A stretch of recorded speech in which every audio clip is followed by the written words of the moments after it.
broadening those definitions, questioning, problematizing preconceived notions of what manhood is. And now when Trayvon Martin was murdered, and I use that word purposely, broadening those definitions, questioning, problematizing preconceived notions of what manhood is. One, and now when Trayvon Martin was murdered, fear, and I use that word purposely, broadening those definitions, questioning, problematizing at the center of my chest, right? The same fear that really stemmed from, let's say, a distrust growing up in Queens, right? Now I'm a Queensian, I'm from New York City. The second thing that started to occur and started to surface emotionally was that I realized that that young boy, his face could very well have been my face, could very well have been the face of a number of different people growing up that I grew up with, but also could be my son. I'm having a kid. I'm having a baby. The due date is May 30th. And so I had this emotional upheaval and I didn't even quite understand. And then I realized that I was coping with the fact that my potential son, my kid, was going to have to grow up with that same fear. And it would have been hypocritical, based on my practice, it would have been hypocritical of me to not address masculinity in terms of young brothers of color. And so I'm reading this book. And what I really became inspired to do was take those words and instead of address and memorialize Brother Todd Clifton, that I would then insert the names of young men of color that have died at the hands of the police between the last 3 and 5 years. Unfortunately, it was very easy to do.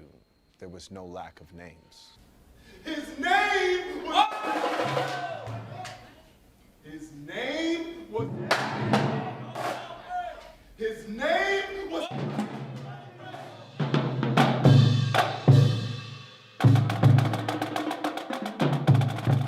It is personal.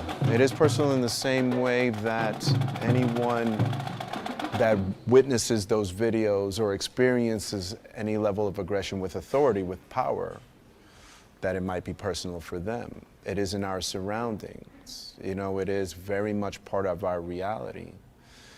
And I just thought to myself, what could I do, not only to further the conversation around police violence, but to force it into people's hearts? I wanted to do something that hurts, right? Go home and forget it. He's in this box, newly dead. Go home and don't think about it. He's dead, and you've got all you can do to think about it. And it's not about empathy for me, and it's not about revisiting some sort of trauma, not about a level of catharsis. It's about bearing witness to something that is incredibly, incredibly awful and powerful. Tell them to get out of the box and teach those cops to forget that rhyme.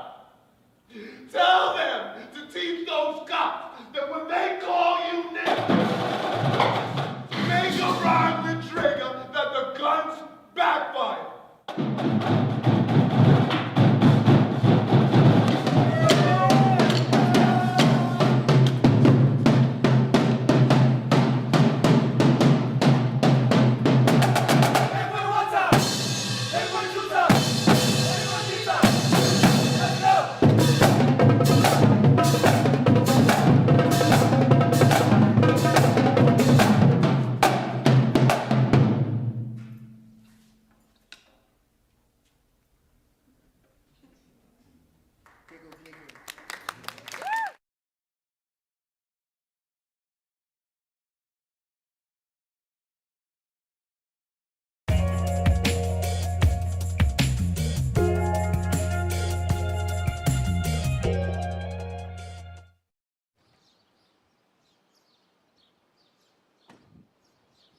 When you have issues, you know, you don't always have to bring in the police department. You could work that out. If you have a peacemaker and residents that are willing to listen and feel, and later on understand the fact that we're not at each other, we're not against each other, but we just want peace, just like everybody else does. We have judges who are smart enough, particularly at the Justice Center in Red Hook, who know that not everything that happens that's a criminal charge is in fact a criminal act. If you look in the penal law, if I have an assault case, I can decide whether the people have proven their case beyond a reasonable doubt. If so, give a criminal conviction to a person in order protection for the victim. Defendant has all the consequences of a criminal conviction. Victim is still looking over his or her shoulder. Everyone in the area knows that the victim testified against the defendant.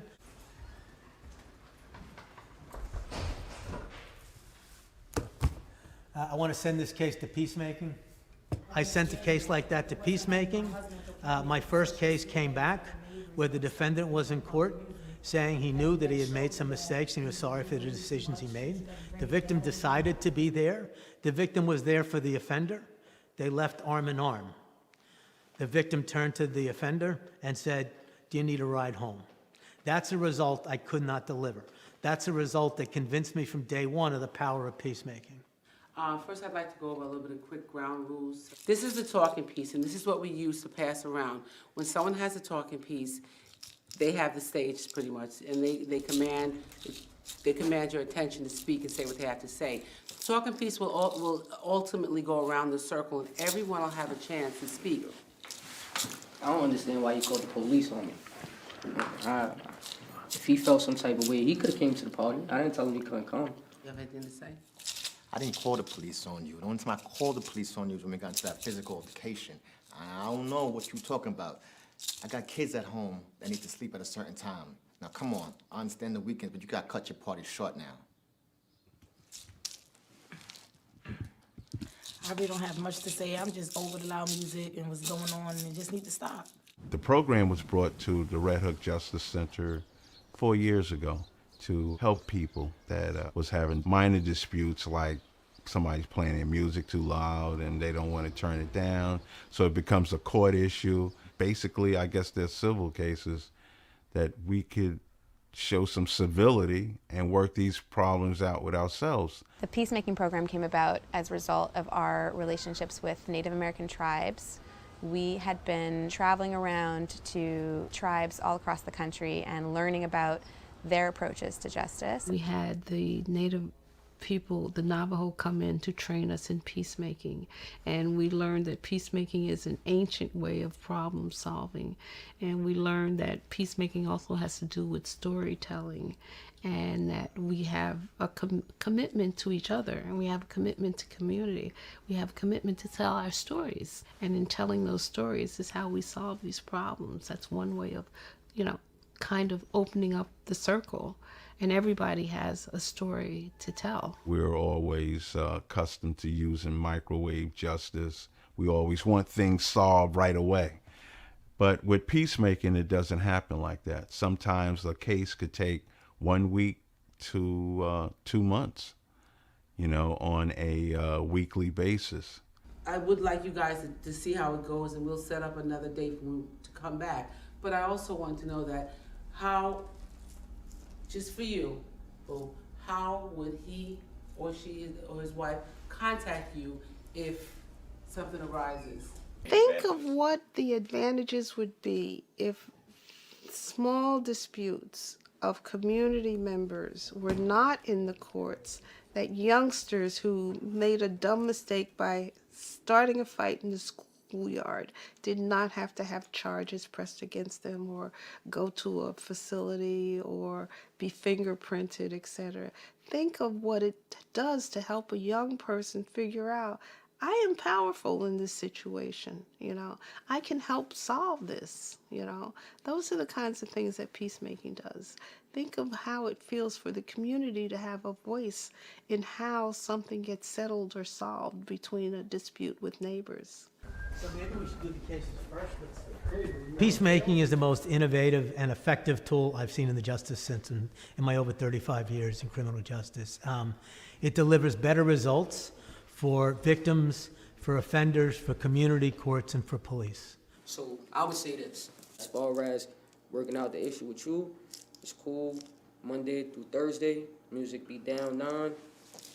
Friday, Saturday, 1 o'clock. All right. You're being very considerate. I do appreciate that. Now, you said 9 o'clock on the weekdays and 1 o'clock in the morning.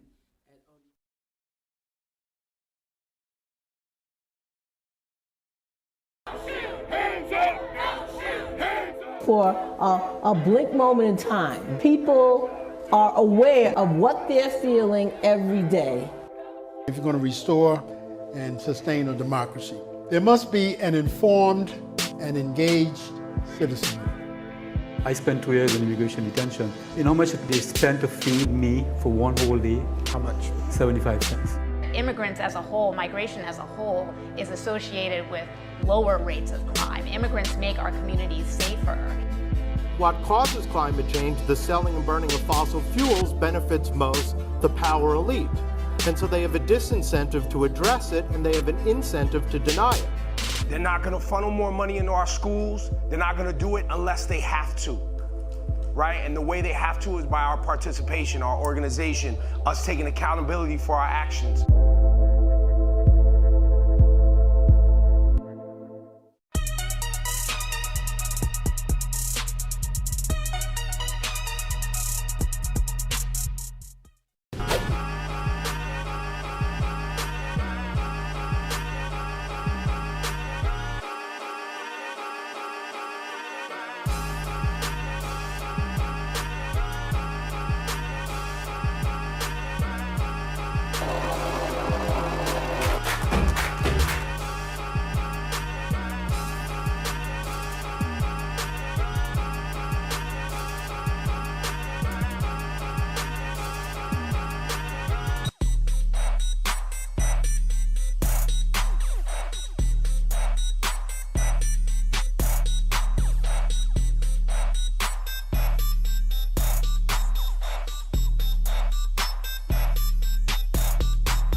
Brooklyn's #1 advocate, the next borough president, will be tasked with leading our borough through an economically crippling pandemic and unprecedented loss.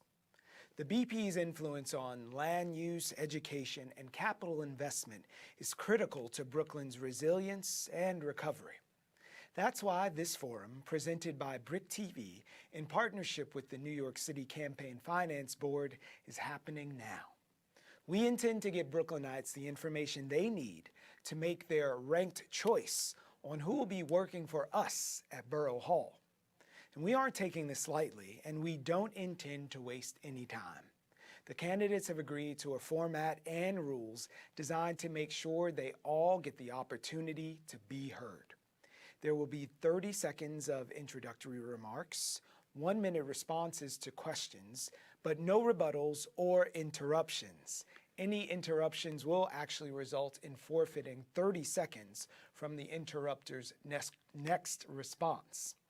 So the candidates have been sequenced tonight in alphabetical order by their last name and will answer each question in the same sequence for the entire evening. Each of the candidates must have been on the ballot as of today and have raised and spent 2.5% of the expenditure limit for borough president as of Friday, May 21st, in compliance with New York City's Campaign Finance Board regulations.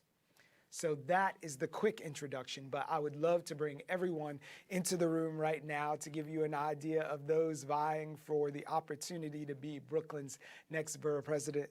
Thank you all for being here, and thank you to our community partners who will be providing questions that are vital to their area of interest as well as our borough's vitality. So just a little bit of a getting to know you question, which we've earmarked 30 seconds for your response.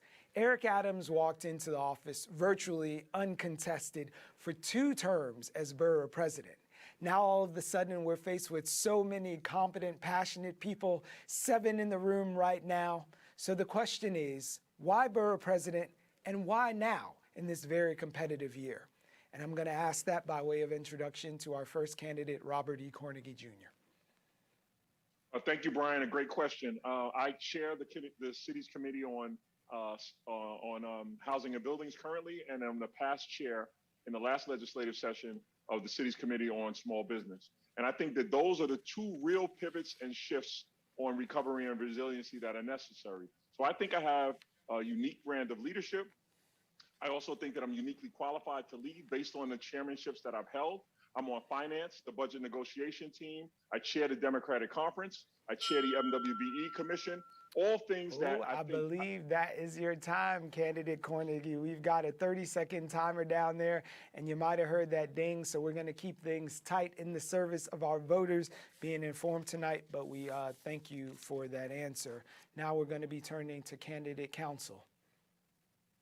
Thank you so much, Kim Counsel. I'm a nonprofit executive, a minister, a law librarian, and a mom of two.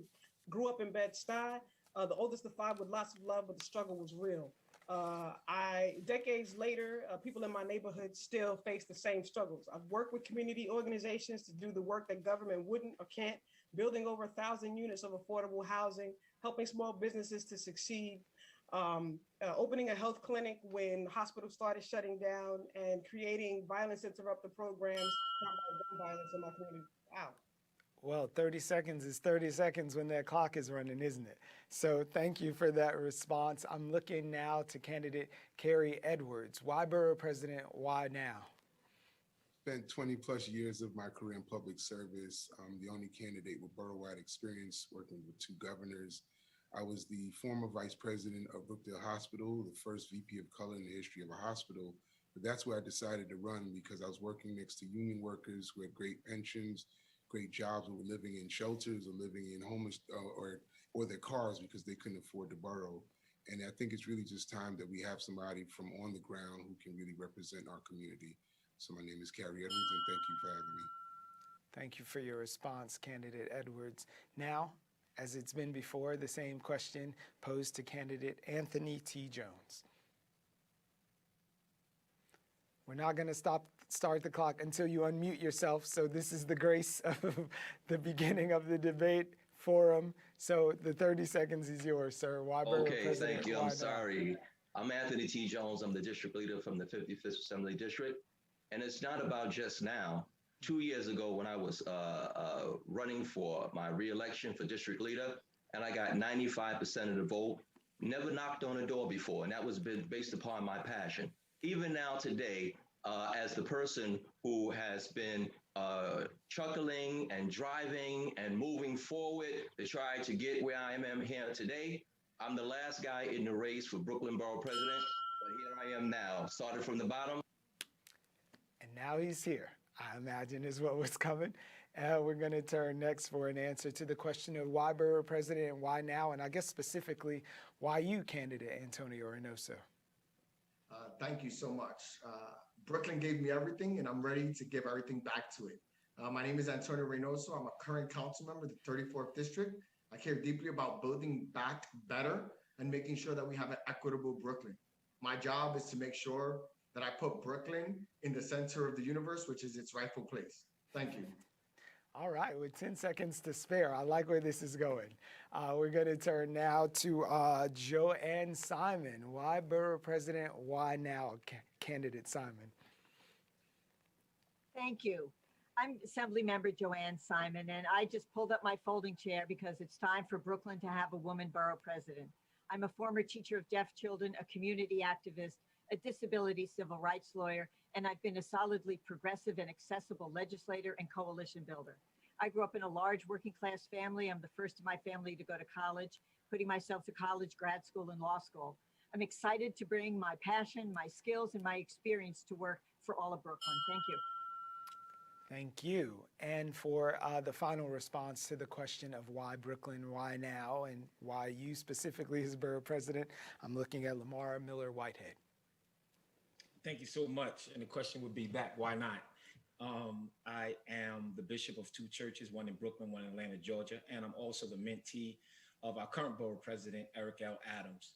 My father, Arthur Miller, was the first I Can't Breathe. He was beat and strangled to death by 16 police officers because of the color of my father's skin. So my father was the first I Can't Breathe. George Floyd and Eric Gardner was I Can't Breathe. And when I become the borough president, this will stop. Systemic racism will stop. And I will, thank you. Thank you for that answer. So now we're going to give you all some much needed time to expound on some answers to a question posed first by Vladimir Sterling. Vladimir is the Senior Director of Policy and Government Affairs at the Brooklyn Chamber of Commerce, which happens to be one of our title partners for this event. Thank you for partnering with us on this important forum. In addition to being partners with us, the Brooklyn Chamber is also one of the largest and most influential organizations of its kind in the entire state of New York. Vladimir, on to your question. Thank you, Brian. Thank you, everyone, for your time this evening. So my question is, small business reopening and survival is going to be key to Brooklyn's economic recovery coming out of the pandemic. Brooklyn is still a small business economy, with over 84% of our 63,000 businesses employing less than 10 people. Hence, what can the borough president do in his or her role to ensure that our small businesses may reopen and recover effectively? So effective reopening and recovery for all of those small businesses that keep Brooklyn running. And that question lands with you first, Candidate Cornegie. We're waiting for you to get unmuted just there.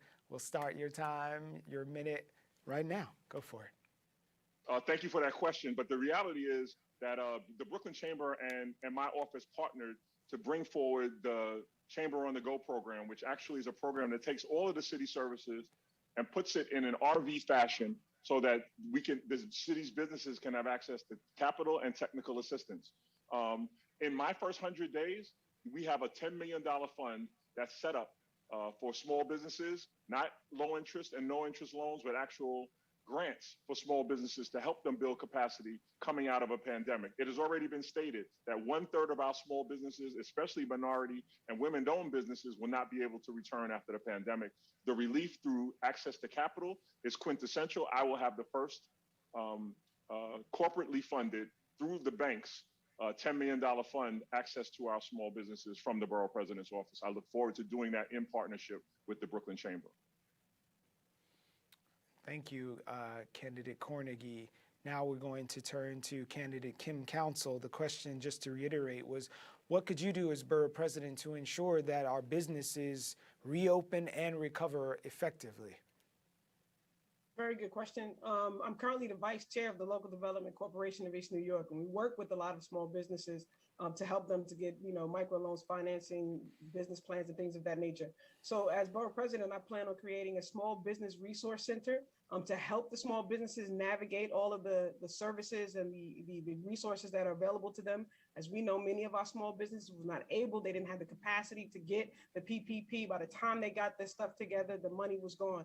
And we're also going to create a mobile borough hall to bring those resources to every single community to make sure that they have access to what they need and help with navigating those services. Thank you for that. We appreciate your response. And now we are going to turn next to Carrie Edwards for that question about your response to your capacity as Borough President, making sure that businesses reopen and recover effectively. Look, using the platform of the Borough President's office, we have to bridge access to resources. One of the things that we would like to do is really create a dynamic where we can introduce legislation where we could have small businesses get tax breaks for those who aren't meeting the threshold. Secondly, there's something that the city's been sitting on for quite some time called the economically targeted investment. And as Borough President, you're allowed to put an appointee on the public education panel that also sits on the pension board. And what we can do is leverage that investment from the New York State pension to supply small businesses with what could be close to a $2 billion annual budget of creating job opportunities, which is really targeted for small business and workforce housing. All right, thank you for that answer, candidate. Now we are going to be turning to candidate Anthony T. Jones for the question about small business recovery, reopening. And I see that you're getting unmuted over there. Looking forward to your answer. First of all, it's important for us to understand that we are moving out of COVID-19 and the pandemic era. However, we are not there totally just yet. But as the next borough president of Brooklyn, I want to make sure that we educate our business owners about the resources that are available to them, because even to this day, a lot of businesses, small businesses, still don't know about the small loans and the different resources that are available to them. So I have to make sure that as borough president, we merge them with the Brooklyn Chamber of Commerce, who's responsible for different types of things in terms of educating small businesses. But we want to make sure that we still go into the whole idea of opening with caution, because even though the businesses may be open and get money, but if the people are still afraid to come out, then business can't grow. So we have to ensure that people feel safe, and let's get the business the money that they need in order to continue to do business and grow. All right, thank you for that. I'm sure we're going to get into some of those issues of growth and safety and public safety as we move on a little bit further into the forum. But right now, it is the opportunity for candidate Antonio Reynoso to answer that question about the borough president's role in ensuring that small businesses reopen and recover effectively. Look, my record speaks for itself.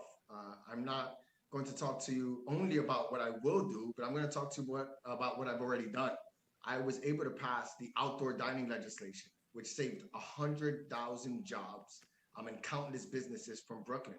It's this thoughtful and creative leadership that we need in the borough office and borough hall, so that we can actually find solutions to the problems we have. When it comes to COVID recovery, what I want to do is have a one-stop recovery shop in Brooklyn Borough Hall that's going to allow for us to have a conversation with businesses that have been left behind to the institutions that currently exist in our city. We want to make sure we can get the PPP loans, and that our businesses are the ones that are thriving and that are receiving those resources. If we allow for the same people to do the same work, we won't be successful. I'm looking to be the borough president that can build a Brooklyn for all of us, and looking forward to doing that come June 22nd. Come June 22nd, we got that in there. That's when we expect to see you all at the polls, if not a moment before, during early voting. But still someone who's vying for that #1 position on your ranked choice voting ballot. So we'd love to hear your ideas, candidate Simon, on ensuring that our small businesses reopen and recover effectively. Thank you very much, Brian. You know, our small businesses are the primary generator of jobs in our borough. They provide so much to our communities. They are part of our safety net in our communities. And they are also the place where the jobs of the future are going to be created. And so, #1, we have to work with the various organizations, the informal organizations, the BIDs, the merchant associations, the groupings that people have come up with during COVID to help each other out, much like the mutual aid groups, but also work on those industries of the future, such as green economy and the Marijuana Regulation and Tax Act, which I was proud to be a prime sponsor of, which will create a whole new industry that will bring jobs to the communities, and particularly to communities that have been disproportionately affected by the criminalization of marijuana. All right, thank you for that response, candidate Simon. And now for the final take on just what a borough president can do to ensure that our small business community can reopen and recover effectively, to you, candidate Whitehead. Thank you so much. I'm the candidate that's not going to give you the politically correct response that all the other candidates is going to give you. I'm going to be the voice for the voiceless. What I have already raised, if you watch and if you look at all of my endorsements, there are $1 million influences from the industry. And I've already raised $50 million to go towards a nonprofit fund that I'm going to create as the Brooklyn Borough president.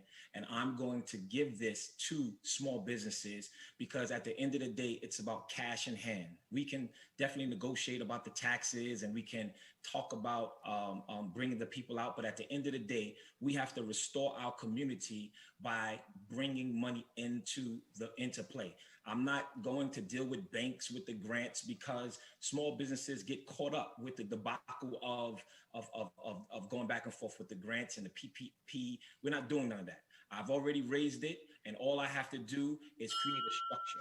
Thank you. So you got $50 million waiting for a structure to pass out to businesses. All right, take note there.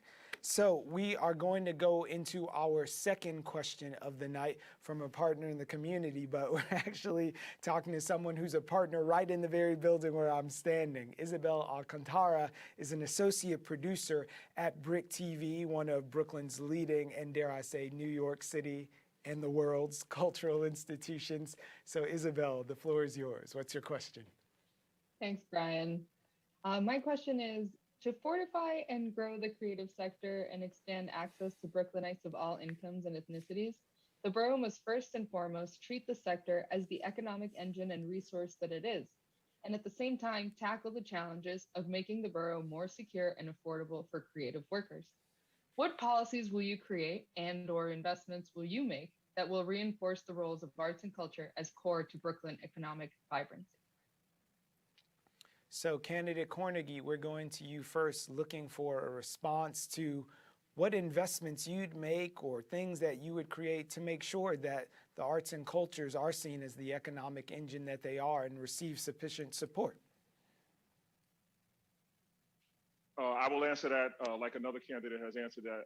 The work that I've done around that, I have the only ambassador and director to arts and culture in any city council office. And we put that in place because we understood the value of arts and culture, and we wanted to make sure that the resources were available and are prioritized to undergird that. Currently, I'm working with HPD to create an artist colony, which is a building that houses artists at below market rents, and in the commercial space below, collectively uses that space to put on concerts, to have art galleries. There's a precedent for that to set around the country. I want this borough, my district in particular that I serve now, to be the first to be able to create an artist colony that has affordable housing. In the borough of Brooklyn, we know for a fact that most of our creatives, this is where they live, this is where they work, this is where they worship, this is where they play. So creating a system that allows them to live affordably in this borough and continue to give back. All right, we appreciate that. We'll all continue to give back, and we're going to be listening now for the plan that candidate council has, policy or plan or investments that you'd like to make to reinforce the role of arts and cultures as core to Brooklyn's economic vibrancy. Well, one of the things that I plan on creating as borough president is a hidden treasures tour. There are a lot of arts and institutions to study, to see throughout the borough. So we want to create. Can you hear me? I'm sorry. We want to create an event that will, that will allow people to go and celebrate all of those different things. But we also want to make sure, again, with the Small Business Resource Center, that we're supporting those organizations and those entities. We also have a movement in East New York to create a community land trust. And I think that we should think about this as an option and a viable option to create affordability around housing for that industry. Thank you. We appreciate that response. Now we're going to turn to you, candidate Edwards. Arts, vibrancy, cultural currency, but economic engine. Well, the first thing we do have to talk about is the affordability. When Dumbo was the art central of Brooklyn, they got priced out. When Bushwick was becoming the art central of Brooklyn, we got priced out. And I think we do have to protect the affordability metrics specifically around the artist in that way. But also this past Saturday, Park Slope had something like an art crawl. And what I want to do is kind of retake that and use vacant spaces to create these art installations, these art movements where we can have the community come, express, and donate and really create an economic engine. And the last part about it is I need to use the resources of Borough Hall to protect the investments of artists and use capital funding either to protect them in that way or discretionary funding to support any type of art programs. Thank you for that. So the same question is going to fall now to you, candidate Jones. What policies would you create or investments you'd like to make to reinforce the role of arts and cultures as core, not only to the way we live, but as economically viable? Well, one of the things I would, when I become Brooklyn Borough President, I'm going to piggyback off of some of the things that the legend Marty Markowitz did. And I want to make Brooklyn one of the hubs, the tourist hubs. We have so many landmarks in Brooklyn. We have so many beautiful areas in Brooklyn. We have multicultural restaurants in Brooklyn. I want to make this a tourist hub and invite people from all over the world to show them how we interact and the great things that we have here in Brooklyn, which was going to create jobs. It's going to bring business to the other question that you talked about, how the business get back on track after COVID. That's what I'm going to do, make Brooklyn a tourist hub so that we can create jobs in Brooklyn through tourism. All right, we'll take everybody's money. That's right. Going to turn now to candidate Antonio Reynoso for your question about the arts and culture and how they are key to economic vibrancy. It is about the money. Look, let's be perfectly honest. Artists in Brooklyn that struggle mostly because of space and an inability to have it. What I want to do is use the funding that is awarded to us through the city of New York to have a non-for-profit acquisition fund, using for $60 to $70 million to be able to actually purchase and acquire the property in which they do work, can give access to space that is just not viable or present in a lot of these artists' lives right now. Artists spend more than half of their money just finding space to be able to produce their talent or show their art. I want to change that with this neighborhood, with this acquisition fund that we're looking to build in the borough president's office. I also think that we need to work on permitting. The permitting for space or to use the open streets should be free and easy, and folks can also use that to display their talent and art here in Brooklyn. Thank you, candidate Reynoso. We're turning now to candidate Simon for your response to policies you'd create, investments you'd make to reinforce that role of arts and culture. Well, thank you. You know, one of the things we need to do is really get creative and serious about the use of capital dollars. So, for example, one of the things that I know many arts and cultural organizations need is money for the internet. They need money for their websites. You can't run a cultural organization without a website, and I believe that should be capital. That is something that we could be able to then direct that capital funding to from the borough president's office to support, to also engage, experts to work with people to help them build that network out. And to provide additional funds for them. I'm very proud that in our $1 billion that we provided in state grants and tax credits this year in our budget, we squared away $50 million for the arts community, specifically to address the issues that they raised. And I will continue to advocate for that with the state legislature as well as with our federal government. All right, now we're going to turn to candidate Whitehead. You had $50 million earmarked for the small business. What are your plans for helping out the arts community so they can remain and drive that economic vibrancy? Well, like I said before, if you look at my endorsements, they're all people of arts and culture, celebrities, actors, actresses, musicians. And one of the things that I'm going to do as the president, I'm never going to let anyone control my narrative. And as you hear the other candidates, they're talking about what's in discretionary funds, but why? I was on a conversation with Akon, the rapper, and I was asking him, how can we bring the African community to Brooklyn, right? How can they bring their money to us to create a culture?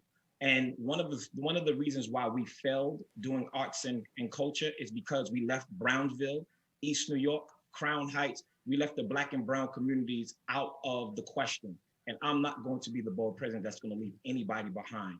We just have to produce a system so therefore we can create a diverse art and culture society in Brooklyn. All right, thank you for that response. Now we are going to shift a little bit with a new question from a person who happens to be the newly installed president of Medgar Evers College. You know, Medgar Evers is Brooklyn's community college, 50 years and going.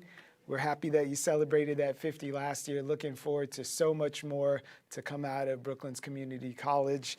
The floor is yours, Dr. Ramsey. Well, thank you. The office of the Brooklyn Borough President has been supportive of Medgar Evers College over the years. Medgar Evers College is a precious community jewel that needs ongoing support.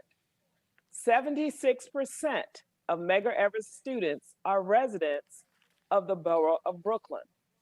And therefore, most of them have come out of schools in the borough of Brooklyn.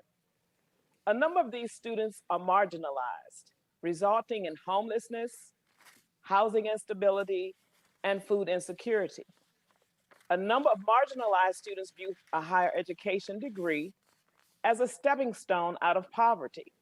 However, these circumstances have led to withdrawal from classes, low GPA, mental and physical health challenges. Medgar Evers College established a unit, the Transition Academy, to assist marginalized students whose essential needs are not being met. However, we are resource challenged and need financial support to assist these students. Can you please describe a plan by which you would provide support to the college to assist these students, your students? Thank Our you. students, 76%. You heard Dr. Ramsey there. So 76% of those students come from Brooklyn, and nothing is happening in a vacuum. They're seeing their education as a stepping stone. So candidate Carnegie, beginning with you, describe a plan by which you'd provide support to the college. Unmute for a second there. We're gonna hold your time. It's a Zoom age, right? This happens every day, all the time. So please.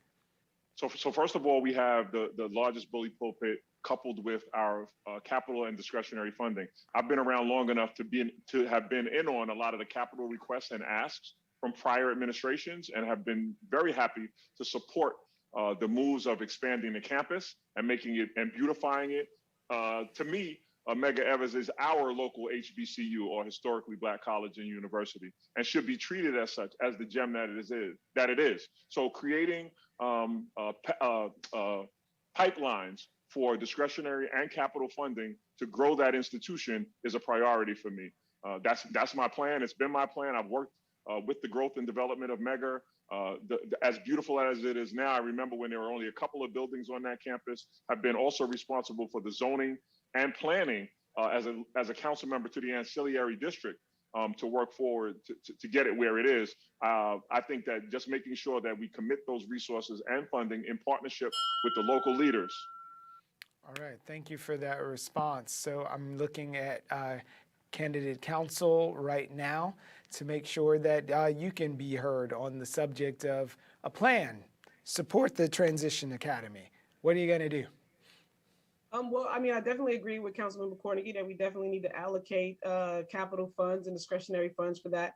I sit on I'm the regional representative for the HBCU International Task Force of Alpha Kappa Alpha Sorority Incorporated, and proud to have pushed to have Medgar Evers College receive an endowment from that fund. We pledged to raise $10 million and have set aside thousands of dollars to set up those types of scholarships for colleges. But the other thing that we need to do is to work with other organizations and community-based organizations, members of the Divine Nine, in order to create a sustainable plan to create some income that will help that program. And so again, it's the bully pulpit, it's the capital funding, it's the discretionary funding, it's using our resources, whatever it takes, in order to make sure that we're able to support those individuals who are our future, knowing that education is a great equalizer, and that is the thing that will help them to level the playing field of our resources. Thank you, candidate council. I see you there, Alpha Kappa Alpha. I see it in your color scheme. Got it. Now we're gonna go on to candidate Edwards. Please describe a plan where you can help support the college. Well, President Ramsey, welcome to Crown Heights. I've grown up 2 blocks from the school. I've swam in the pool, and I actually started my first community program in your gym, in the Carroll Street gym. So thank you and welcome. First things, I got to put my money where my mouth is. So I'm going to say this publicly. I'm going to commit $100,000 a year to this transitional plan, specifically because I know how many students and how hard it is for students to go to Medgar Evers. Also, I know you had to cut your adult education program, which is also a secondary piece, and I'd like to also help fund that. More importantly, I know that I'd like to expand your current food pantry, which is doing amazing work, but it's also helping to feed those folks, and like to partner that with the Kingsborough Farm. the Kingsborough Community Farm, because that's the necessity piece. And the last thing is, I'd like to really take some of the housing vouchers that we get and set aside for your students, because again, without creating that, we lose. Thank you for that comprehensive explanation, Candidate Edwards. Now, we're going to ask you, Candidate Jones, how would you intend to provide support to Medgar Evers College?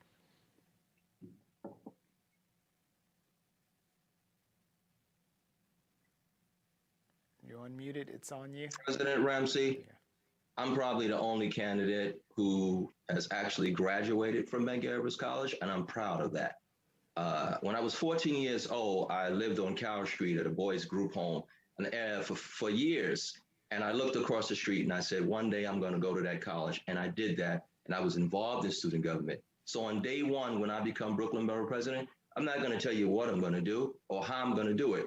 You're going to come and meet with me at my office and give me my marching orders in terms of what you need and what it needs to take to give it to you and to help the students and Medgar Evers College continue to grow. And that's real talk. All right, another proud Medgar graduate. Happy to see it. Now we are looking at candidate Antonio Reynoso. How would you help the college and by extension that 76% of Brooklynites who attend and just the entire student body and populace of Brooklyn? Yeah, so extremely proud of the work that Medgar Evers College does and its representation. It's Brooklyn through and through. So President Ramsey, thank you so much for being here. And I think that you will get a universal thank you from every candidate that's running for Brooklyn Borough President. Look, Anthony Jones is absolutely correct. We need to ask the school what its needs are, and we need to do everything we can to give them the resources necessary so that they can thrive. We're not going to have all the answers, but we can ask the questions that are necessary to have real solutions for any of the problems that Medgar Evers might have. And I want to be clear, the Borough President's Office has very limited discretionary funding when it comes to operations. The funding that we do have is capital dollars. So there might be some parts of the institution that might need some help or some rehabilitation that we could take on as Borough Presidents. And then maybe you can free up some money by not having to do that work and move it to programs that are more vital to your students. All right, thank you for that response, Candidate Reynoso. Now we're going to turn to you, Candidate Simon. Outline a plan of support for us. Well, I'm a collaborator. I'm somebody who believes in working with people. And so the first thing I would do is invite President Ramsey to my office to meet, and also the presidents of other colleges in Brooklyn as well. We have 4 CUNY institutions. And CUNY and SUNY, as a state legislator who served on the Higher Education Committee, we have starved SUNY and CUNY of funds for many, many years, particularly in the area of capital and a lot of the support for the equal opportunity programs. We've refunded some of them this year, but we didn't increase them very much. And so really working together to advocate for that type of increase. I've worked at colleges and universities myself as an administrator, and I understand how colleges and universities work. And I would build on those relationships I have at the state level and with the chancellor's office, for example, to work to help provide the kinds of funding that Medgar Evers needs. All right, thank you for that response. Now our final candidate who gets to weigh in on a plan of support that he can help describe for us in assisting Medgar Evers and maybe by extension some of those other 4 CUNY institutions that were just mentioned. Well, thank you so much. I grew up in Crown Heights, Brooklyn. I grew up right there on Prospect between Brooklyn and New York, and I learned how to play basketball. And I knew all of the coaches that coached there. Let me say this, as to what I'm going to do different from what all the other candidates said. They are confined to what the original borough president's money is. And if they can't get it done, then it's going to be over and over, excuses after excuses.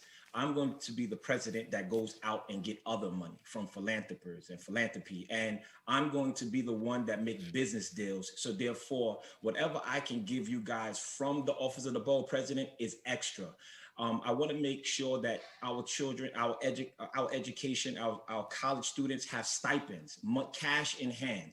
There should be no way they should be struggling with financial aid.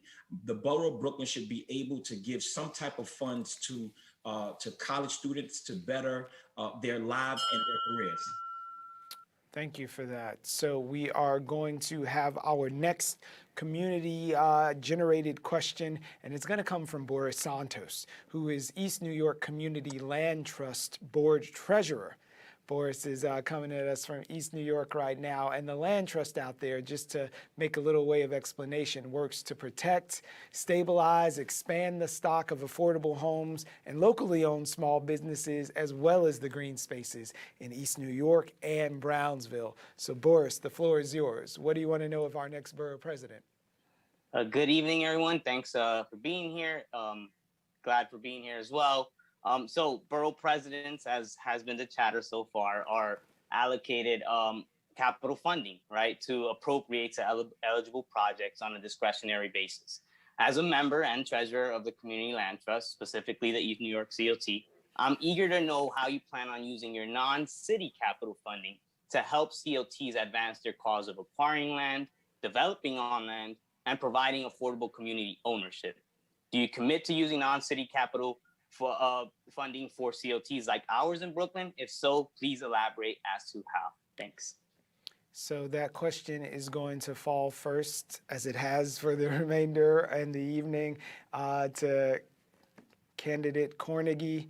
And I just want to remind you, Boris is the treasurer, so you got to give him some specifics. So Boris, I'm not sure I understand the question. You're saying non-city funding, how we intend to use non-city funding? So capital funding that's for nonprofits, 501c3s, which technically COTs are incorporated, right? So the non-city capital funding part.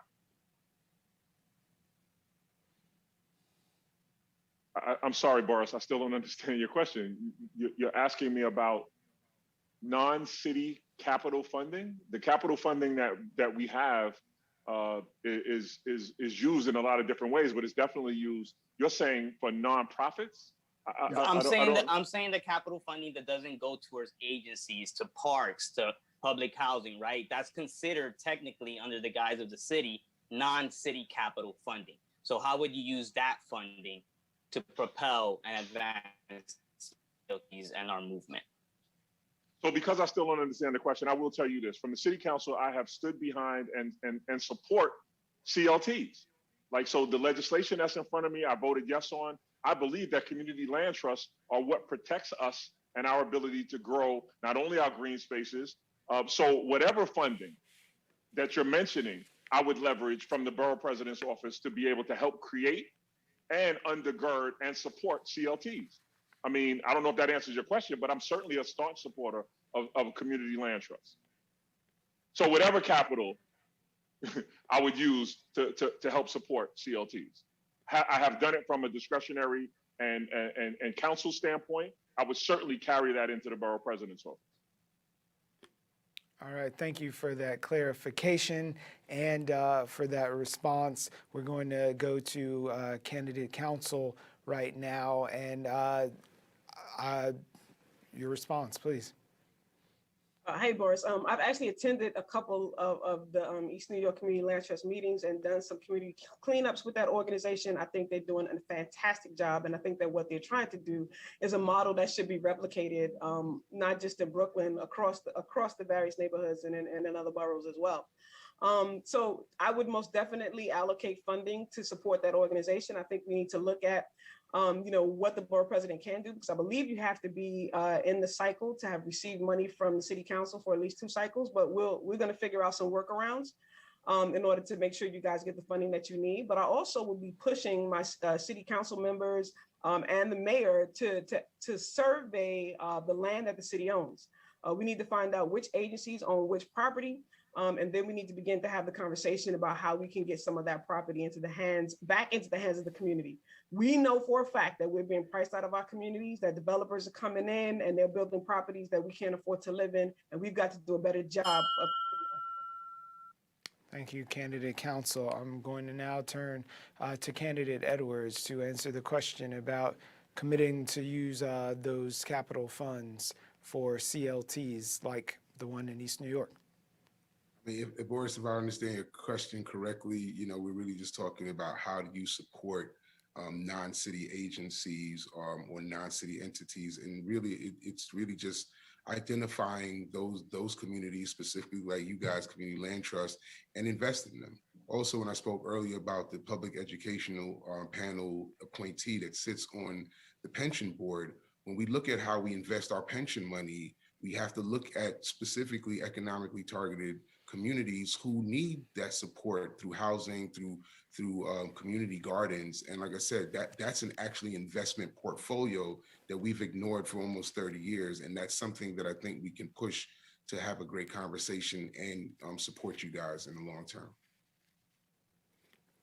All right, we're going to move on now to candidate Anthony T. Jones and your response about your support and elaborating on ways that you think you could use those capital funds to support a community land trust such as the one in East New York. Well, when I become Brooklyn Borough President, I have attended some of the meetings that the local East New York Local Development Corporation has had in Brownsville.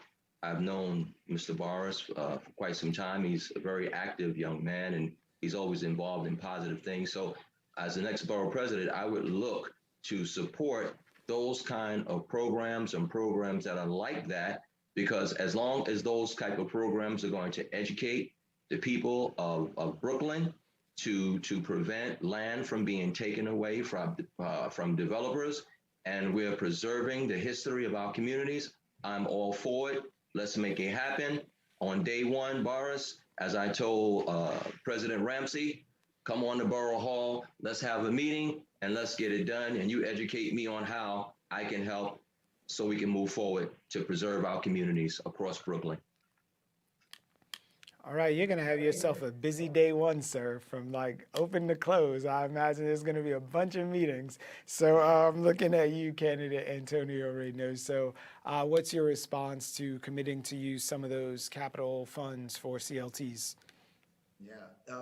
My non-for-profit acquisition fund is actually modeled to support the Community Land Trust. I actually did it specifically to be able to give money to the Community Land Trust in East New York. So on day one, Boris, the organization would sit with me and we will work out to make sure that you're one of the organizations that receive funding from the Borough President's office. When we talk about capital dollars, the City of New York splits it into two different sectors. The one sector is for agencies like the Department of Education, the Department of Parks, and libraries.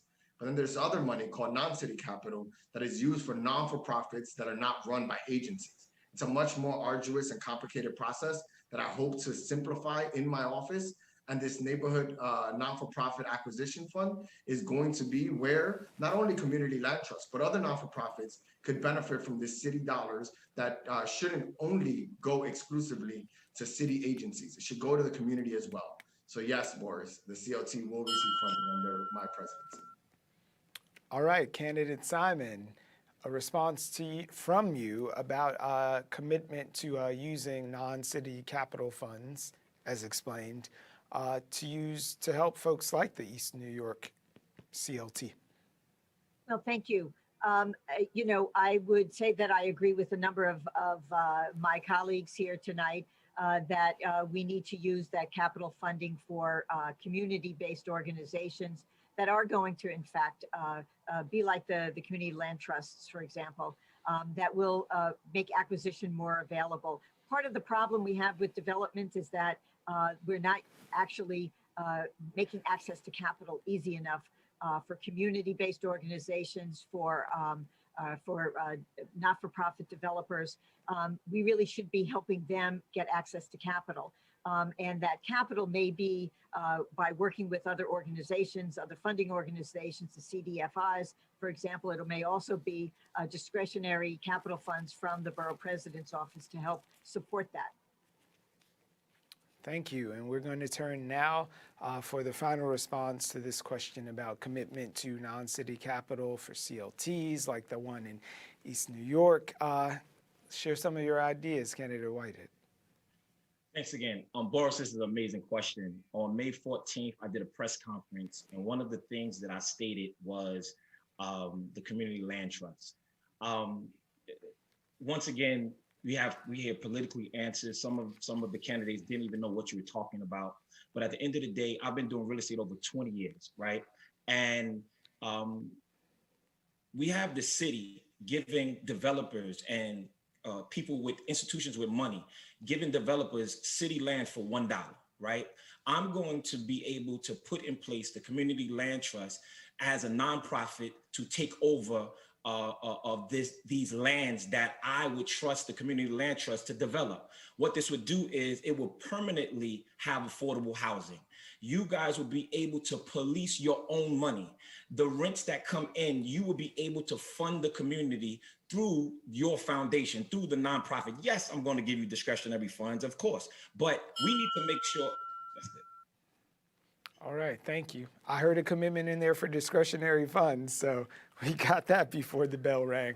So we're gonna mix things up a little, right? We've been here for a good 48 minutes. We'll just shake things out, change the temperature a little with some questions that came in over the transom, just about things that are generally yes or no questions, but we're giving you 30 seconds to expound a little bit. So this is, again, a more quick answer question, but I'm sure your responses will be just as thoughtful to the 1-minute responses that we've been allowed before. So in 30 seconds, starting with candidate Carnegie, are you in favor of increased enforcement of unlicensed street vending that brick and mortar businesses sometimes complain threatens their livelihood and vibrancy? This is a question that came from some members of our business community. So increased enforcement of unlicensed street vending? Yes, of course. There's safety issues involved in unlicensed street vending. I would like to see a larger number being licensed, but in the meantime, yes, more enforcement. So you'd like to see a larger number being licensed. Is there anything in the capacity of borough president that you could do to sort of ease those onerous things that the folks who are street vendors may face in getting a license?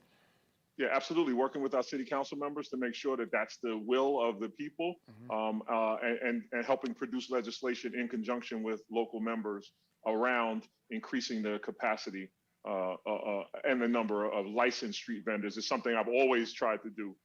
So, yes. Thank you. So I'm looking at you, candidate counsel. The question was about increased enforcement on unlicensed street vending and as it poses a threat to some in the brick and mortar business community. Well, I get that it poses a threat to some in the business community, but we got to think Eric Garner was killed selling cigarettes as a result of over enforcement. So we have to balance these things. Definitely, we need to streamline the process so that they can get vendors. And my issue with that is that this disproportionately impacts communities of color. So we have to balance enforcement with how we're treating particular communities. We have to make sure that they're following and in compliance with the law, but we need to streamline the process for the applications for licensing. Thank you for that response. And we're going to turn now to candidate Edwards. Same question. Enforcement, unlicensed, brick and mortar, there's tension there. Where do you come down on increased enforcement? Well, I don't agree with increased enforcement because even our brick and mortar went through that in the height of COVID, and it's really created a hard space for many businesses. I would really like to have a conversation and use the platform to expand these permits so that we have real licensed folks doing the work, and so therefore we don't have to really worry about too much between battling between brick and mortar and street vendors. So I really like to increase the street vendor certifications and licenses. All right, thank you. Candidate Jones, you're walking down the street, there's a street vendor there, there's a brick and mortar business there, there might be some tension in between. Where are you coming down on increased enforcement? I think that what we have to understand across the board, that when people are out there building things, they're employed, they have a job, they're making money. Street vendors who are unemployed have to have a ways where they can survive and pay rent and eat. So I'm not for stricter enforcement. And particularly when you look around around Brooklyn, there are a whole lot of vendors who don't have license, but they're not people of color, and nobody's telling them that they can't sell there. Candidate Reynoso, tell us how you manage this balancing act. Yeah, look, I'm not in the business of supporting policing of poverty, which is exactly what this would be. These are poor people trying to make a living, and I support anyone trying to chase the American dream and seek opportunity. I think this is more a policy failure than it is an enforcement issue. What we should be doing is building good policy, not enforcement or arresting or fining poor people. And I don't support enforcement. I support better policy and building better legislation, which I will be supportive of. Candidate Simon, the question is about that tension between unlicensed street vendors and businesses established and brick and mortar trying to do business there. What's your idea of balance? Well, I don't believe that we need stricter enforcement. I do believe we need a whole lot more empathy and balance in the way we approach these issues from a policy point of view. If we should be giving people access to, streamlined licensing and permitting, if that's what they're wanting to do. But the fact is that these unlicensed street vendors are people who are supporting their families. They're predominantly people of color. They're making a living. They're doing it the hard way, and we should be supporting them wherever we can. All right, thank you for that response. And for our final response and weigh in on this, if you're in favor of increased enforcement, I'm turning to candidate Whitehead. Thank you. No way in the world I'm going to enforce of people that cannot afford or don't know the avenues to obtain a license. What I would do as the board president is I would create a fund, and I would create a task force to go out to see who I can help become a licensed vendor, right? I would put my money where my mouth is as the board president to help, to answer the why and not to enforce why they don't have it. Thank you for that. So we're going to just go back and transition to our longer form question. 60 seconds here. You each have a full minute to expound on an answer to a question posed by Impact Brooklyn's Executive Director, Bernell Greer. Impact Brooklyn, for those who don't know, is a community development corporation, and they're committed to helping residents build and sustain flourishing communities right here where we are in Fort Greene at BRIC, Clinton Hill, Bedford-Stuyvesant, Crown Heights, and of course, Prospect Heights. So the floor is yours. Thank you so much. New York City has been described as a melting pot and a gorgeous mosaic. However, despite its cultural and ethnic diversity, New York City's residential housing is built on racial discrimination. This is an issue in most communities throughout the country. In fact, New York City is the fourth most segregated city in the country. What power does the borough president have regarding zoning and land use? And how will you use this power to address systemic racism in housing? Thank you for that question. Now, I've heard each of you individually expound about the ULURP process and some of the things that are broken and you would like to see change, but this is a pointed question asking how, as BP, you would regard zoning and really use it to address those systematic issues that we just heard about. Candidate Carnegie, you have a response. Absolutely. So a lot has been said about the inability or the lack of teeth in the borough president's office. The actual powers that we have center around the use of zoning, land use, and capital funding. It's that three-leg stool that actually gets us affordability, that actually pushes the envelope as it relates to the NIMBYism that we see in the borough of Brooklyn. A lot of the racist policies are centered around this idea of not in my backyard. The borough president gets to use those zoning and land use powers to actually enforce affordability throughout the borough, and I will continue to do that. I think the racist policies, the redlining, everything that has centralized discrimination and segregation in the borough can be broken down by the use of solid land use and zoning and the use of capital funding to get affordability, to make the entire borough look like it should be and make everybody responsible for affordable housing. Because right now, only affordability is centered in certain. So the question is, to be clear, about systematic racism in housing and how, as borough president, you would use your powers in zoning and land use to address that, candidate counsel. I mean, I've built affordable housing with nonprofit developers, and so I think we need to see more of that. I think development needs to be community driven, community led, and not developer driven. But we've got to work together to make sure that we're rooting out these systemic inequities that exist, not just in housing, but in education and in our healthcare systems. So I would use the bully pulpit. I would use, again, all of the tools in the tool belt in order to make sure that we're drawing attention to these things, that we're bringing communities together, and we're working together to root out these issues within our communities. Thank you. Candidate Edwards, systematic racism in housing. Borough President's got a few bucks and some land use and zoning pull. How are you going to use it? Well, the first thing is we have to zone responsibly. If you're in Canarsie, we need to rezone Canarsie so that they'll be out of the flood zone. But if you're in Brownsville, New York, we have to stop rezoning and upzoning, creating more density. What we have to do is really empower our communities with the education on what zoning is, empower our community boards with the real decisions to choose what's important for their community and not what other people say. And we really just have to stop this overdevelopment and stop creating AMIs that are unaffordable for our community members, because that does create the systemic racism and the displacement that does bring in gentrification. And then we're complaining about gentrification when we've already moved out most of our community. So use the Borough President's office to really push the envelope on educating what real zoning should be and stop over zoning areas that are really impacted by lack of opportunity, lack of transportation, lack of resources. Thank you, Candidate Edwards. So Candidate Jones, we are awaiting your response on the power of the Borough President for zoning and land use and how you can use those powers to intercede on behalf of folks who may fall victim to systemic racism in housing. Well, systemic racism is here. It's been here for hundreds of years. It's not going to leave when I become Brooklyn Borough President.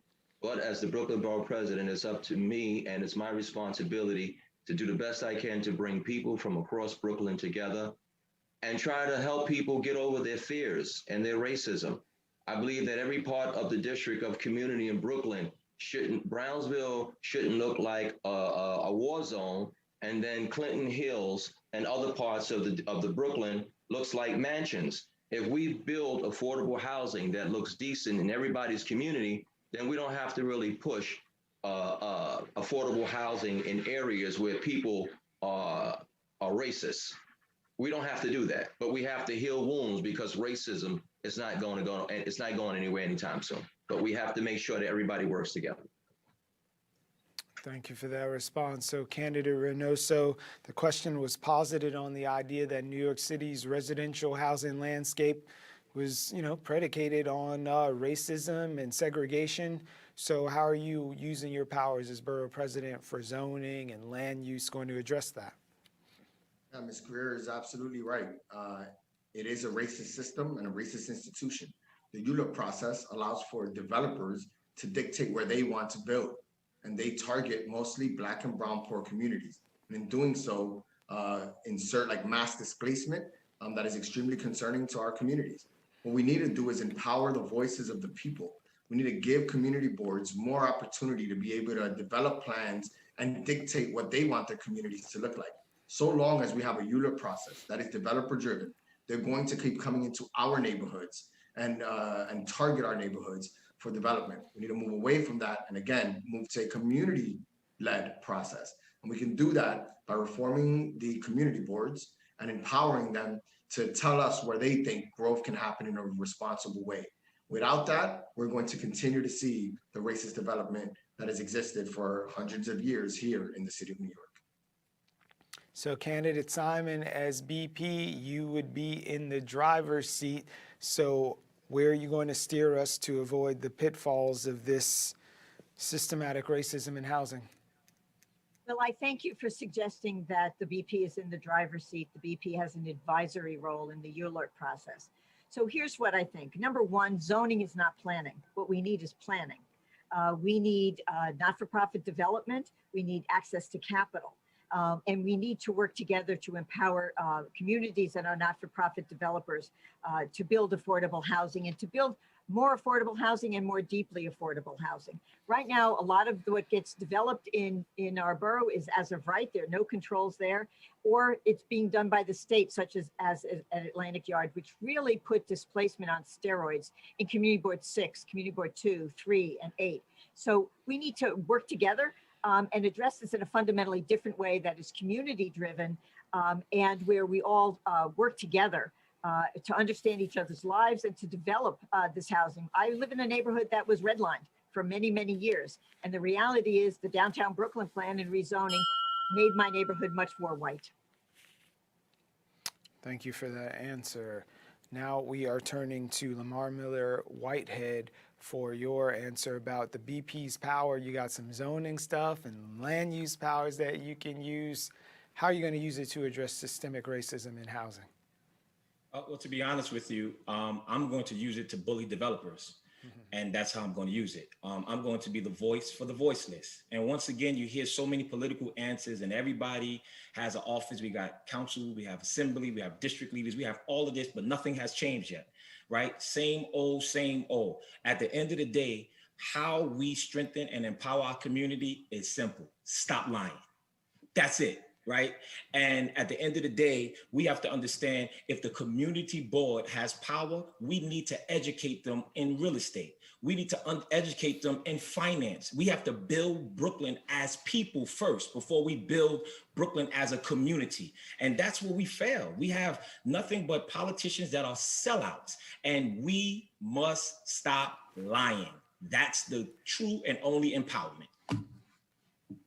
Thank you for that response. Now, for the final question that is going to be coming from one of our community partners right now, I'd love to introduce you to Nila Natarajan. She is the supervising attorney and policy counsel for Brooklyn Defender Services. And in case you don't know them, Brooklyn Defender Services has been providing family defense practice for many years, and their services are a public defender organization, and they represent nearly 35,000 people every single year who are too poor to afford an attorney. We've invited her here to ask this question. Thank you so much. The Brooklyn neighborhoods of East New York, Brownsville, Flatbush, and Bed-Stuy, all predominantly Black communities and communities of color, have some of the highest rates of ACS investigations and family separations in the city. We know that most of the allegations made against families by ACS are related to a family's poverty, such as allegations of inadequate housing or inadequate childcare. How would you, as borough president, work to ensure that Brooklyn parents and families receive needed community-based supports and real resources, and ensure that they are protected from ACS overreach and its harmful and unnecessary surveillance? There's a lot in there, and there's a lot that these families are facing. So 1 minute is just going to give us one inkling as to what you would do as borough president to address some of those things. But please, I invite you to take your time, Council Candidate Cornegie. So definitely providing for the families what they need in terms of resources so that they can be whole. Making sure the young people in those families have access to good quality programming in school and out of school is one of the quintessential ways to ensure less involvement with ACS. Some of it's poverty, but some of it's also educational that ACS gets involved in. So making sure that families have everything that they need from fighting food insecurity, which we do now from a council perspective, which I'll continue to do from the borough president's office.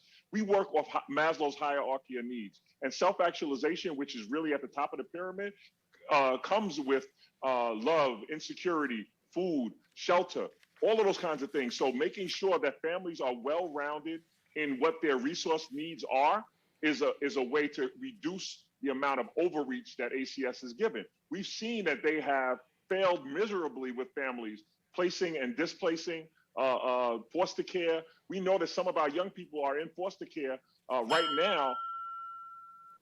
All right, thank you. As I explained earlier, there was a lot in that question, and we know it's a lot to cram into 1 minute, but I know personally that all of you have websites. I encourage everyone to visit their individual websites and delve a little bit more into each person's policy positions and ideas. But right now, we're going to get to hear yours live, Candidate Council.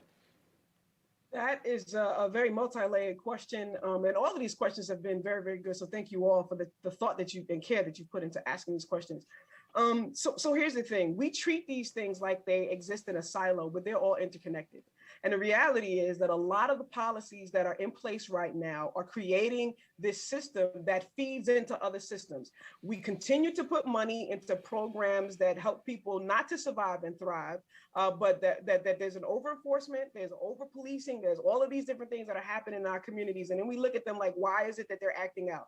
The city council budget last year defunded summer youth employment program, took away money from DYCD. Where your spending priorities are, that shows where your heart is. And so we've got to do a better job of making sure that the people that work for ACS are properly trained, that they have the resources and the tools that they need. But we have to push back on their supervision of those types of situations. And we got to make sure that your organizations and other agencies have the bully pulpit money. That's what we're going to do. Bully pulpit and the money working in conjunction to clear a path there. So I'm looking at you, candidate Edwards. Do you have a response? Yes, I mean, we have to eliminate this quota system that deals with police, deals with ACS, and really reimagine ACS as a supportive mechanism and not a policing agency. What we really have to do is we have some great people who are ACS workers. Councilwoman Alika Samuel started out in ACS, a lawyer, a leader, and she quit because basically they wanted her to take somebody's child rather than go into the house, find where the support mechanisms are and report it. So what I would really like to do, and it's universal, it's to change ACS's need and the way they have to really go about it and create them more of a support service network other than just a police state. So I think we got to eliminate quotas, and we really have to look at how those particular people can be more of a benefit in supporting families, creating what we call patient-centered medical home, which talk about mental health services, food insecurity, housing access, and utilize those ACS workers as that in between. Thank you, candidate Edwards. Now we're going to come to you, candidate Jones, for your response about how you could intercede on behalf of Brooklyn families and their needs. I think that I'm the only candidate that grew up in Brownsville, born in Brownsville. So what she's talking about, I see that every day. And I believe that we have to change some of the laws, the city council members, the state assembly members. And I don't have to wait until I'm borough president to get this on the roll. I just think that I like to get the other candidate who's offering $50 million and open up a resource center so that we can hire some lawyers and attorneys to make sure that Brownsville get what Brownsville deserves. Thank you. We appreciate that answer. Now we're going to turn from candidate Jones to Antonio Reynoso. What's your response? Appreciating my candidate, Anthony Jones. Listen, I think that the issue here is that the city of New York is in the business of policing poverty. That's exactly what is happening here. What ACS people should be doing, or ACS workers should be doing, is going into these homes with a checklist and checking off the boxes of the resources that these families need, and then working to bring those resources to those families, not taking children away from mothers. That is the backwards way that we police poverty in this city, and it continues to be that way. ACS should be a support system, not an enforcement system. And I would, again, make sure that I use the bully pulpit to be able to bring attention to this issue. But also, in the city council, we passed legislation to stop drug testing pregnant women while they're giving birth, to use that as a way to take away their babies. What we found out is that the drug testing was happening almost exclusively in public hospitals to Black women. And that is exactly what continues to happen in the city, and we need to change it. And I will be the borough president that does that. Thank you, candidate Reynoso. Now we're turning to you, candidate Simon, for your response. Yes, well, you know, I would agree with Ms. Council, and I certainly agree with Antonio with his view. ACS really takes a prosecutorial role in what it does. And I certainly have had clients where they were drug tested, they were African American, and they were drug tested during birth or right after birth for the purpose of monitoring that family. So we need universal child care. We need to provide support to families. We need to provide resources to families, and we need to provide job training. She's about to. So those are because what's happening is women are really being left behind, and they're going to be more left behind as a result of COVID. So I would work on all of those issues. Thank you. I'm sorry for that little interruption in the middle. We were listening and we got you. Thank you very much for your considerate response. And now, finally, we're going to hear from candidate Whitehead. Yeah, well, to answer Anthony Jones' question, no, you cannot have anything of the 50 million because you've been the district leader in Brownsville too long and things got worse, not better. And getting back to what I want to say, the ACS has been acting like the police, and this is going to be incorporated into my parole reform, where that even the parole has been torturing the Black and brown community, just like ACS has. What I do want to do to leverage and balance the, because if we deal with ACS, we have to deal with the community as well. And I want to implement guaranteed income, where therefore the borough president can give a stipend to certain individuals that need it, cash in hand. There's something that Martin Luther King said. He said, I am not now convinced that the simplest approach will provide to be the most effective. The solution to poverty is to abolish it directly by a now widely discussed measure, the guaranteed income. Cash in hand clears a lot of this pain. Thank you. Thank you for that response. So we are being mindful of the time, and I'd love to see everyone on the screen right now if we can get a grid, just so folks can see the people who've been participating and asking so many thoughtful questions tonight.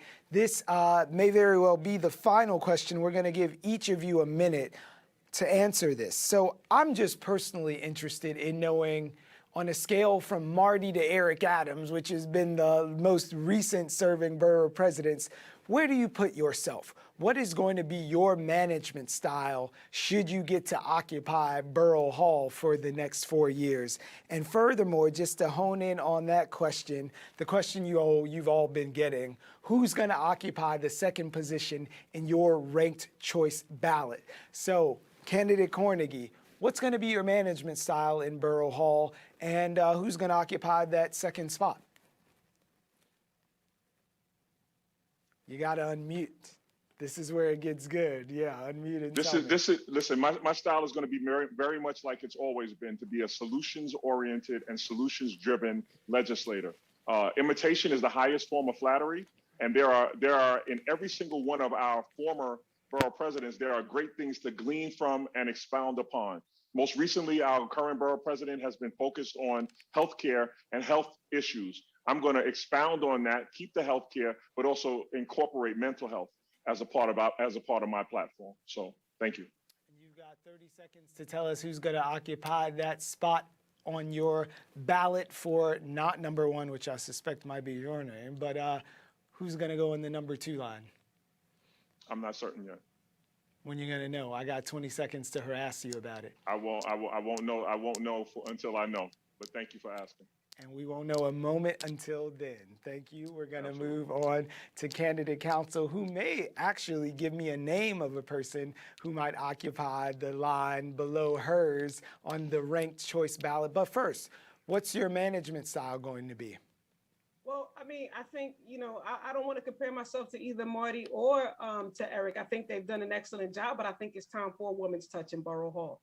I think it's time for us to make history, not just for the sake of making history, but I think we need someone who has nonprofit experience, who's worked to solve the problems behind the scenes and can scale the experience that I have across the borough of Brooklyn. So ready on day one to do what needs to be done, ready to be the first mom in chief to bring some equity and level the playing field in the borough of Brooklyn.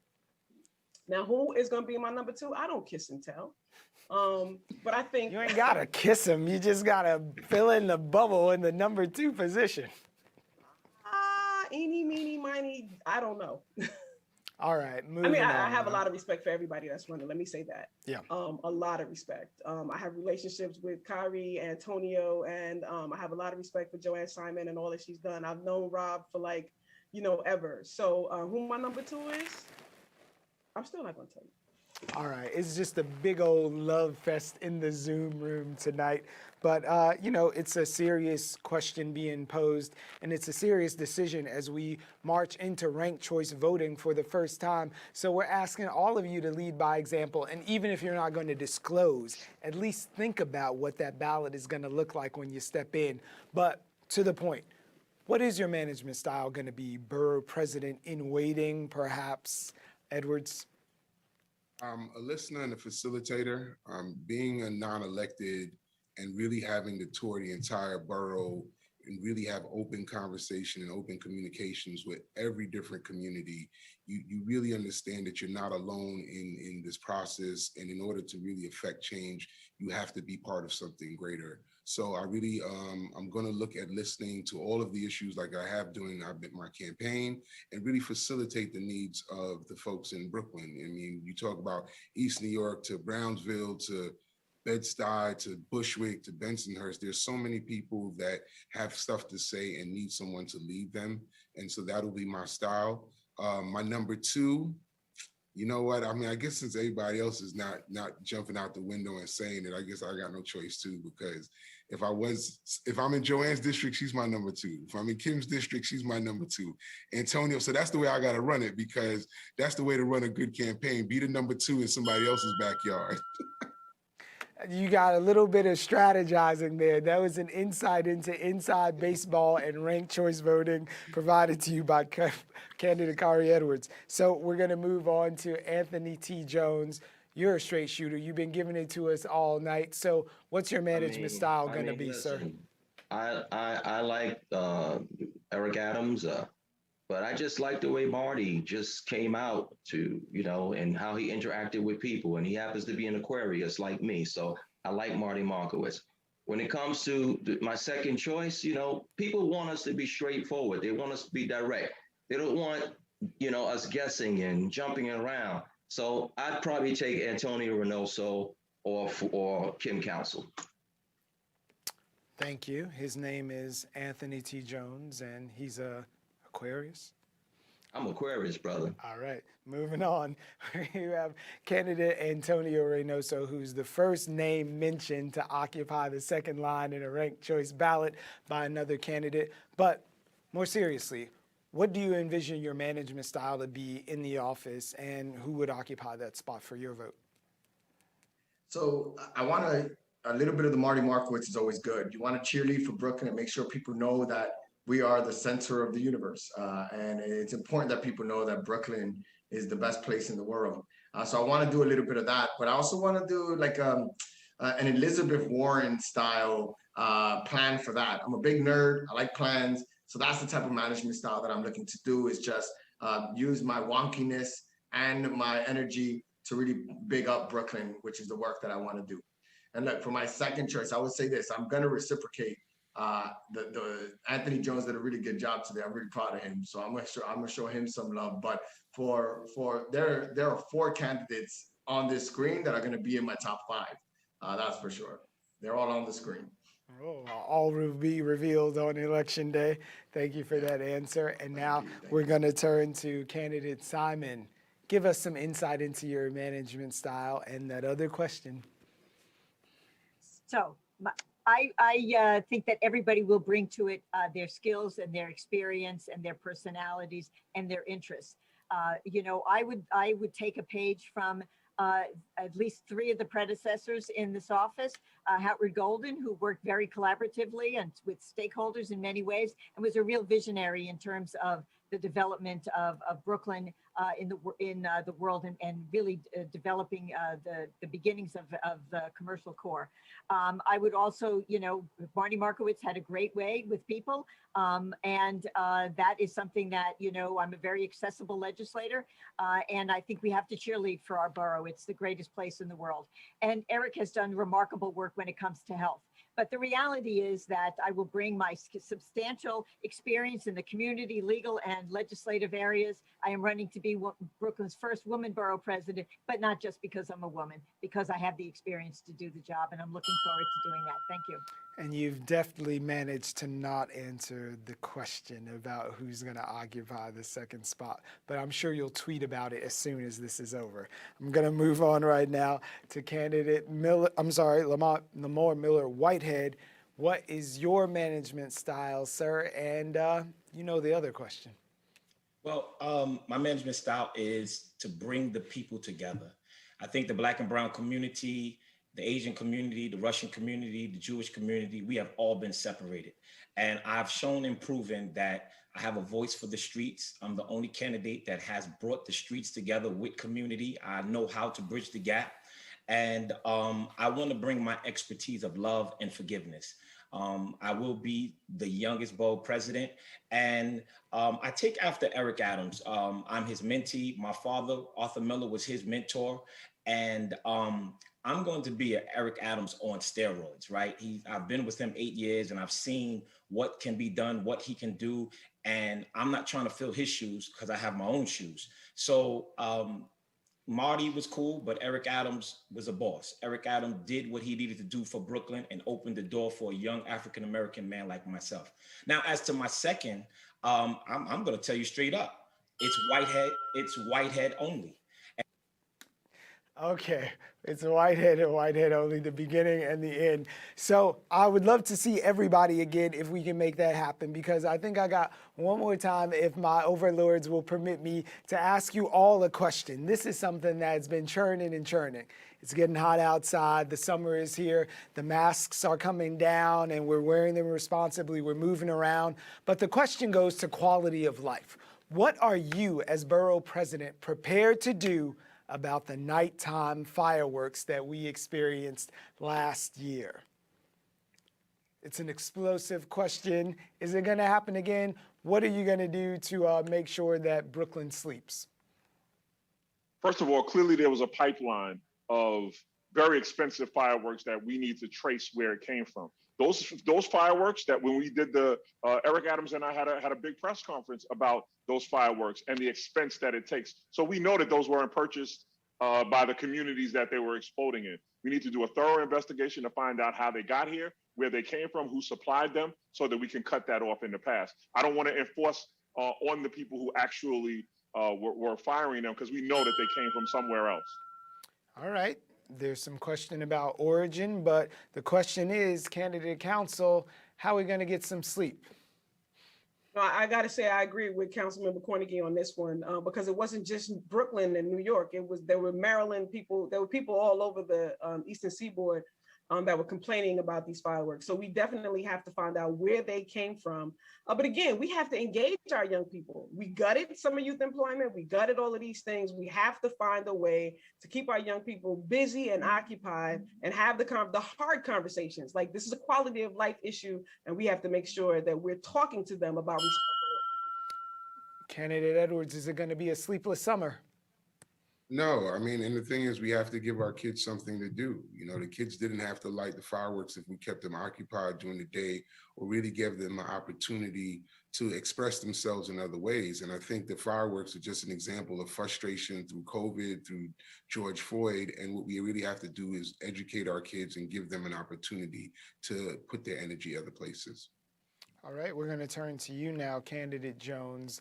It was about what could the borough president do to really quiet down the explosions? It's going to be a sleepless summer, so prepare for it and get ready for it. But I think it's important that in terms of the Brooklyn Borough President, we need to disseminate the information out there through the community boards and through district managers to encourage people within the community to have some concern in terms of the fireworks. We got to get people involved and understand that, listen, at a certain period of time, it just needs to stop. Now, we have to prepare for it, but, you know, we as a borough, we got to get the police involved. Okay, Candidate Reynoso, what say you to the question of the fireworks in the summertime at night? I definitely don't have the answer to that, and I agree with Mr. Jones that there will be sleepless nights come July 4th. I want to be very careful with enforcement. The enforcement will happen unequally. It will happen in our neighborhoods that are Black and brown, and our kids will be put in jail for some nonsense that will destroy their lives over one mischief. So I want to be very careful about how we do that. And it is about education and giving these young people opportunities, but don't think we can stop it. Candidate Simon. You know, there's no great answer to this question, but it is about leadership from the top. It is about the tone set by the borough president, working with the elected officials, working with law enforcement, and working with perhaps federal officials, because New York State does not have laws that allow for that kind of fireworks, right? They're coming in from other states, so this is interstate. We need to investigate, but we also need to help set a tone and encourage kids. I agree with Kari. It's about having something to do. We need to be about helping our kids. All right, so is it too late, Candidate Whitehead? Are we just gonna have to suffer through the non-silence this summer evenings? No, I think we can silence it, but if we look at the statistics, me and my team did the statistics from 18 to 45 years old, 95% of Brooklynites didn't even know there was a borough president. So at the end of the day, there's a disconnect. And I'm the one that can connect with the younger community, so therefore we can do what we need to do. And as far as the fireworks coming in, is the same way the guns is coming into the community. So once again, you get political answers and a politically response, but yet at the end of the day, there's no real answer. Let's stop lying.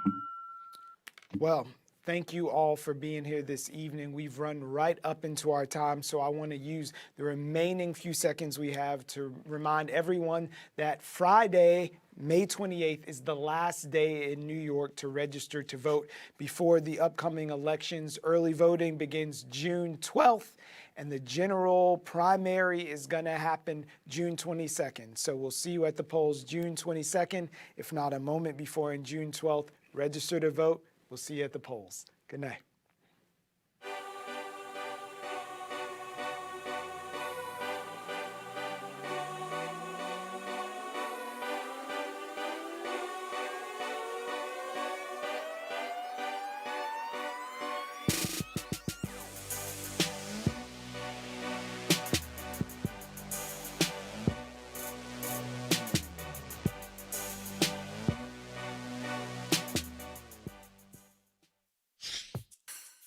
Dream of the things you'll never know.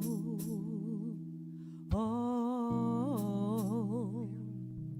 dream of the beauty within your soul. George Floyd! When you dream, when you dream, dream slow.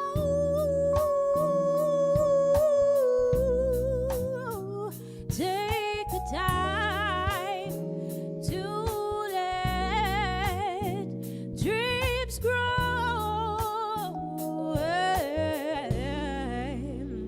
Just dream, just dream, just dream.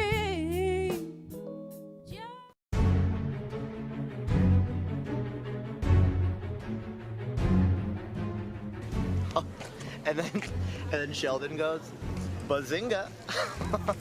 Like what? Who writes that? Who writes this stuff? You know, wild. It may feel like just a regular day in the city, but occasionally, life feels more like an action movie than reality. Oh my God, babe, dog, do you see that dog? no, You see no. that dog? Isn't he adorable? Babe, look at him. Look at him. People work hard to stay in relationships, but sometimes dudes will be trash. Their motivations are different. The warning signs may vary, but the devastating effects are the same, and unfortunately, you need to be prepared for the worst. Could be fun for us to get a dog, you know? For us? Yeah, you know, when you move in with me? Move in with you? Yes, babe, and nice spot in Murray Hill. If you ever find yourself in a public breakup event, your survival may depend on a plan. There are 3 things you can do that will make a difference: run, hide, fight. First and foremost, if you can get out, do. Always try to escape and evacuate, even if others insist on staying. You left your purse. Remember what's important, you, not your stuff. And make sure you encourage others to leave with you until you're safely out of harm's way.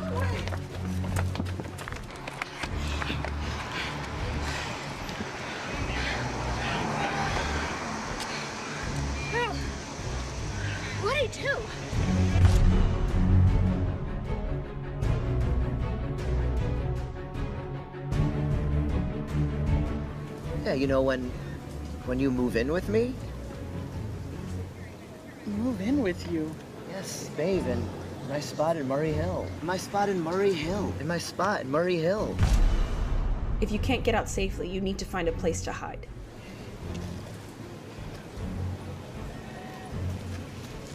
Try to secure your hiding place as best you can. What? Where are you going? Turn your phone on silent. Okay. Once the subject is out of sight, ghost him. Pretend that he does not exist and curve all his texts. Do your best to not love these hoes.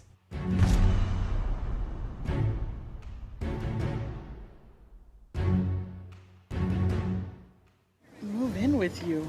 Yes, babe, in my spot in Murray Hill. My spot in Murray Hill. In my spot in Murray Hill. Murray Hill. Murray Hill. Murray Hill. As a last resort, if your rep is at risk, fight. Big Bang Theory sucks. Act with aggression. Wait, what? Improvise weapons. Disarm him. And commit to taking that fuckboy down, no matter what. Big Bang Theory fucking sucks. And you know what else fucking sucks? Your mom. What? Yeah, what? Bitch. Oh!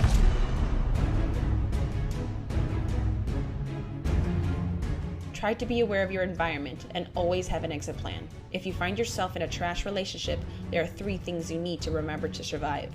Run, hide, fight. Be aware and be prepared to text him in 3 months. Ugh. So it's called attachment parenting, okay? It's like this thing where you sleep, cuddle with your kid, you swim with them, you take a bath with them. Hold up. What's up?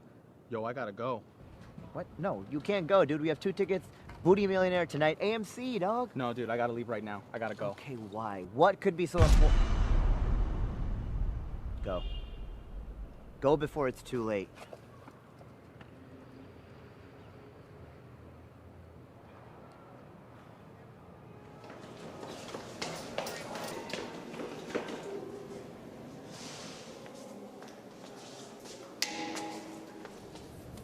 Excuse me. Yo, I'm sorry. Is the train coming soon? I need it right now. Sir, the train comes when it comes. I'm not really quite sure when Ma'am, it comes. I'm sorry. I need some shit right now. I'm sorry. You don't understand. Sir, unfortunately, there's no time clock in this station. I'm not really... Oh, damn. Oh. Dispatch? We have a code, booty.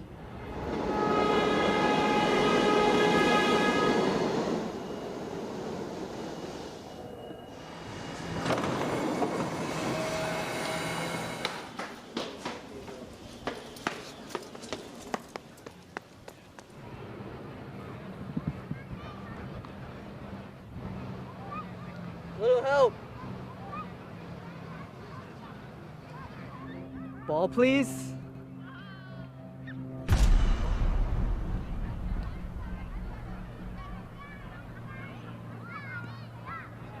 Go to her.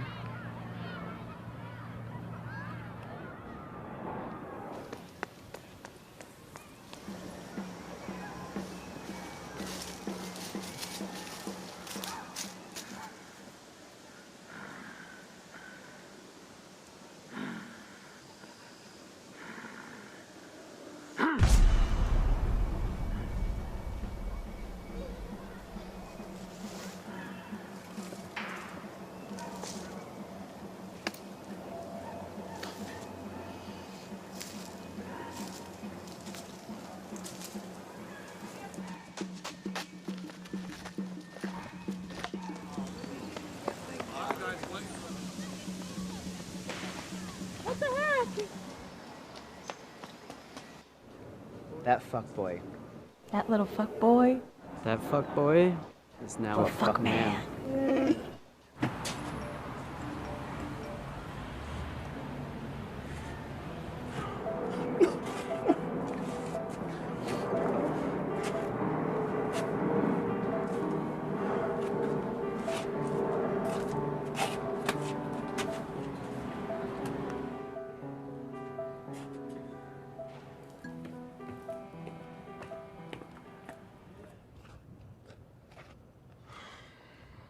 Didn't go so well.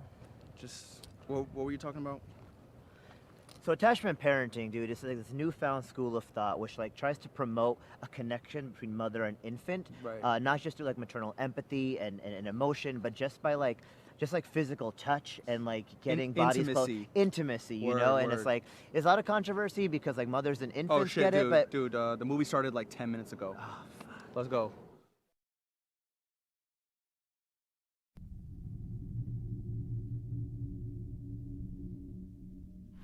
I would like to call to order our quarterly meeting of the League of Extraordinary Black Women. Praise be to Black Girl Magic. Praise be to Black Girl Magic. Ladies, we have gathered here today to do what we have always done.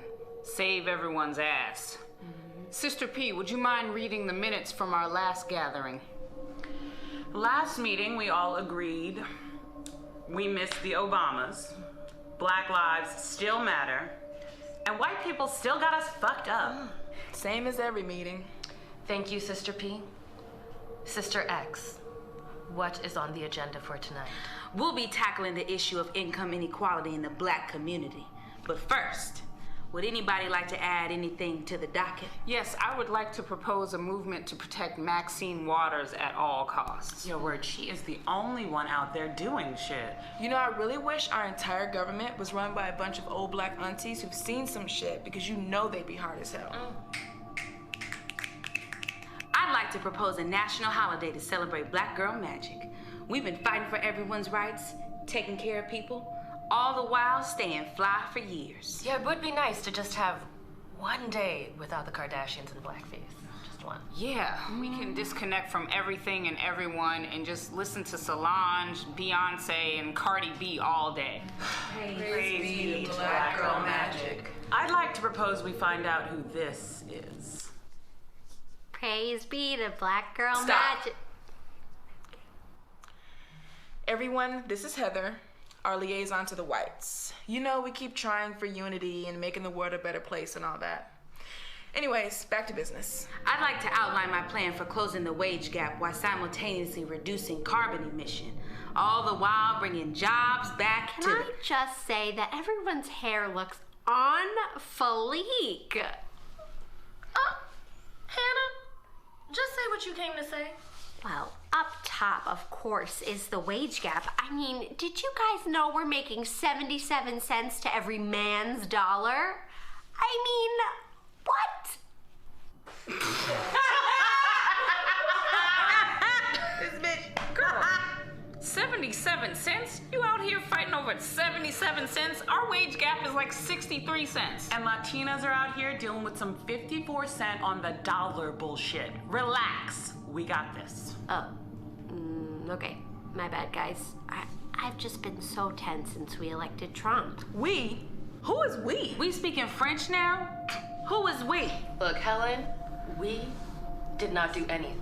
We voted for your pantsuit princess even when she was problematic as fuck for Black people, and you got the nerve.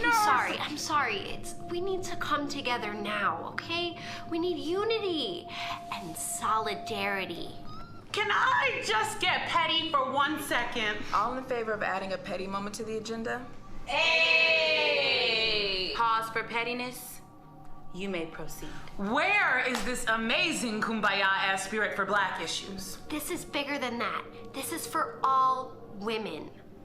Which reminds me, I got you guys a gift. Pink pussy hats. Oh, hell no, I am not wearing that. What is this? No! This is gonna fuck up my hair.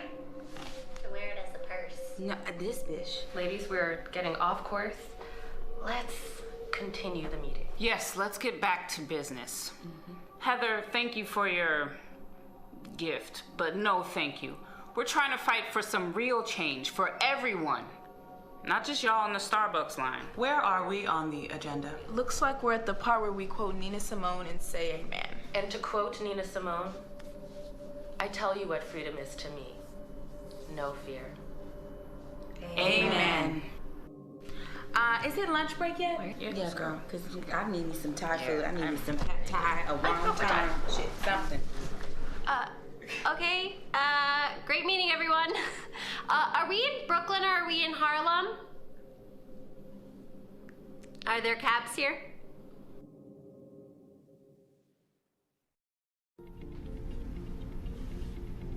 Yo. Hey, baby, how was school? That was alright. The letter came.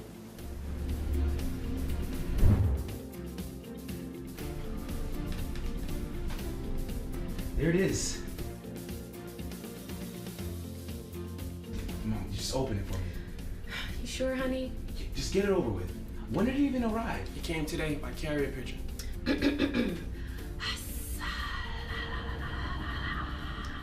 Also tough. That's the only way it'll open.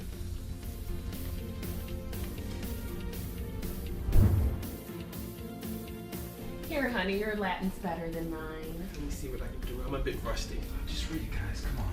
Carissimi applicant. Pops, come on. English, please.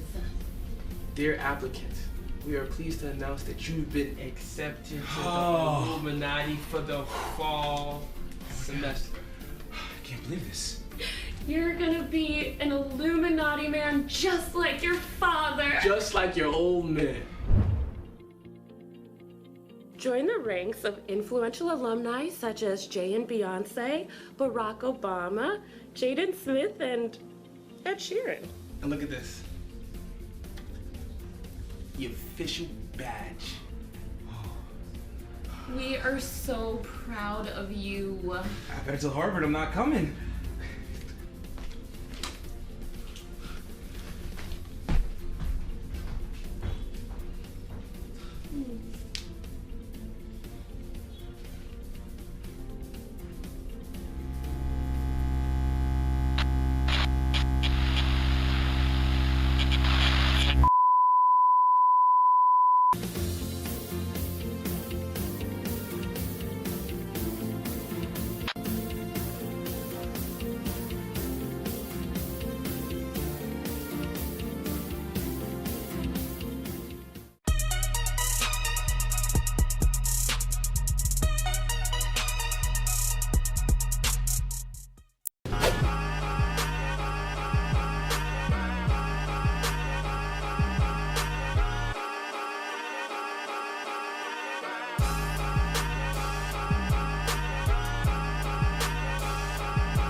Hi, yes, I had a terrible experience on a date just now. I've been on a hold for like, what, 20 minutes? When I go out on dates, it's just like she actually doesn't like me. This guy definitely just looked like we're not really connecting, you know? I'm looking for my princess, man.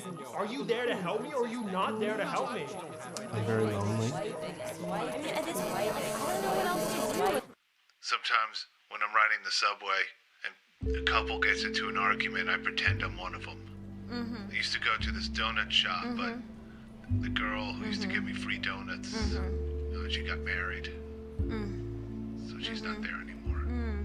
I did my laundry last week and someone had left their sock in the washing machine and I got to give it back to them. It's pretty exciting stuff. That was cool. Are you even listening to me? Yeah, no, of course I'm listening. That's why I'm saying all the noises. You're the help center, aren't you? I need help. I'm just 10 miles east of Detroit. It's not like I'm in the middle of nowhere. What are you gonna do to help me find a match? I could help you change your password. Jesus Christ! I don't even know why this is so hard. I've watched Meg Ryan I can films. direct you to our frequently asked questions. You know what? Forget it. Just forget it. Have a bad day. You don't mean that! Hello?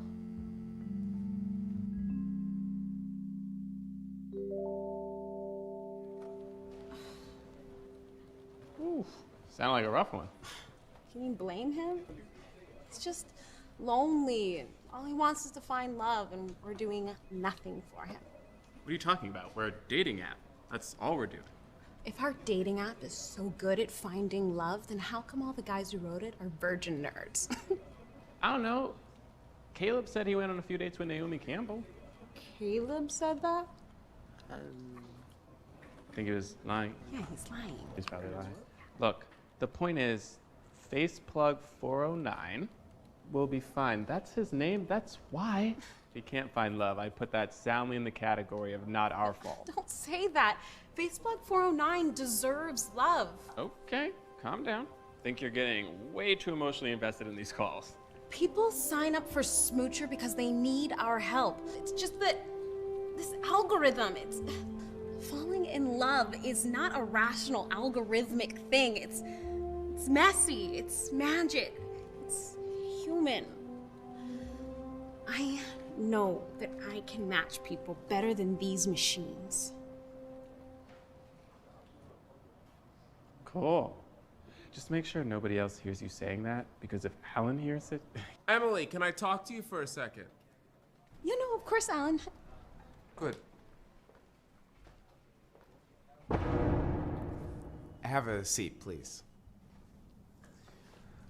As you know, Smoocher is doing... Bad, yes, badly. And so, Emily, I have to ask you, how long have you been working here?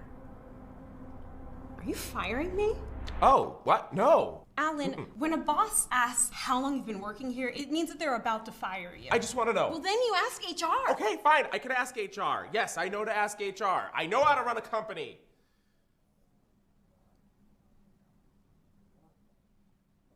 I listened to a Shark Tank podcast that said that a good CEO has one-on-one conversations empathetically with his employees, and so I'm asking questions about your life. How long have you been working here? 7 months. And do you like it? Well, You're taking way too long to answer. I think the product doesn't work as well as it could. What are you talking about? The product is great. We help people find love. Alan, have you read the feedback forms lately? No, are they great? No. Oh. They're not great. They're rotten. They're sad. They make me feel like giving up on love, and I think that salt and pepper shakers are romantic. Well, that's a real problem, because I know that you're frustrated, but you are the front line of the company, you know? And you know what the front line does, right? Yeah, they get shot. Yeah, okay, yes, famously they get shot, but they also raise morale with the customers and with the fellow coworkers, right? So go out there and raise morale. Oh, you want me to do this with you?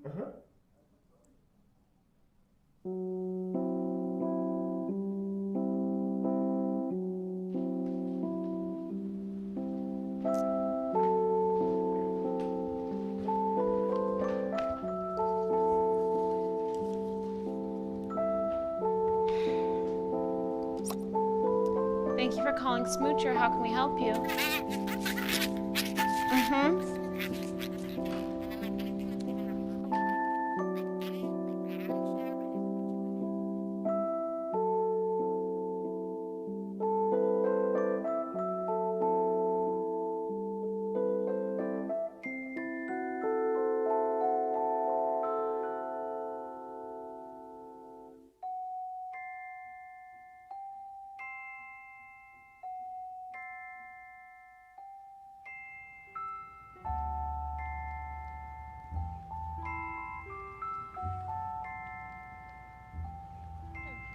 You guys are both reading Tolstoy.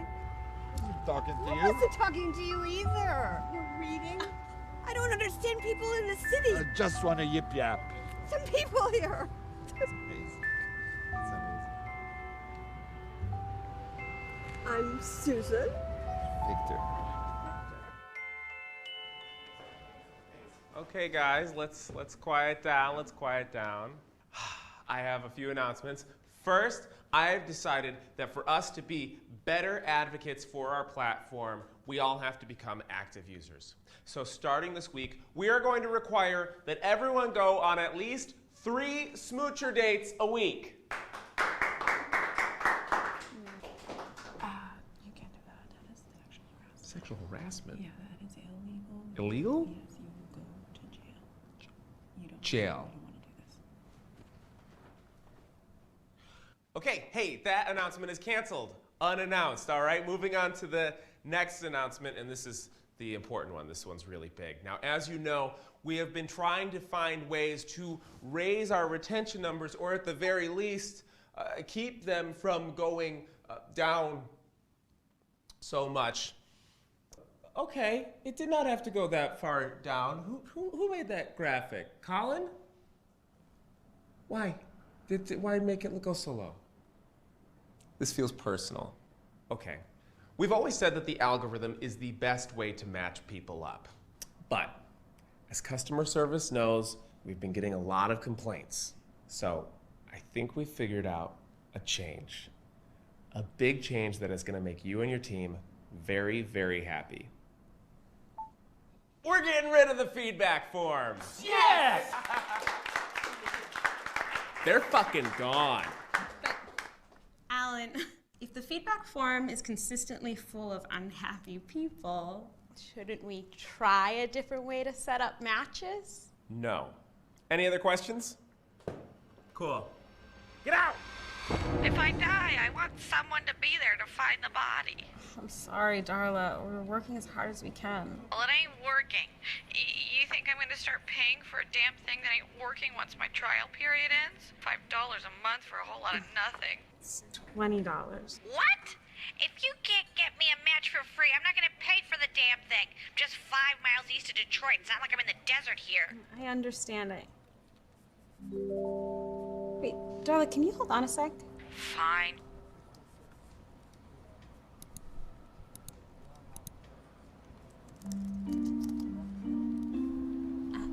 I think I may have found something for you. Check the app in 5 minutes and let me know if the problem's fixed. Sure, whatever you say.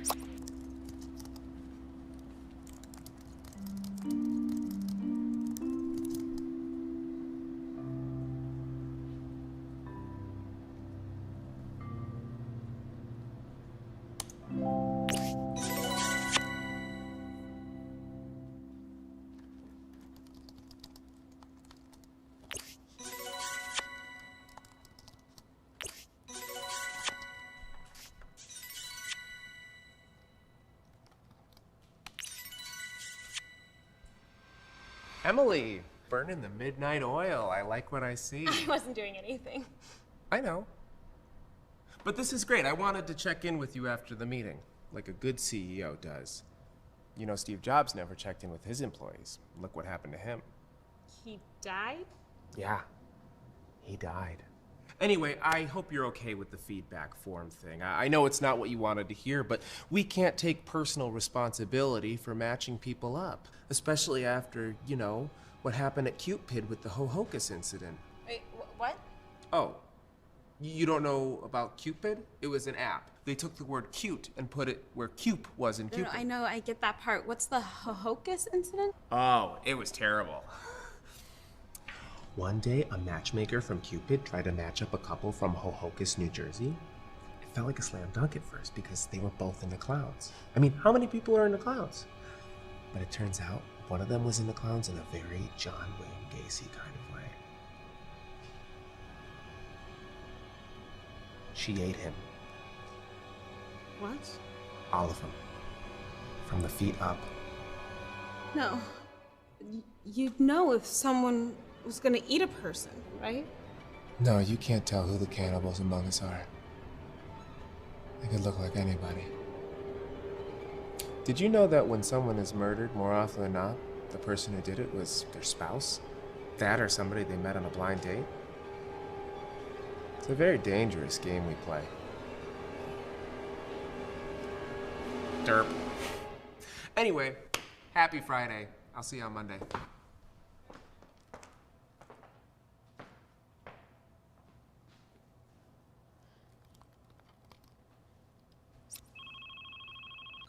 Hey, Darla, it's Emily from Smoocher. Can you please give me a call back as soon as humanly possible?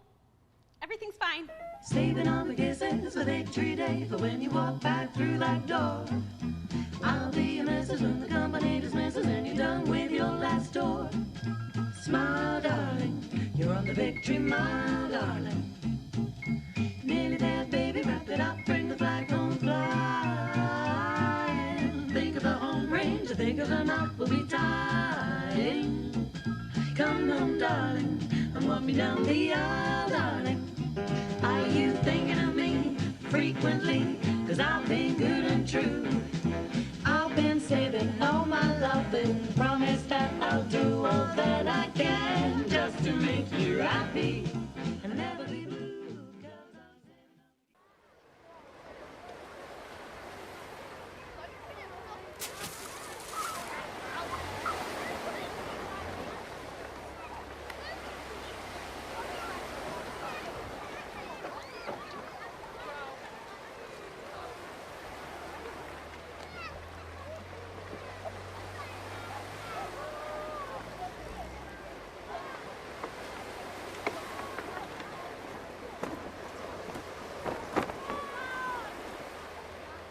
Dream of the things you'll never know.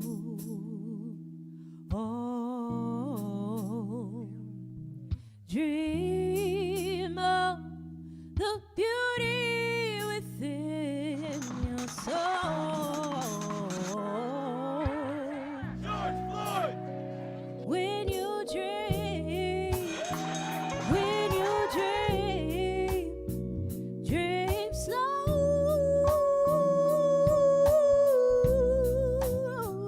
Take the time to let dreams grow.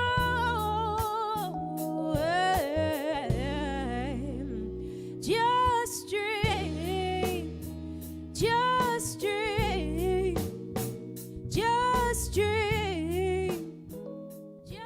Welcome to East New York. I'm gonna show you the amazing businesses. Let's go say hi to Miguel, the best hot chocolate in East New York. Vito!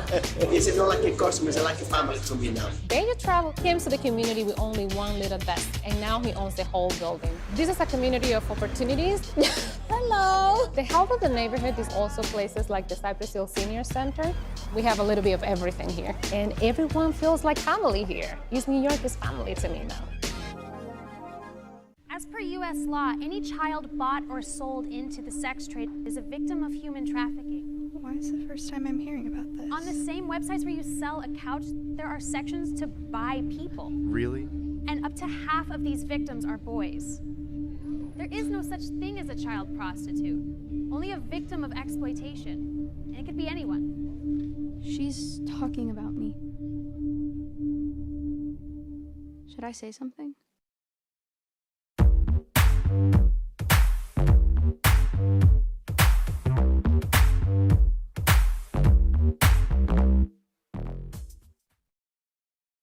All right, y'all, we starting, y'all.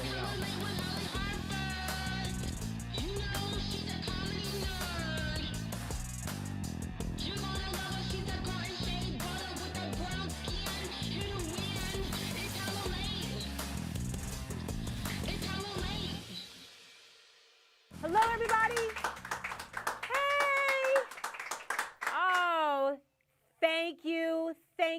Thank you so much to coming to Hella Late with Holly Harper. I am Holly Harper, bringing you some of that necessary Black woman energy to late night TV, just because there's so many of us, right? so many of us.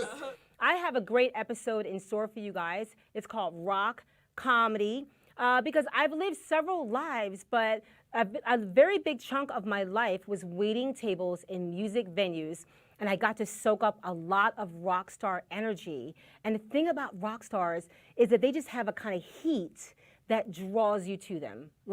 And I can relate this because before everything in the world shut down, my favorite thing to do was school pickup at my daughter's middle school. because there was this dad that had that rock star heat, and all of us used to crowd around him and listen to everything he had to say. He was like this big, like almost like alpha dude, like overly masculine, and he was always like, you know, as a man, I feel as a father, as a man. And so one day he was talking about how his back hurts, right? And I was like, hey, I work out. You need to get yourself a foam roller. He was like, all right, foam roller. So a little bit goes by, I see him, I'm like, hey, did you get the foam roller? He's like, yeah, I didn't like it. And I'm like, why? He was like, it was big. It was really big, and it was long, and it was long, and it was big, and it was on my back, and it was like right there, right there.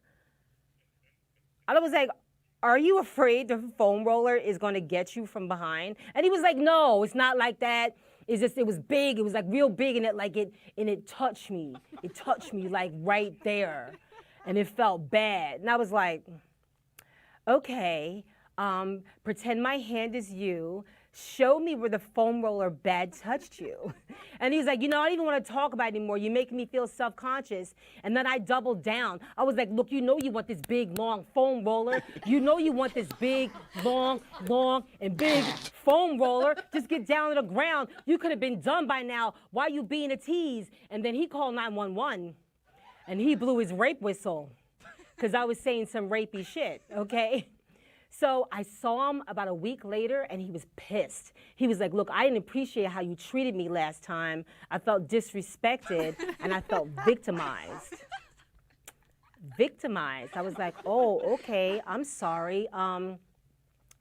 Maybe you could remind me what you were wearing, and that could indicate how I treated you. You know what I'm saying? We dress for the role we want. I mean, did you give mixed signals? Did you even try to fight me off? All right, this was a miscommunication. So basically, I have a rock star in the world that hates my ass, basically. But I have a great comedy episode for you called Rock Comedy. You're absolutely gonna love it. Are you guys ready for a great show? Yes, I have a friend named Heather, and she always has lots of questions. So right now, we are going to visit Heather on the street.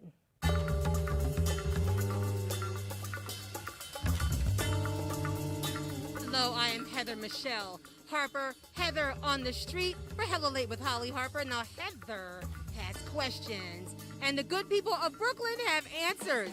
So y'all gonna come with me right now for Heather on the street. So we're gonna play Marry F Kill, okay? With some bona fide golden hotties. Bona fide golden hotties. But it's Marry F Kill Reserve, which means one of them you can have on reserve as your husband. We have Jason Momoa. We have Michael B. Jordan. We have Idris Elba. Ooh. And we have Lenny, my husband, Kravitz. I'm just saying no. Okay? So one is a marry, one is a F, one is a kill, or you can just send him home. One's a kill, but one is a reserve. Like, you're going to keep him in that glass box. You know what I'm saying? Oh, my goodness. Jason Momoa. Marry. All right now. All right. Lenny Kravitz. You know what I will do to him. We know. We know. I've been a Michael B. Jordan fan since, like, before. Since The Wire? Since The Wire? Yeah. You've been a fan since One Life to Live? Exactly. Since One Life to Live, child. Okay. So I would marry him. I think reserve. I don't know. Reserve. You're gonna reserve Idris. I was gonna reserve Idris, but yeah, I might have to say goodbye to Jason. Okay, you're gonna say goodbye to Jason. You're gonna say goodbye to Aquaman. All very good-looking young women. All very good-looking. So one you have to marry, one you kill, one you F, and one you can put on reserve. You want me going to order? Yeah, well, just whatever you like to, who would you marry? Who would you marry? None of them. No, okay. But, don't you ask me other questions, then that's something different, but I wouldn't marry none of them. That's cool. These are your answers. Your answers. Anyone you F? Yeah, all of them, man. All of them? I will if they let me. Hey. Turn it down if they can give me the money. I'm taking the money from them, so. All right. If it have to be, they got money. Why wouldn't I? They ain't ugly though. Maybe if I see them without the makeup, I'll make a clear, conscious decision. But till then, like, you know what I mean? How I look on paper, I do them. You know what I mean? Yeah, thank you. Okay. Heather had questions and Brooklyn had answers. Some of them. The answers are the answers, ma'am. Anyway, thank you guys. Bye. The best songs in rock and roll leave a legacy for generations to come. One woman inspired by the great Tina Turner only sees comedy. That woman is my mother, Holly Harper. You know, for a while we all went for a clean-shaven man. But now we're back to that little something extra to just let us know he's a man. And that's a big mustache. So we're gonna flow the beginning of this song like a stream and rage the end like a hurricane. 'Cause that's how we do Big Mustache. Slick down or bushy, your stash is oh so carefree. Porn star or boxcar, an undercover brother. Zoo, zoo, that's the sound of the electric razor trimming down or shaping up. You are my grown-up with your stash. I love your big mustache. It's such a smash with my body when we party. Baby, hit me with that stash.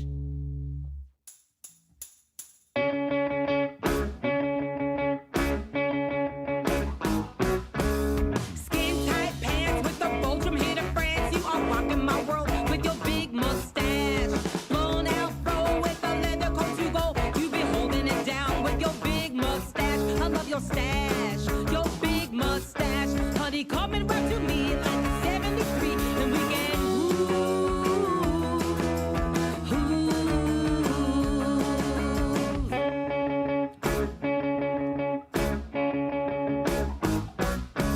Chef and Burt Reynolds really put a hurt on me. Tickle me with your big mustache. Joe Namath, Jim Brown, get a ticket downtown. Visit the South with your big mustache. I love your stash, big mustache. Honey, take me for a ride on your furry seat bike on that stash.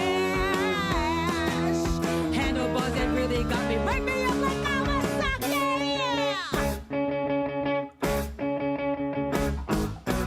Oh, one more time, yeah. That big mustache.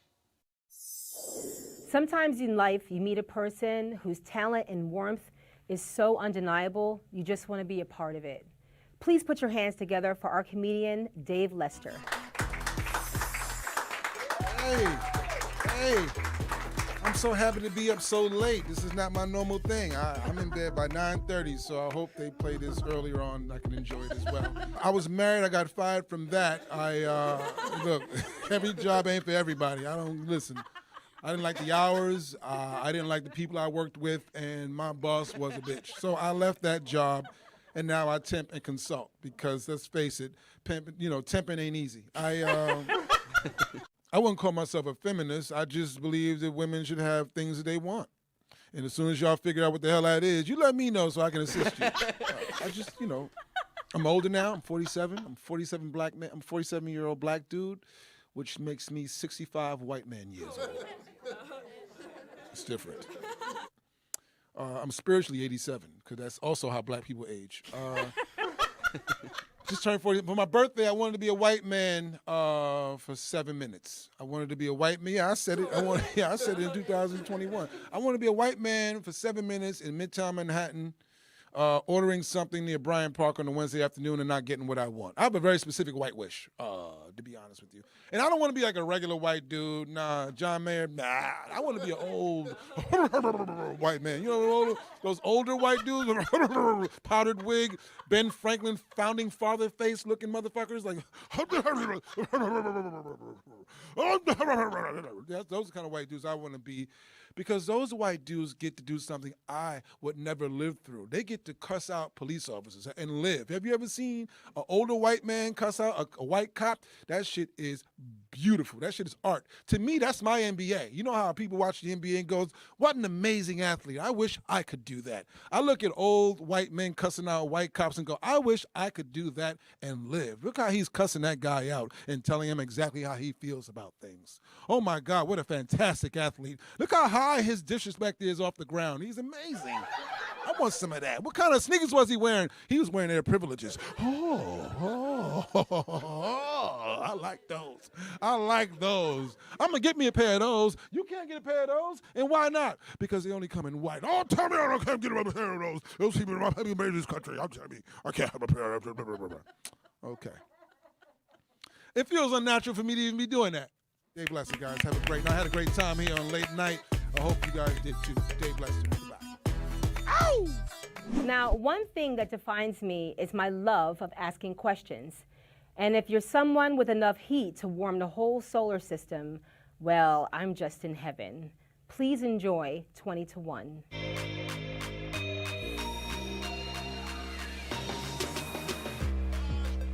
Yes, we're here with 20 to 1, a Q&A thingy I like to do with some very cool people I know.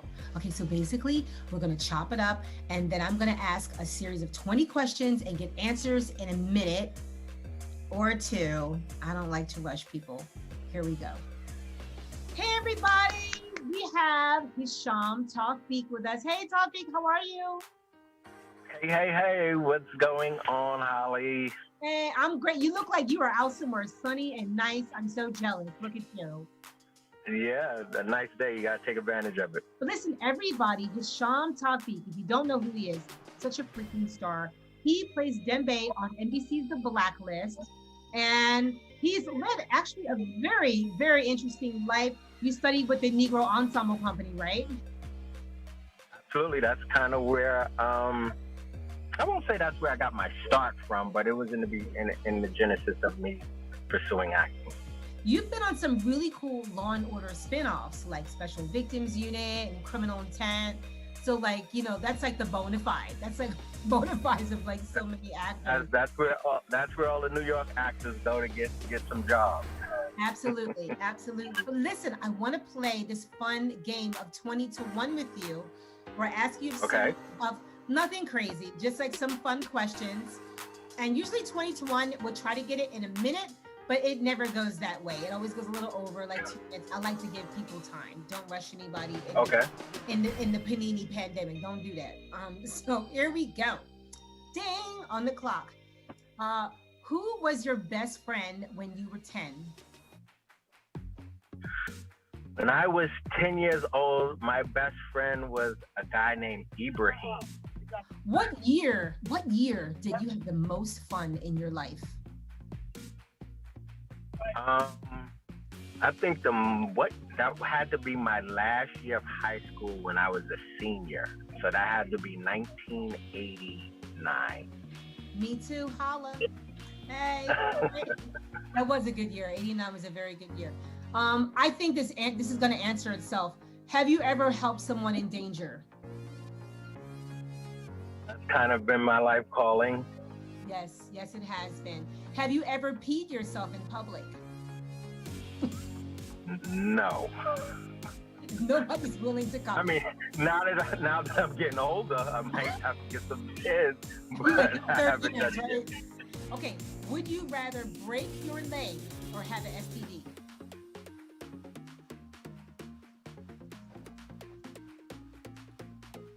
Break my... Damn, that's hard. It depends on the STD, I guess. But I would say... on your stuff, no one's going to sign it. You know what I mean? Have you ever had a crush on a teacher? Absolutely. Oh, all right now. So what cartoon character would you date? What cartoon character? I think Betty Boo is pretty sexy. What I said. She's the only woman I'm attracted to is Betty Boo.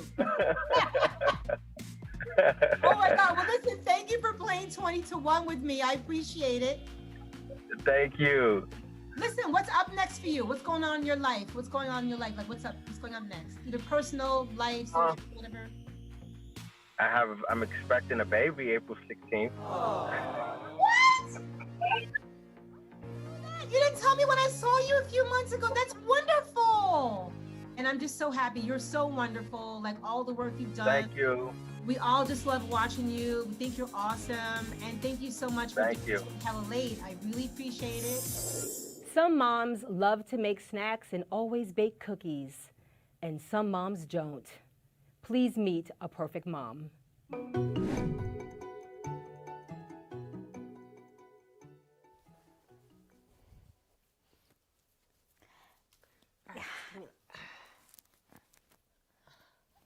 Hey, Mandy. Welcome to Perfect Mom Studios. What's up, honey? Hey.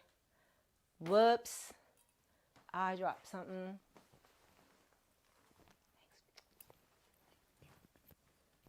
Oh God, you got something to drink in here? There was water in the break room. Okay, but like maybe like some scotch? You guys like whiskey? Like please? I'm sure someone could go to the store. Okay, all right. Ah! Here we go. Mandy stays holding. Someone's a party girl, huh? Wine and just like, maybe like some spirits and then like, you know, like an edible here and there just to like take the edge off. Right. So Mandy, tell me, why do you think you were nominated as a perfect mom in MBS This Morning's Perfect Mom competition? Oh God, because the bartender at the Rusty Nail is a fucking retard. I mean, come on, like, you're shitting me, right? Wow. So do you eat there a lot? I never ate there. But like, Bloody Marys that could kill a fucking horse, right? But like, Bloody Marys have like nutrition in it. It's like a tomato, there's like a thing. It can be. That's not marijuana, right? Of course not. So tell me, how are you present in your children's lives? I always make it home. I mean, like, come on, like, no matter what happens, like, no matter what's going on, like, whatever song's playing on a jukebox or like whatever's happening, like, I always make it home by 6 p.m. 6. And like, or at least I'm like on the porch. And you don't think that all of this drinking is negatively affecting your children? Bitch, my kids don't drink. Are you crazy?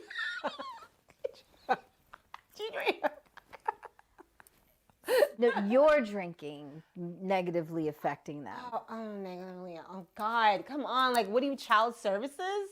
Like, wait a minute. Are you child services? Because, like, you didn't identify yourself. I am not child services, Mandy. God. Oh, God. What? God, really, Miss Fancy Pants? What? Like, you know, this is like exactly like, you know, this is exactly why I don't trust like matchy people like you with like all your matching shit. You know, like you're all like sneaky and you're like, oh, educated and you're like, full. Like, you follow the rules, it's too goddamn much. God, you know, the rules are just a suggestion. Oh, God, where are my Patriots? I'm not having any fun. Me either. Oh, God. Want a hit?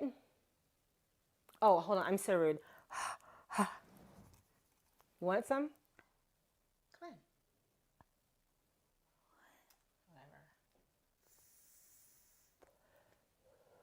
Whatever. Well, you guys, that's my show. Did you have a good time? Yes. Thank you so much for coming to Hella Late with Holly Harper. Good night.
I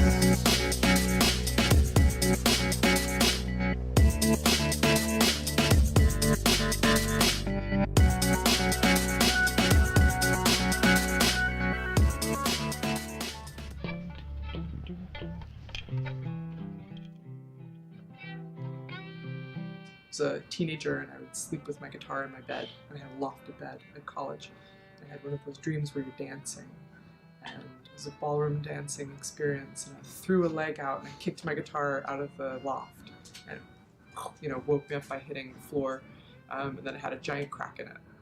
So I researched it and I fixed it. And it worked. That was the first time I fixed a guitar. I'm Chloe Swanner. And I'm Mamie Minch, and we co-own Brooklyn Luthery.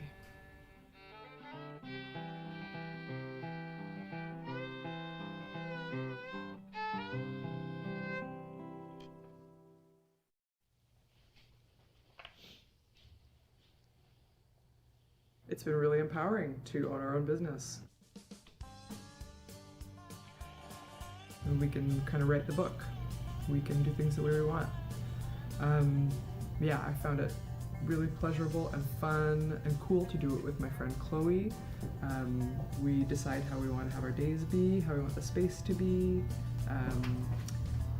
Part of starting the shop was not only that we wanted to have our own shop, but it was that it felt like the community really had space for it. In a way, I kind of think that the musical community had been failed by all the shops locally being run by, guys. I think on a whole, it's felt like starting a small business, we felt like we've had a lot of support, whether it be from, our immediate friends and community, or our clientele or the other shops that exist. It hasn't felt like too much of a struggle. Good. Right. It's the difference between doing something by yourself in a basement and being part of a community. People come in here, they know us, we know them, we've developed these relationships over the years. We've been open for 4 years, and before that we worked in other shops around town. So it feels really good to be part of people's circle in that way. I really like the analogy of like a doctor's office or maybe even an ER. There's a whole, triage that happens. And it is often like dealing with a person's loved one. People are very attached, and if something comes in with a big injury, they're kind of freaking out. And I think it's kind of part of both of our sort of ethos, which is fixing. We facilitate things, things working again when they stop working. When something feels wrong, come see us, we make it better. That's cool. I think there's an amount of grit in that we both identify with.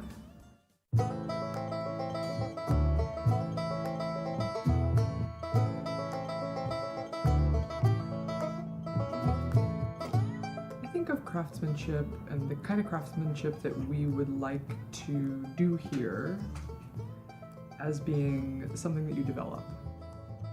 If you do our job well, I've heard someone say, it's impossible to tell that anyone has touched the guitar. Just sort of a downer in a way, right? If you do a good job, it's totally invisible. It looks like the break never happened, but it's really satisfying. And when I think of craftsmanship, I also think of like the history and tradition of a particular trade. Almost like a society of people kind of information sharing, and there's a whole history of technique and development. So, I think of that. I've really enjoyed meeting working musicians, working across the board, different kinds of music and different capacities. But I've been surprised how rewarding it's been to work with amateur musicians. Somebody who's learning, somebody who's a kid, people who pick it up after years of having put it down. I really like that. People get a lot of pleasure out of it, and it's a way that kind of anybody could have access to art or something creative or something that maybe feels a little bit bigger than day-to-day life. Brooklyn's music scene, yeah, I feel like it's, you know, bubbling away. Yeah. There's a lot going on, and particularly, I mean, from what I've seen, in kind of the roots music scene, right, and folk music, yeah, which has always been there in New York, but Brooklyn, yeah, there's a few just kind of like roots and world music stronghold venues like Barbez and Yeah. Jalopy Theater and Sunny's that just, you know, have jams and open mics and just kind of community hub. Yeah, I think the music scene is really accessible and it's really varied. She said it. I don't know nobody to say anything else. It's actually like kind of a high pressure situation, you guys. They're looking at us and expecting us to be brilliant.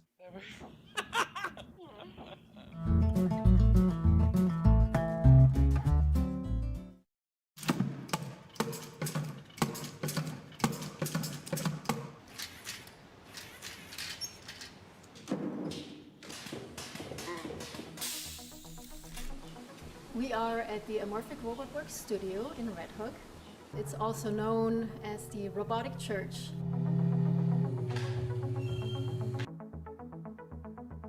There is actually an interesting history of this building.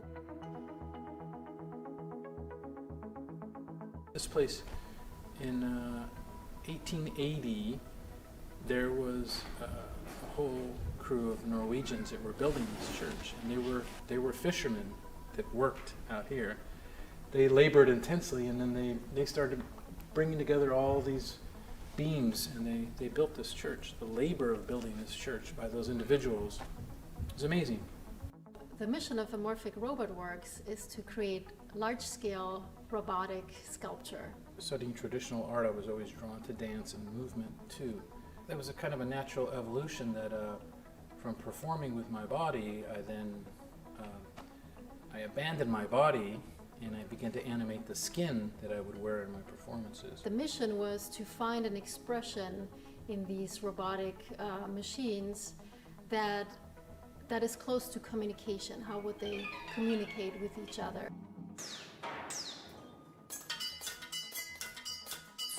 A lot of the performers are percussive. They're string instruments, chime instrument, some, you know, they play their own body, but there's a lot of rhythm. And rhythm goes back to the origin of communication. They struggle because they're machines. You feel empathy for them because they're nuts and bolts, and they're imitating human behavior. Spastic and pathetic, elegant and graceful, perhaps. They do counter to a certain extent these expectations of the dystopian view on robots. They are human in their own way. The spiritual aspect of this work emerges out of the years of doing it. In the early days when I began making machines, they were made from different components that were often sacrificed from other machines, let's say. So each one was the delivering of each of these guys into a life form was a physical ordeal. I thought in a contemporary way I could deem these robotic saints as opposed to just robots. Chico's interest in the human body has led him to experiment with another material, which is a composite high tensile fabric, to find this soft movement. Made a whole body of more like architectural scale inflatables that have been playing out these sort of lessons in how to make the ultimate soft machine that's humanoid in scale. They do reflect on aspects of living organisms, so you can feel, when they perform, you can feel that they're alive. The Border Crosser is this artwork that is meant to sort of propose this ephemeral gesture of peace and unity. This wheeled blob of fabric appears in the desert setting in the rugged terrain of the border, begins to deploy, and the idea is that the border crosser grows into a monumental height arc and deploys a secondary arc over the border fence and touches the other side. So my work, most importantly, has looked at more from the singular being human part to looking at how humans are being treated. You know, so it's grown outward. Instead of unity or pushing towards unity, what's tending to happen is there's a push to separation. And I've been more interested in looking at the worldwide issues that I can address with my work. Yes, the machine can pick the fruit. Yes, the machine can build you the car. Yes, the machine can weld better than you. Yes, the machine can play chess better than you. Yes, yes, yes, yes, et cetera, et cetera. We're playing out science fiction. But can the machine recover the earth that the machine is destroying for us? There will be more and more robots for the better and the worse. But if we can make a contribution to creating a different expectations of what robots could be, an artistic robot to study our own humanity, make us think differently about what we are, what defines us as a human, but also what else we can create.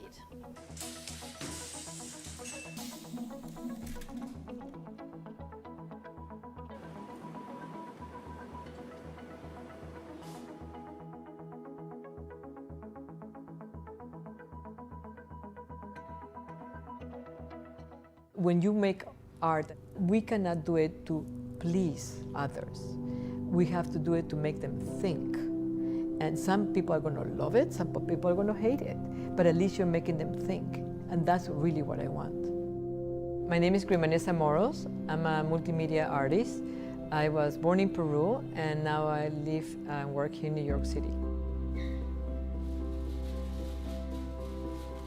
Growing up in Peru is quite interesting from many different areas. It's because we have what is the coast, the Serra, and the jungle. In my case, I grew up by the ocean, so I think that water has been a very great influence. This brought a lot of bubbles that they accumulate all around, you know, the shore. So I think that since I was very little, I got very interested in the play of light and water. I discovered light on a trip that I went to Iceland, and many, many years ago. I can't recall exactly, maybe it was 2000, and I couldn't sleep. And so I woke up and I encountered this unbelievable sky, and I truly didn't know what it was, but I couldn't stop saying, wow. And then obviously later I realized that it was the aurora borealis. And so since then I said to myself, wow, if I could only share this with others, this moment, what I felt, wouldn't be amazing.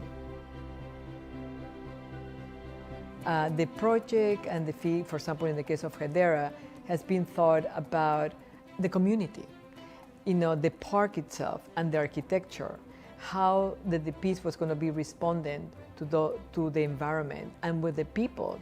And what I want is to activate, you know, the community. When they go, they're going to have different, you know, thoughts, concepts. They're going to experience the work differently. And that somehow activates them. It inspires them to be more creative, and many wonderful things will come out from it.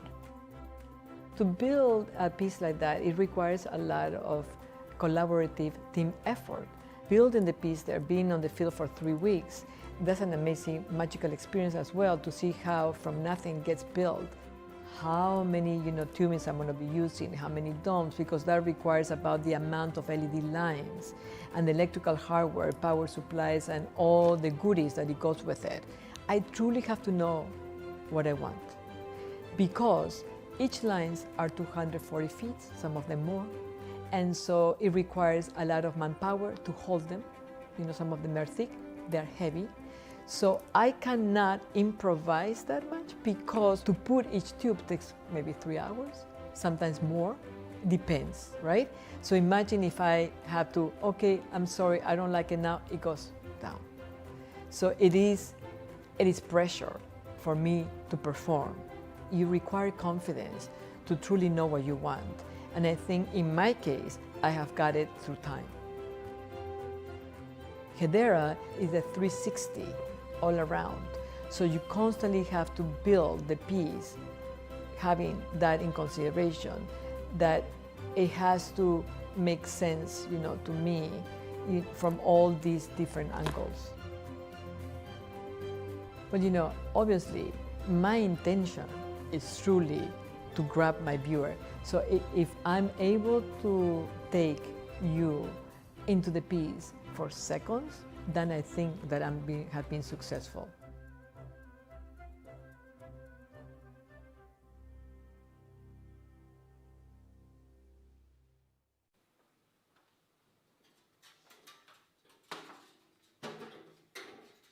Basically, within my installations, I'm thinking about what they're going to feel like.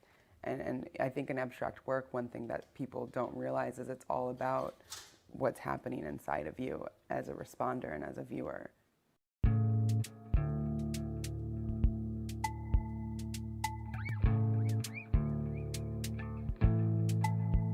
My name's Kennedy Yanko, and I'm a sculptor and painter.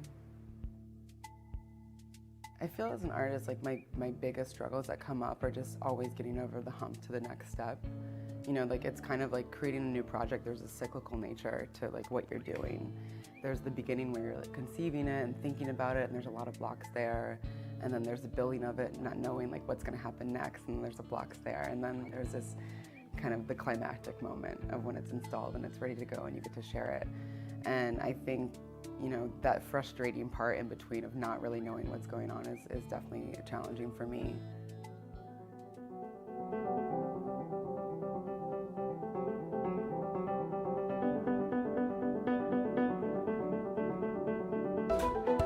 Step one for Feel For was really about what I cared about and what I wanted to think about and what I wanted people to hear about. And that somehow manifested its way into materials. So when I was first figuring it out, I had no idea what it was going to look like. I had a couple of different SketchUps. The BRIC auditorium has these beautiful stairs that were kind of reminiscent of the Mexican aqueducts. And I was thinking of creating something about being a source of providing, something that would provide to a community and provide to people. Moss was something that had kind of made its way into my studio. So I'll get a material in my studio, or I'll be thinking about something and it will sit there for months. But it became a really perfect opportunity for moss. So the tin ceiling comes from the tenement buildings on the Lower East Side, and they were kind of considered something that would elevate a space or make a home more elite. The tin ceiling is representative of a white picket fence, or this idea of how one should present themselves in life. The moss and the water bring this idea of the life force, of this place, this internal place of how you're navigating through things. And it's actually overgrowing onto the tin. And I think that anytime there's an overwhelming amount of deprivation, it's going to come out in a really ugly way.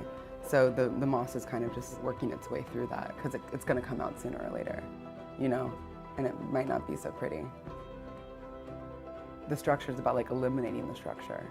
Instead of creating our world and our lives around the institution, let's create the institution around ourselves and what we need. It's about responding to us.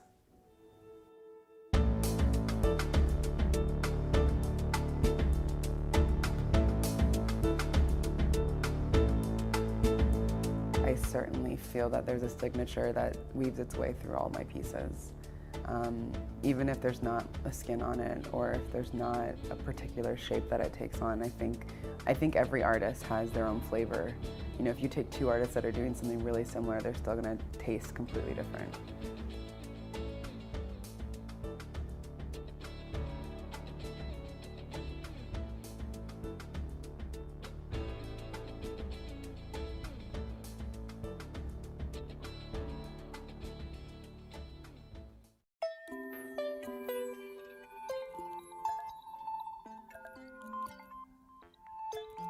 Growing up, I was always really into drawing, making collages, drawing people on the subway. As I got older, I really wanted to be an artist, but I couldn't figure out really how I'd make a living doing it. I started working in finance. I moved to New York, and I thought maybe I'll try to make a bunch of money in the beginning and then retire early and be an artist after that. And then I started to see more and more new media art, so people using technology to make sculptures, to make interactive artwork. really seemed like it had a place in the future. It spurred me to quit what I was doing and start making art. My name is Jason Krugman, and I'm a light sculptor.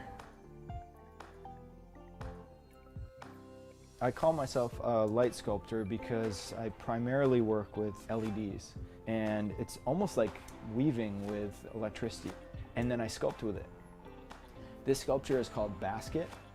There are about 3,000 LEDs and is using much, much less than a single 40-watt incandescent bulb. That got me into thinking about the way that electronics relate to the natural world. It's inspired by these tiny little microscopic creatures called diatoms, and also radiolarians. They're incredible because they have these beautiful symmetries. The way that I first learned about them was by looking at drawings by Ernst Haeckel. Haeckel was amazing because he documented many, many different types of species, kind of on par with Darwin in terms of his contribution to documenting life. What's really amazing about them is you can see how efficient their bodies are. Seeing a living creature that it almost looks like a calculus equation really ties in the idea of structuring things so that they're efficient, and in that efficiency, finding beauty.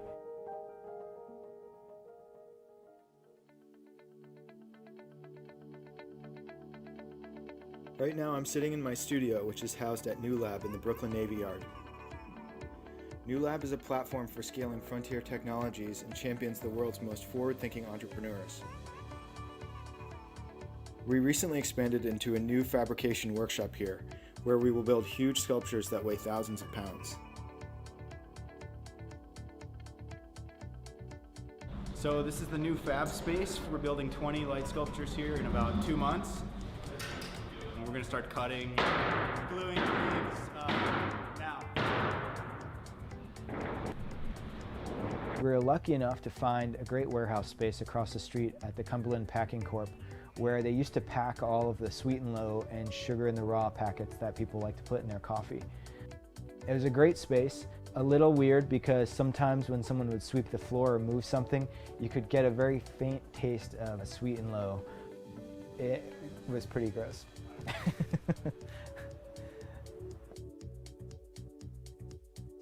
We built tables, we set up saws, we set up basically a whole wood shop, and so we were able to get a ton done in a very short amount of time. When we're fabricating these sculptures, we try to design the process and the tools to be as efficient as possible. One person can go and make 1,000 cuts in one day. We have a good team of people working on a variety of machinery. So cutting and spot welding thousands and thousands of stainless steel tubes without having noticeable weld marks on the outside that needed to be cleaned up. Cleaning welds takes a lot of time. A lot of my artwork is about making things that are very delicate, where the entire structure is revealed. And so when I'm making artworks for outdoors or for much larger spaces, I have to think about how am I going to continue with the same type of aesthetic vocabulary and form, but working with materials that allow it to hold up to the environment. I'm currently in the midst of a big project making permanent outdoor light sculptures for a sculpture park in Jeju Island, South Korea. It's a new sculpture park that's being converted from a green tea farm. It's about 50 acres. There'll be a path that people walk along and they'll encounter different artworks. The idea that it's really important to take people kind of on a gradual roller coaster so that they're not overstimulated and that their mind and their eyes and their emotions have enough time to reset.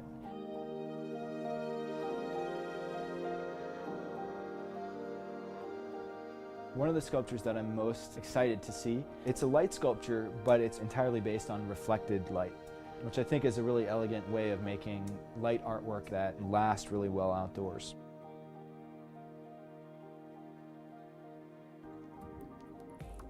It's my first time acting as a curator, but also as a producer and an artist. The two artists that I invited with me are Tom Fruin and Jen Lewin. Jen Lewin is a Brooklyn-based artist. She is well known for making a series of works called The Pool, in which there are dozens of circular platforms outdoors.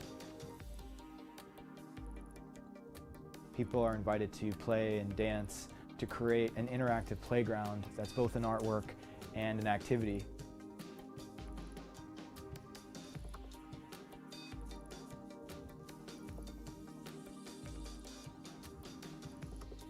The other artist who I brought in is named Tom Fruin, and he has some really beautiful big light sculptures that he makes in the form of stained glass water towers and greenhouses, and I think are some of the nicest pieces of public art that I've ever seen.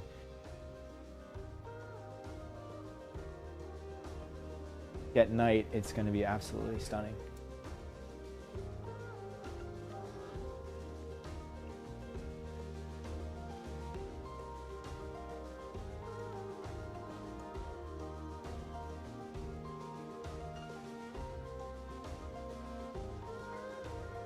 The whole thing is about creating these amazing, interesting spaces that people are going to really want to fly to Jeju to see.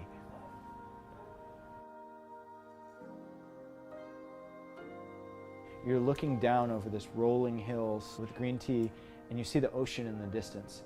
So at night, when there are light sculptures scattered throughout the landscape, it's going to feel really magical.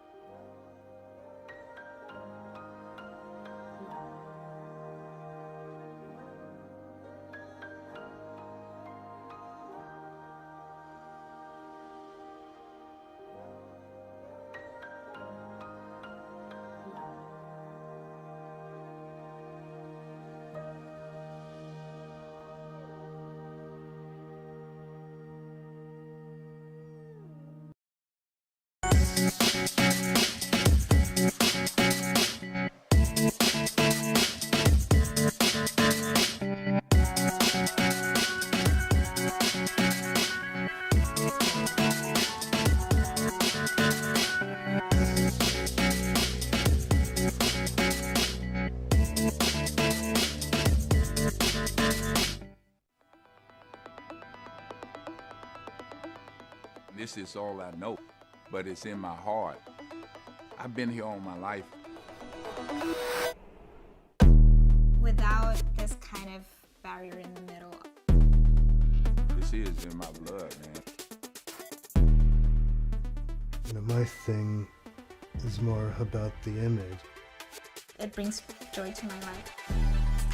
Applying them to the world seems really important too. I love the neighborhood. A type of storytelling you don't really hear about.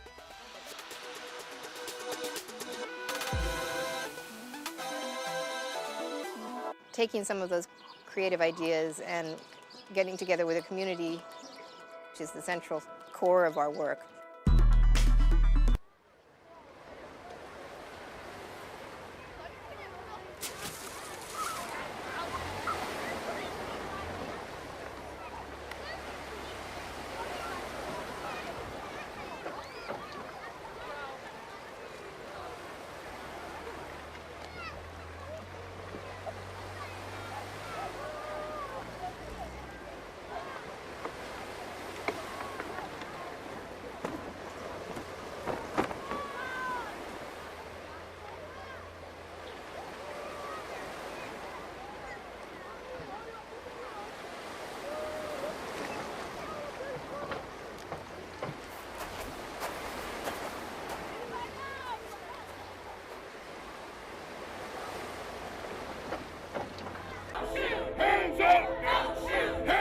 For a blink moment in time, people are aware of what they're feeling every day.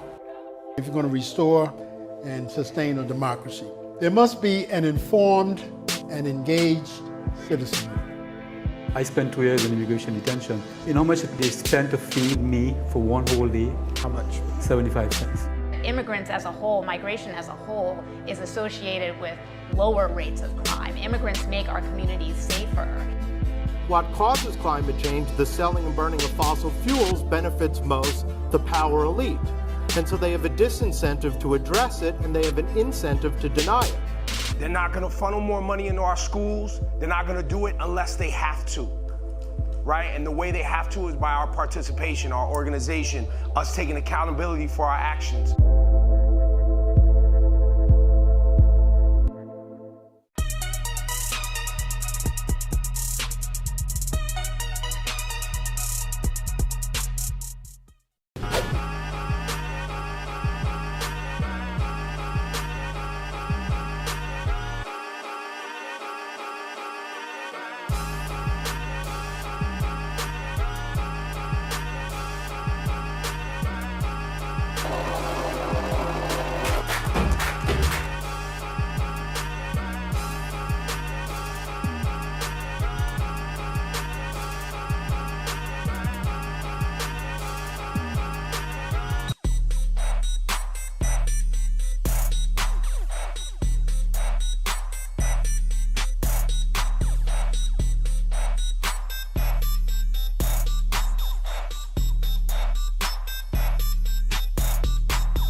Welcome to Lapaholics at the Movies. I'm Ray DeJean, this is my boy.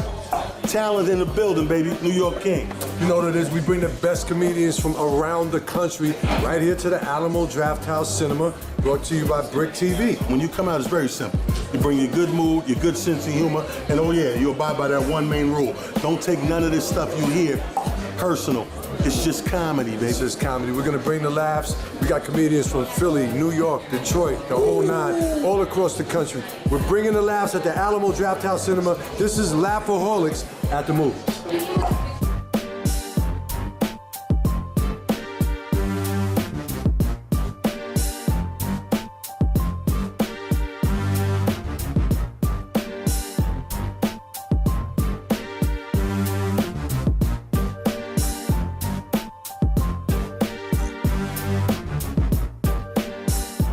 What's up, guys? Welcome out to Lapaholics at the Movies on BRIC Television. You are on TV. If you're not supposed to be here, I'm sorry. Your relationship is going to be ending. We are on camera. How's everybody feeling today? Everybody okay? You guys like the theater? It's a beautiful, beautiful theater. I want to welcome everybody out. This is Lapaholics at the Movies, presented by BRIC Television. Of course, his talent, the New York King of Comedy, and Ray DeJean, we present this. This is my DJ, Vernon. Give Vernon a round of applause for keeping us occupied with that video DJ. All my West Indians, make some noise. Make some noise, West Indians. All right, that's the wrong thing to do. You know Trump is the president, right? Did you know that? You will be getting deported next week. There was an ICE officer in the back. I'm not talking about ISIS, I'm talking about Immigration Customs Enforcement. Y'all know about them, right? They are hanging out on Utica and Eastern Parkway right now. So if you don't want to go back to your country, you want to stay here, just don't go to Golden Crust.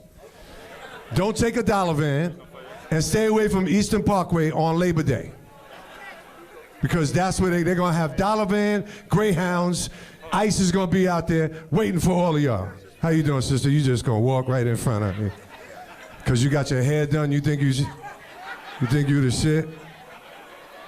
I know it's done, it's gotta be done, it's a wig. All right, come on, give it up for it. Comes done. And how many people from Brooklyn in the house? Brooklyn, make some noise. The ghetto parts of Brooklyn, ghetto? Yeah. He's proud of that. Marcy Projects, Building 6, second floor next to the incinerator. You do not care, huh, Grandmaster Flash? We're gonna have a great time today, man. We have some incredible comedians from Philadelphia, from New York. We even have a comedian from Detroit in the house. So we're going to keep this thing going. Talent will be out in a little while, but first comedian coming to the stage. This is one guy that I really love. I saw him start and develop his comedy right at Laughaholics Comedy Club in East New York, and he's been doing this thing ever since. Please put your hands together for our first comedian coming to the stage. Give it up for Jonas Janelle. Y'all can do better than that. Give it up for Jonas, y'all. Way back way, you know that I don't play. Streets not safe, but I never run away, even when I'm away. Oh, it's lit. They got my name back there, not my picture. I ain't get enough. I'm not lit enough to have a picture, but my name is out there. All right. Give it up for that. Mama, I made it. I'm at the movie theater. My side chick not here. It's lit. Should have rung my side chick. I'm tight, man. Where my Haitian Americans at? Any West Indians in the house? West Indian Americans? West Indians? Y'all hiding now. I was over there. It was a lot of people. Now y'all scared? I want to say it twice. Like Trump is president. I'm going to say it one time. Nah, I ain't going to lie. I'm scared too. Trump is wildin'. I already got a 2 train that take you right out the country. I was like, what? Next stop, Haiti. Do what? Back door. I don't care if I'm on a train, son. Get me out. Back door. I'm in the conductive face. Back door. To get out. That's how every hood person get off the bus. We don't press buttons. No, we don't. We just wait till we miss our stop and scream, back door! Why we do that? Why we wait to the last minute? Like we missing our country on a plane. Back door! We screaming, like press the button. They that lazy. They want to walk 1 block away. Like, nah, I'm screaming back door. Like, you in the front. Back door! I don't care. Get me off this bus. Haitian American. I love being Haitian American, man. Born and raised in Brooklyn, but I was raised like a Haitian. Sac passe, not boule. I didn't even know I was being raised like a Haitian until I walked to my house one day and there was a live chicken tied to my heater. I'm like, what? Daddy, what is that? We live in an apartment. What is that doing here? That is your pet, Jonas. Don't be quizzy, okay, Jonas? It's like my pet. He got a dog leash and baby shoes on a chicken. Like, what? I'm not walking a chicken around Flatbush. What are you doing? You don't make it walk, dummy. You make it fly, Jonas. Make it fly down Nostwen, Jonas. Skinneck Daddy, I don't care. You're going to make it fly today. My father is one of them cheap West Indians. My father's one of them cheap. He used to always tell me, I'm not cheap, I'm broke. There's a difference, Jonas. My pockets is out of order, okay? My father walks in the kitchen. We don't got no food in the kitchen. He walks right back in the room. Jonas, where's the chicken I buy you 5 minutes ago?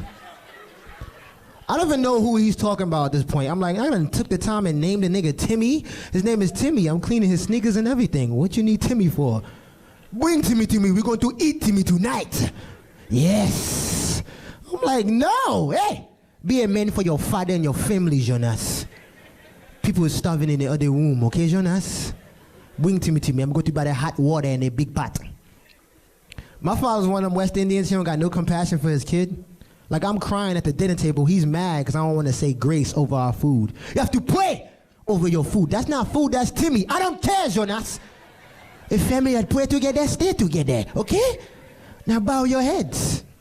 And when Haitians pray, they act like God know them personally. They got a good relationship. This is how my father pray. Dear Lord, this is Yves Jano, apartment 3B. I have a good Toyota Camry packed outside right now. You already know that, so I don't even know. Okay, I'm sorry. I'm not here for that. This is what I'm coming here for. Okay, thank you for bringing the biggest chicken I ever seen in my life. Named Jimmy. Oh, sorry, not Jimmy. Timmy. Yes, Timmy, we love you. Timmy, thank you for dying for the cause. Thank you, God, for making Timmy fly down Nostwen. You make him fly down Schenectady, Linden Boulevard, everywhere. And now you make him fly into my plate. And for that, I thank you. Thank you, Jesus. Yes. Oh, thank you. Oh, amen. Jonas, why are you crying, Jonas? Why are you crying? I don't understand, Jonas. Can you pass me Timmy wings while you're crying over there, please? I need Timmy wings and Timmy legs. I need all the Timmy I can get today. I don't know why you're crying. I'm going to kick you out of my house because you are ungrateful. I don't think you understand. You did it for their family, Jonas. We're going to be a rich family now. Timmy is so good. I'm going to open up TFC, Timmy Fried Chicken, all over New York. We're going to be rich, Jonas. Timmy's going to make us money now. Don't be ungrateful, Jonas. It was hard growing up Haitian American, man. It was hard growing up Haitian American because I had different rules growing up, strict rules. Like, I don't know, from all my West Indians, when my father gave me the house keys for the first time, that was like the biggest moment in his life. That's like him giving me the house in my pocket. That's how he looked at it. My father gave me a speech with the key. Hey, don't move. Listen to my speech. This is the keys to my paradise, okay? Protect that with your life. If somebody try to rob you, put the key on the floor and you run away from my keys. Then you call me, I come pick up my keys, epi that's it. Wait, what about me? I don't care about you, Jonas. The keys is what I'm talking about. Protect that with your life. I remember I went to Boston, right? I lost the keys in Boston, guys. I lost it. He only gave me one key. No keychain, no string or nothing. It was a loose key. I lost it instantly once I got to Boston, right? But in my head, I'm like, we live in New York. That's 4 hours away. What's the worst that could happen, right? I'm walking home. A typical parent will open the door for their kid. I'm at the door for 3 hours in the rain. My father didn't even open the door when he came. He opened the shade. Where's your keys? I'm like, what? So what about your son? I know you. Where's the keys? I'm like, I lost it in Boston. Let me in the house. Oh, well, go find it in Boston, Jonas. It's my keys I pay for. And my father's so disrespectful. He got the chain on the door like he don't know who I am. I'm like, Daddy, why you got the chain on the door? It's me. It's like, because I don't know you, Jonas. The person I know, I give keys to. You don't look familiar to me, Jonas. You are an intruder. I'm going to call the police on you in 5 minutes. Get away from my door, okay? I need keys. And my father's one of them Haitians, when he get like really mad, he start to lose logic on what can really happen. He start to say crazy stuff that can't happen, but in his head it can happen. My father start to lose it. Okay, no! You're not going to my house. You want to know why? Because you lose my keys on purpose. I already know that, Jonas. You don't love us. You don't love your family, Jonas. You want somebody to find my keys in Boston and break in my house. Take everything that I work for. Because when Haitians get emotional, they start to just put H in front of everything. Everything. Everything is gone, Jonas. Because you lose your keys in Boston. I'm like, what? Daddy, I lost it in Boston. Are you out of your mind? We live in New York. You trying to tell me somebody gonna find a key in Boston, drive 4 hours away, pay for tolls, miraculously find my house? I don't even know how they find my house. Let's just give them that, right? They find the house. Don't even use the key. Break in my house. Take everything. I'm like, Daddy, that can't happen. My father looked me dead in my face, was like, I will never know until you bring me my keys, Jonas. You don't look familiar to me, Jonas. Get my keys and come back to me and I talk to you, okay? My father's one of them Haitians. He's strict. Whatever he say, he goes by. Like my father's one of them Haitians. I couldn't even get lost growing up. I remember one time I got lost. My father told me to take the bus by myself. He said, you a big boy. So he explained it to me. I want you to take the B49. Anybody with a brain can take the B49. Now go. Like, that's all he told me. Now I'm waiting for the B49. This is the 90s, so I'm waiting for the B49. The B49 comes, but it's the limited B49. He didn't tell me the difference between the limited and the regular B49. This shit skipped all my stops. I am dumb lost. I didn't even know the B49 went to Long Island. I'm in Long Island, like what? How did I get here on the B49? I'm lost. I'm with my American friend. He called his parents. They scared that he's lost. He's like, oh, I'm lost. They're like, wait, stay right there. Find the sign. We're going to come get you right now. Don't talk to no strangers. I'm like, oh, it's lit. I'm about to call my father with the same, I'm lost. Daddy, I'm lost. What you mean you lost, Jonas? Jonas, you are a grown man in the 3rd grade. How are you lost, Jonas? I don't understand, Jonas. Jonas, if you don't come home right now, Jonas, I'm like, Daddy, I'm lost. I don't care, Jonas. If you love yourself, you would find a way to make yourself come home right now, Jonas. Jonas, I need you to come home right now before income tax, Jonas. I need your social security number or something, Jonas. How am I going to buy a new couch, Jonas, because you lost? Jonas, if you don't come home right now, I'm going to pick up my belt and I'm going to find you. And when I find you, I'm going to lose you, Jonas.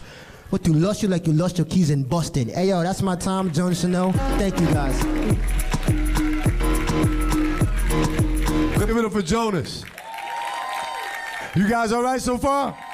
All right, I got to bring my partner to the stage right now so he can take you to the next two comics. Please put your hands together. The New York King Economy. He's been my friend for over 20 years. Please give it up for my man, Tally!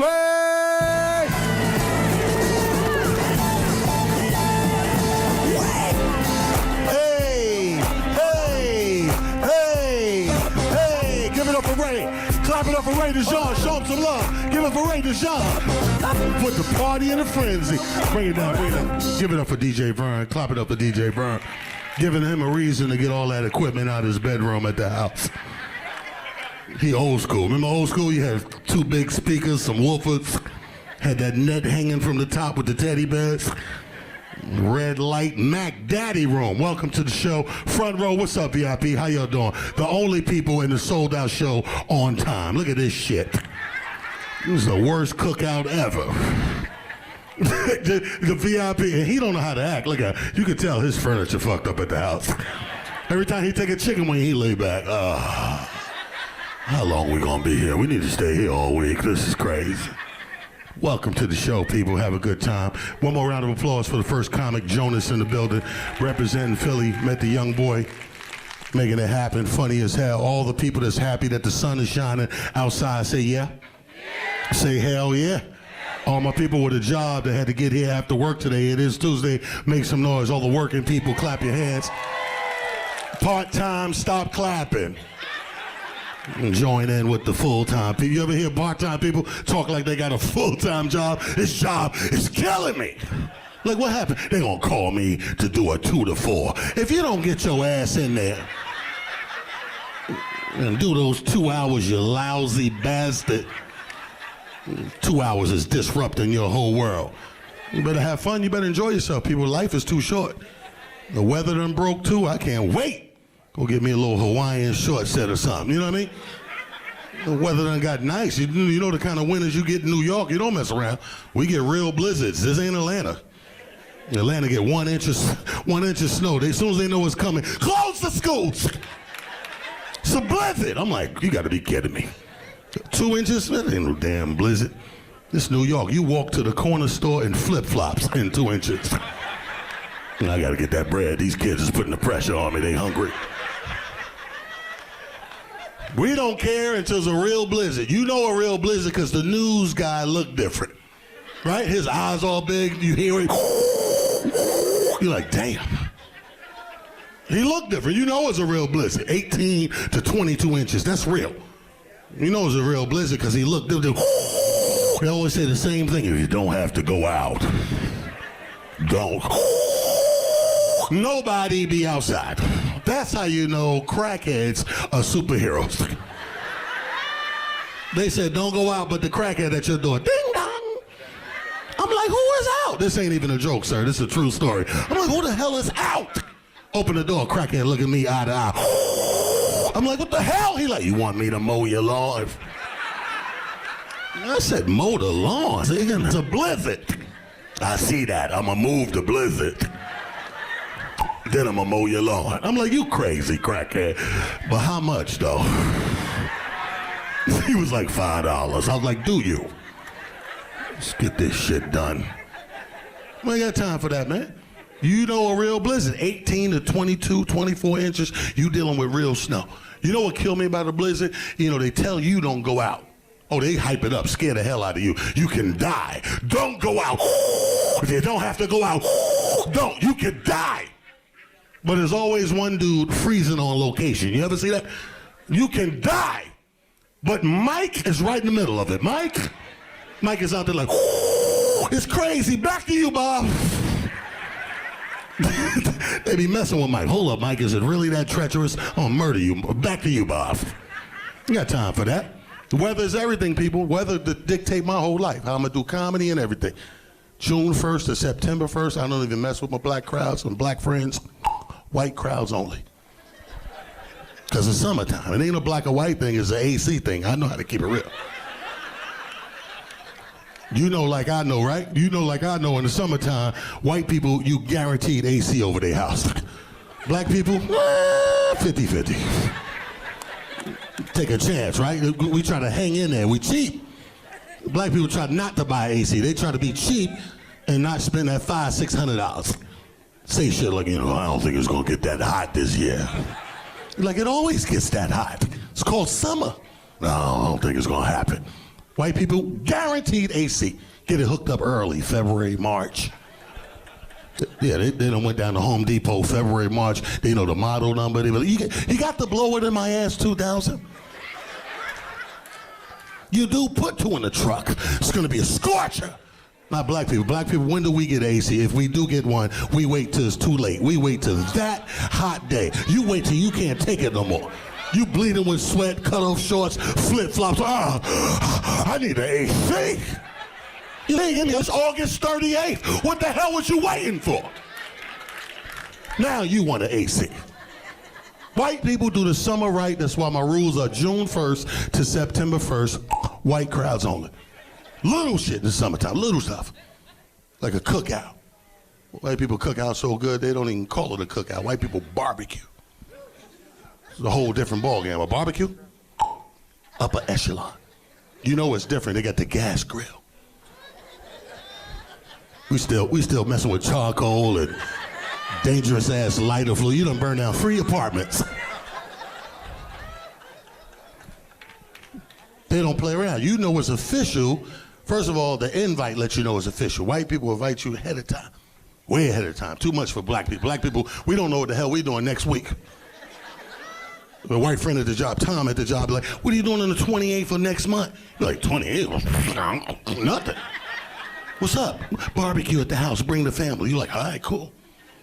What time? 2 o'clock. They mean that. You show up early, 1:30. Ta-da! You're a little early. Grab a couple of beers. Let's go hang by the DJ. You like DJ? Damn, it's nice. You ever go to the white cookout? Oh my God, black one? Black one? The invite's messed up. They wasn't even going to invite you. You ran into this with me, fucking Dwayne Reed.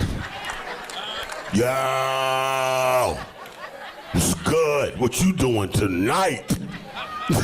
His cookout tonight. What you doing tonight? Nothing was happening. Cooking out at the crib. Come through. What time? 7, 8, 9. Whenever it get popping. You can show up at 10:30. Chances are you waking his ass up. He got an attitude. Yo, what the hell? I thought you was cooking out. Oh yeah, you know what? Go to the store. I'm not going to the store. It's not the agreement. You do what you gotta do, man. Summertime. In the summer, the ladies look nice. The sundresses come out, huh? Yeah, we get them sundresses out. It's all good, ain't it? The sundress, that's false advertising right there. I love a sundress, but you never know what's under that, huh? Sundress make everybody look like they got a nice ass. You ever see a sundress? A breeze hit those flowers at the right angle. You're like, damn, I gotta get her number. You get her number, you go take her to the movie, she come down with some jeans on, no ass. You're like, what the hell happened to your ass? This is Brooklyn, she keep it real with you. I ain't never had no ass.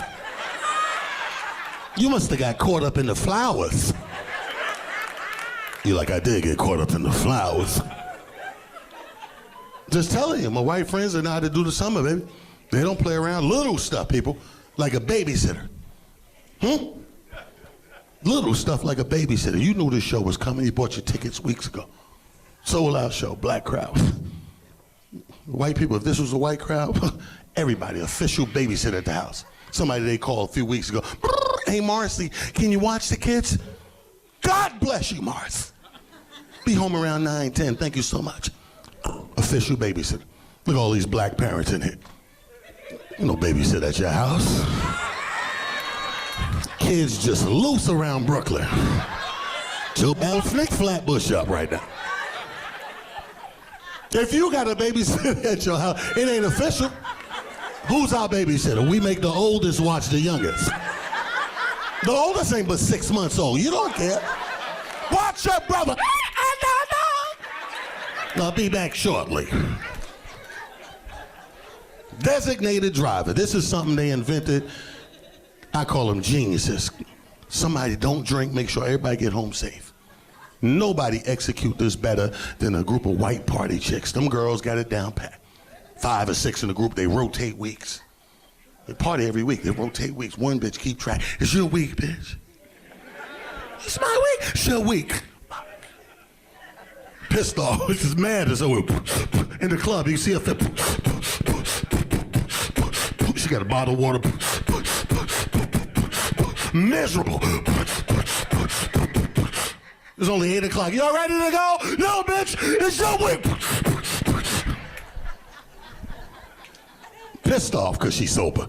Drop your friends off 1 o'clock in the morning with attitude. Ah, your house. You can't even talk to her. I had a good time.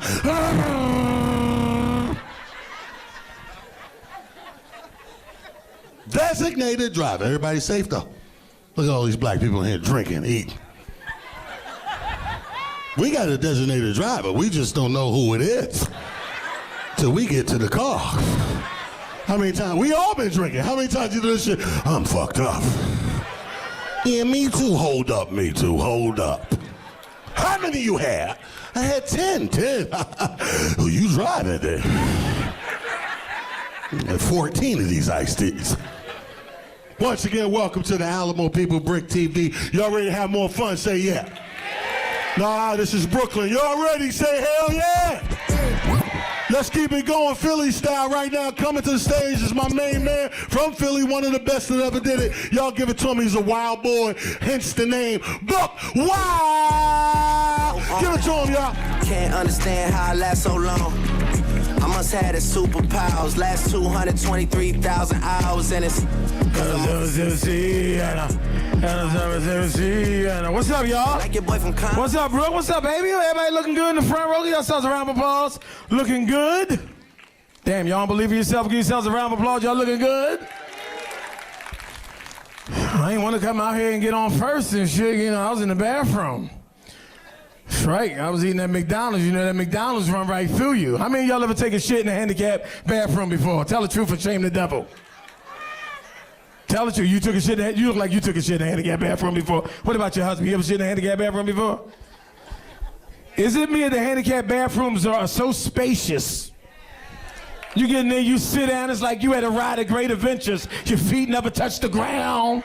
They got Wi-Fi, computers. You can Netflix and chill in a handicapped bathroom. I'm in the bathroom taking a nice one. Somebody walks in. I know somebody walks in because the first thing I hear them say is, who the f am I? Oh, like, my brain sent a message down to my ass. Stop all traffic. My feet automatically went in the air. Why do we hide our shoes? Because you don't want nobody to recognize you. It was you. It was that bitch right there with the green on with the Joyce Leslie shoes. You don't want nobody to know that was you in there taking a shit. They was mad because they didn't see a handicapped wheelchair inside the handicapped bathroom. Whoever it was, they was in a wheelchair. And they was trying to peek in the door at me.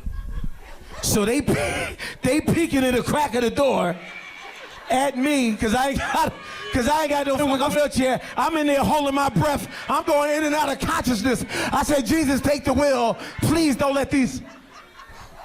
They got the automatic flush toilet. This shit is flushing all down my back. I'm scared to get up.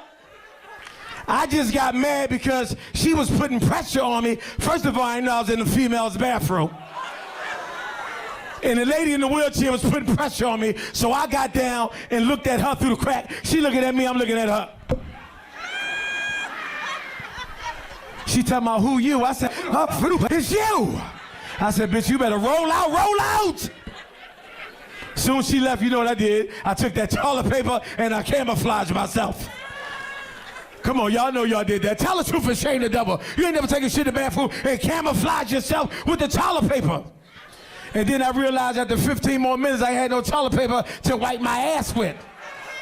So I had to hop out there to that new machine while my pants was at my ankles. You know that new machine, you got to put your hand up and they give you that little ass piece of toilet paper. You can't just wipe your ass with that. No, no, no. You got to wet it. You got to put the liquid soap on there first. And get that stingy ass water.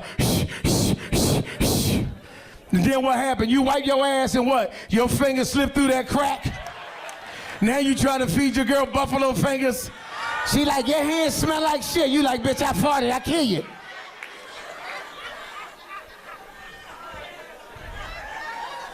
Y'all ain't ready for me. I come from a dysfunctional family. My grandma raised me. She just turned 98 years of age. Give her a round of applause, 98. She from Sumter, South Carolina. She had an operation 2 weeks ago, so she got one of them things in the throat. What's that shit called? Trach, and she talks shit all day. Don't feel sorry for her. She's still crazy. She got a screen door, and when you walk through a screen door, without opening up the door, she get mad at you like she got a screen in it. Go the fuck out and come in the right way. Don't be going through that goddamn screen door that way, bitch ass. Okay? I said, what did you call me? You heard what I called you, bitch ass. Okay? Open that door in, and you walk in the right way, and you take your shoes off. I said, bitch, you better watch your back. Took the smoke detector battery out of her smoke detector and put it in her machine while she was asleep. Because you know when the smoke detector batteries, they always die on people. So I put it in her machine while she sleep, and then I kicked the bed to wake up to start an argument with her because I wanted to see the battery die while she was cursing me like she jumped up. Don't be kicking my mother. You done did something to this. God don't like ugly you. All of y'all in the back row going to hell for laughing at my grandma with the finger in the throat. I came home from jail. I said, Mom, you gonna have to co-sign me a car. She told me, what the hell is co-signing the car? I said, when you sign your name on a dotted line and give me some credit. She told me, you ain't gonna spend my credit. I said, bitch, you done live your life. You on your way out. All the times I went to the store and got you Newport 25 and boxed that number 335 for 50 cents and popped that boot off your car with the butter knife and the fork. Bitch, you better not sleep in this house. Watch your back. Accidentally sent her a picture and called her by accident 3 o'clock in the morning talking shit. Because you know, they got these new laws now. I don't know if they got it out in New York, but in Philly, you can't ride around with the cell phone no more. You got to put the Bluetooth on or put the shit in his voice activated on the phone. So I'm talking trash to this girl. Next thing you know, she was like, yeah, my kids were sick. That's why I ain't come to your comedy show. I was like, but who was taking care of them? She was like, my grandmom. The phone heard her say grandmom. The phone automatically dialed my grandmom. So the only thing my grandmom heard me talking about 3 o'clock in the morning was, yeah, I'll be over there later on to lick your ass. Who the fuck is this in the name of Jesus calling this motherfucking phone 3 o'clock in the morning while I'm in this motherfucking all the locks is open? I'm like, this bitch trying to get some dick. I'm like, Mom, it's me. Who the fuck is me?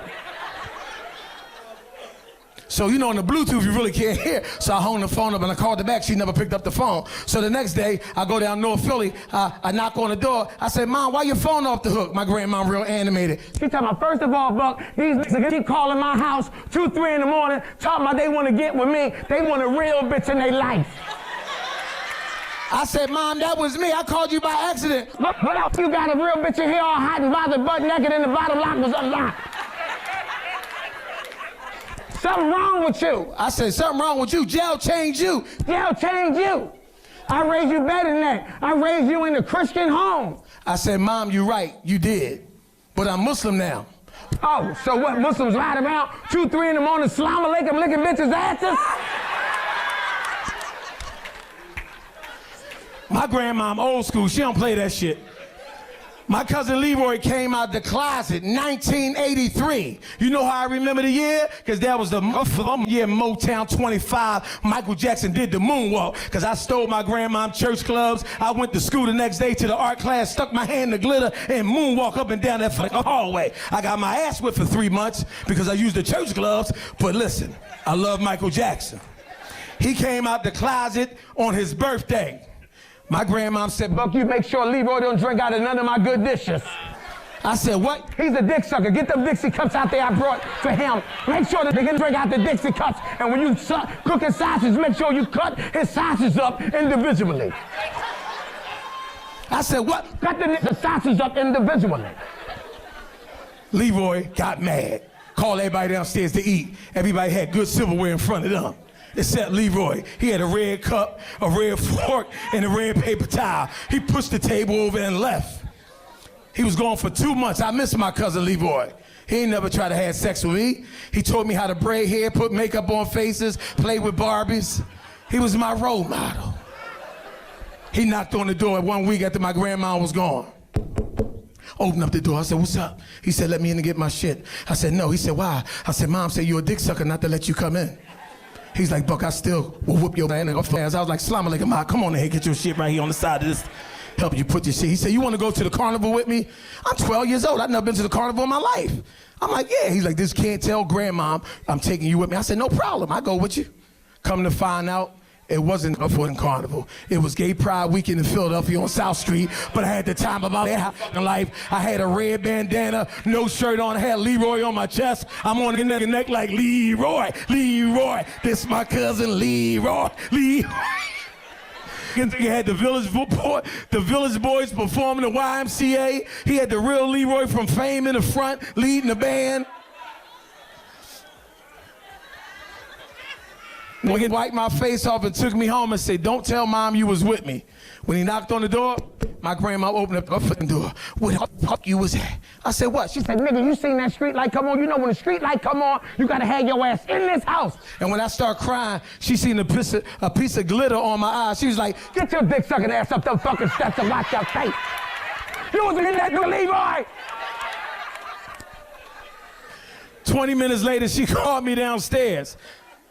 I came downstairs to eat. Everybody had silverware in front of them except me. I had a red cup, a red fork, and a red plate. I was like, well, I got the red cup. Because you a dick sucker. You done took that nigga Leroy job. And make sure y'all cut chicken that side stuff tomorrow for breakfast individually.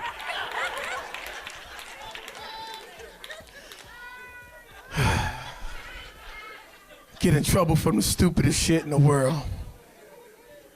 Can't go back to church.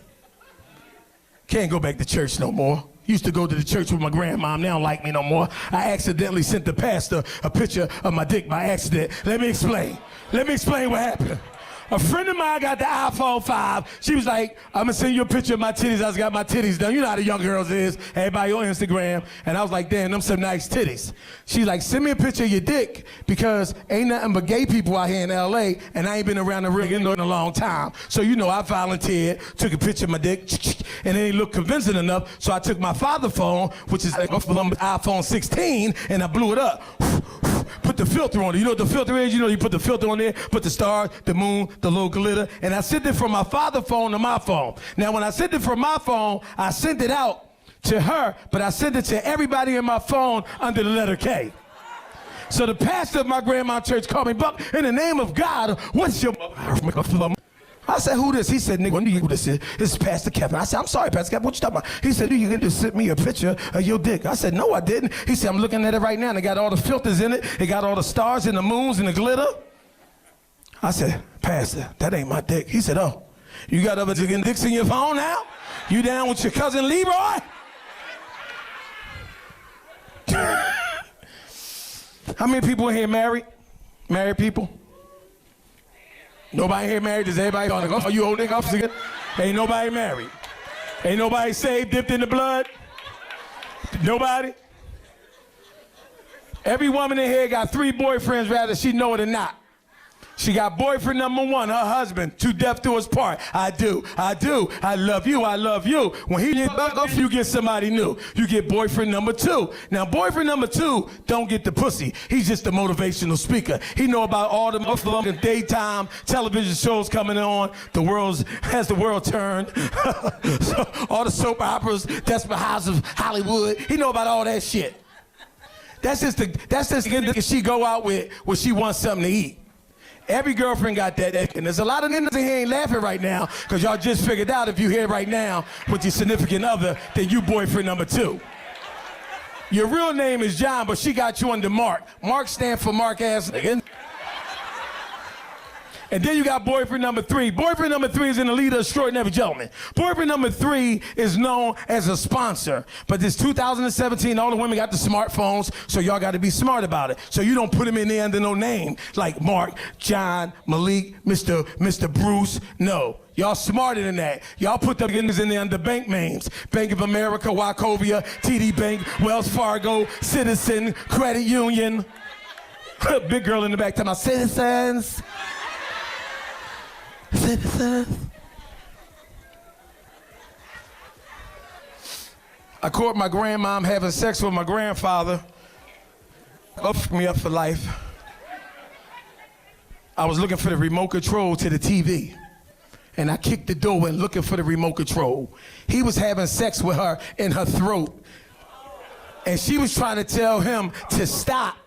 And she was trying to tell me to shut the door at the same time. I kicked the door and, Mom, with the remote control? He was like this. She was like, shut that motherfucking door, Buck, shut the door. James, slow down. James, slow the fuck. Hey, my grandson is watching. Stop. Stop. Stop. Stop. Stop. Stop. Stop. You ain't shit. I told you my grandson is watching. You gonna keep going like that? But call me later. On that Viagra. Call me later. I'd like to thank y'all for laughing and listening. Follow me on Instagram, BuckWild215. Thank y'all for allowing me to be me. Go on and on. Can't understand how I last so long. I must have the superpowers. Last 200. Keep it going, y'all. Keep it going for Buck Wild. If you laughed at that throat joke, you are going to hell. Movies and TV, you can't tell me nothing about. Got to have the cable on. Got to check out the new movies. If you got cable, or the Fire Stick, all the cheap niggas, those Fire Stick hook up. Where you at? There you go. $50, $100, $75. Not even that. Look, not even that. I just took him out one time and took the Fire Stick and pulled off. Yeah, that right there. You got to see your shit. Get all the channels. What's the best channel men like? Animal Planet. Oh, we like to watch it, man. We don't even know why we do it. We horny all the time. That's what it is. You'll watch any animal, won't you? It don't even have to be a real animal. 2 crickets start. Oh, fucking you late to this show. Hold on. This cricket about to get this little cricket ass. Hold on. Look how you on the branch. Look how he on the leaf. look at the leaf lean. He got the leaf lean. I watch that shit faithfully, man. My favorite show, When Animals Attack. You ever see the show? Oh, this is the best show ever. Why? Because you guarantee once a week, white person get huffed up by a wild animal. Oh yeah, every time. Guaranteed. How many black people you seen get messed up on the show? 0. It ain't that we ain't there. We just strategically be out of harm's way. There's a guy in front of the camera and a guy behind the camera. Where the hell you think Raheem Jenkins is? Behind the damn camera. He ain't going in that cave. White guy hyped up. All he got to know is they're going extinct. He's out there. Hi, I'm Tom Devin. We're in the Himalayas looking for the albino bilingual snow leopard. There's only 2 in existence. One's in this cave. Come on, Raheem. Raheem, like, go ahead. I got you. Like, Raheem, I need close-ups. Like, no, go ahead. I'm going to zoom in. I'm not going to that cave. Because we from the hood mostly. Black people from the hood, we learn different shit about animals. Not the suburbs. Suburbs, different ballgame, different set of rules. You in the suburbs, you pull a damn car over just to help a loose dog. Why? Because that loose dog in the suburbs most likely is a Yorkie, Pomeranian, Shih Tzu, Poodle, these little motherfuckers.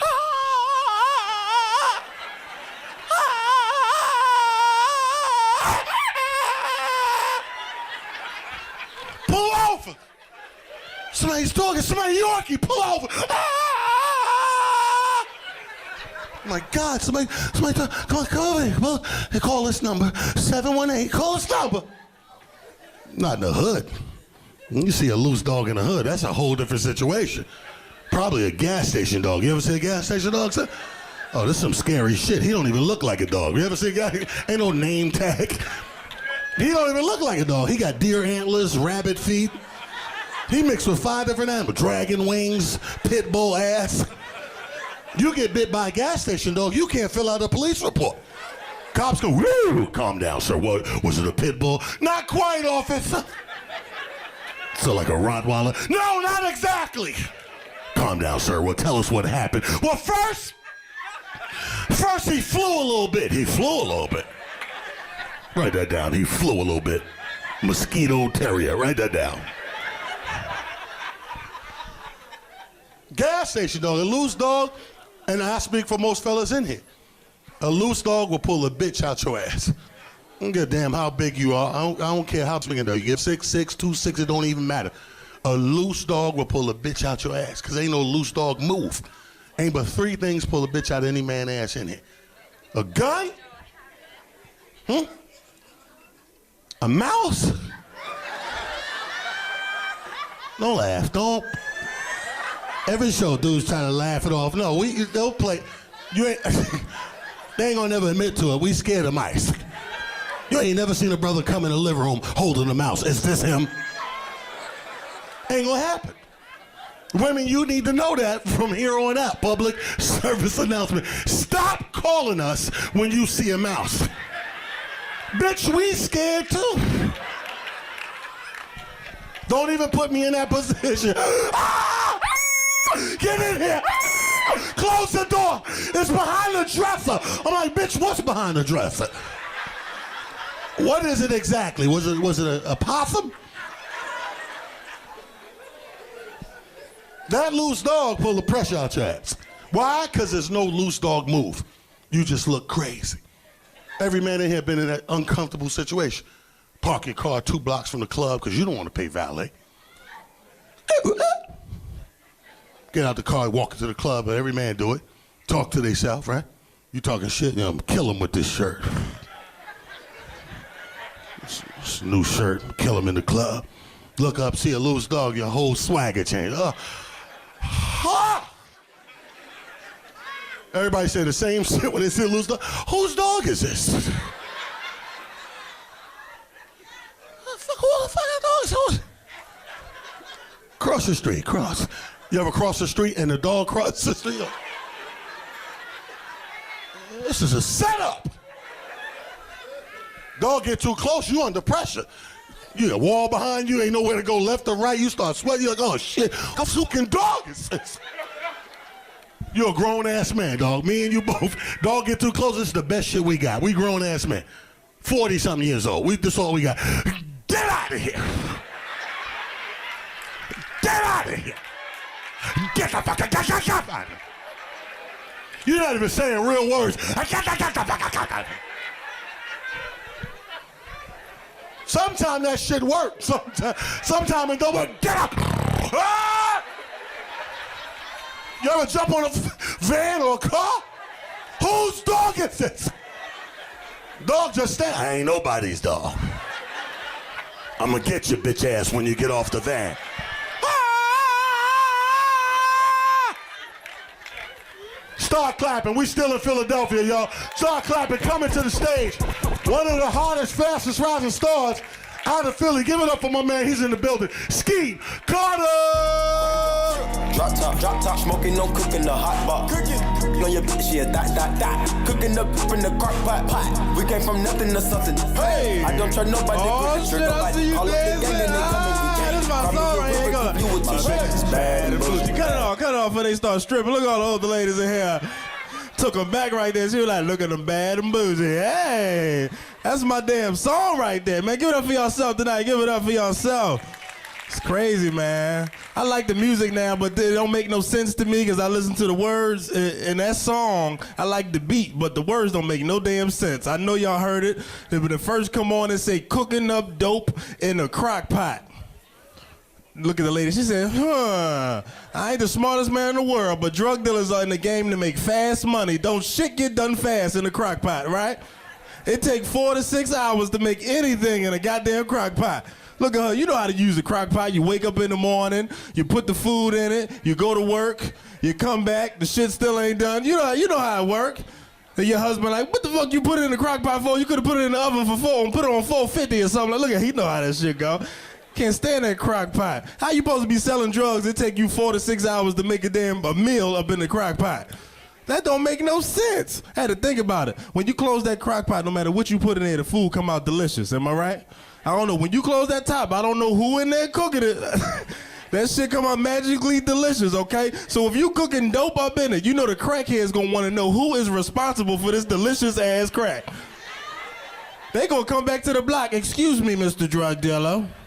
What you cooked that dope up with last week? Cause that shit was falling off the bone. Look at him. He said, shit, I don't smoke it no more, but it sounds delicious. Look at him. It's going down up in here tonight. That's what I'm talking about, man. I'm kind of upset. I thought I was going to find me a wife tonight. I was dressed. I got my shirt unbuttoned a little bit, got the chest hair out. For the looks of things, I'm going to find a stepmom. Look at all the older women in here tonight. Look how y'all look delicious, but goddamn, they should have told me the age limit on this show. This don't make no damn sense, man. I should have known. I looked at the VIP list. They had a bunch of names on there they don't even make no more. I'm at the front reading the list. It was like Gwendolyn, party of 2. Elaine, party of 3. Bernadette. I said, shit. When I saw Henrietta, I got pissed off. I said, Henrietta, that's a boy and a girl. I said, this don't make no goddamn sense. I ain't gonna find no love in here tonight. I had to call my dad. I said, yeah, nigga, this in here tonight. No, the ones you graduated with. They are in, yeah, the one you went to school with. He got excited. He said, I'm coming there right now. He got excited. I don't know what it is, but when you get over a certain age, he over 50, they start wearing them outfits that's all one color. He get on my goddamn nerves. I can't stand when he get. He think he be killing it too. He have on white shoes, white pants, white shirt, white jacket, white hat, white gloves, throwing some high look. Like a loose cigarette, Dad. That's what you look like. That shit look corny. You gonna get smoked if you come out there with that shit on it.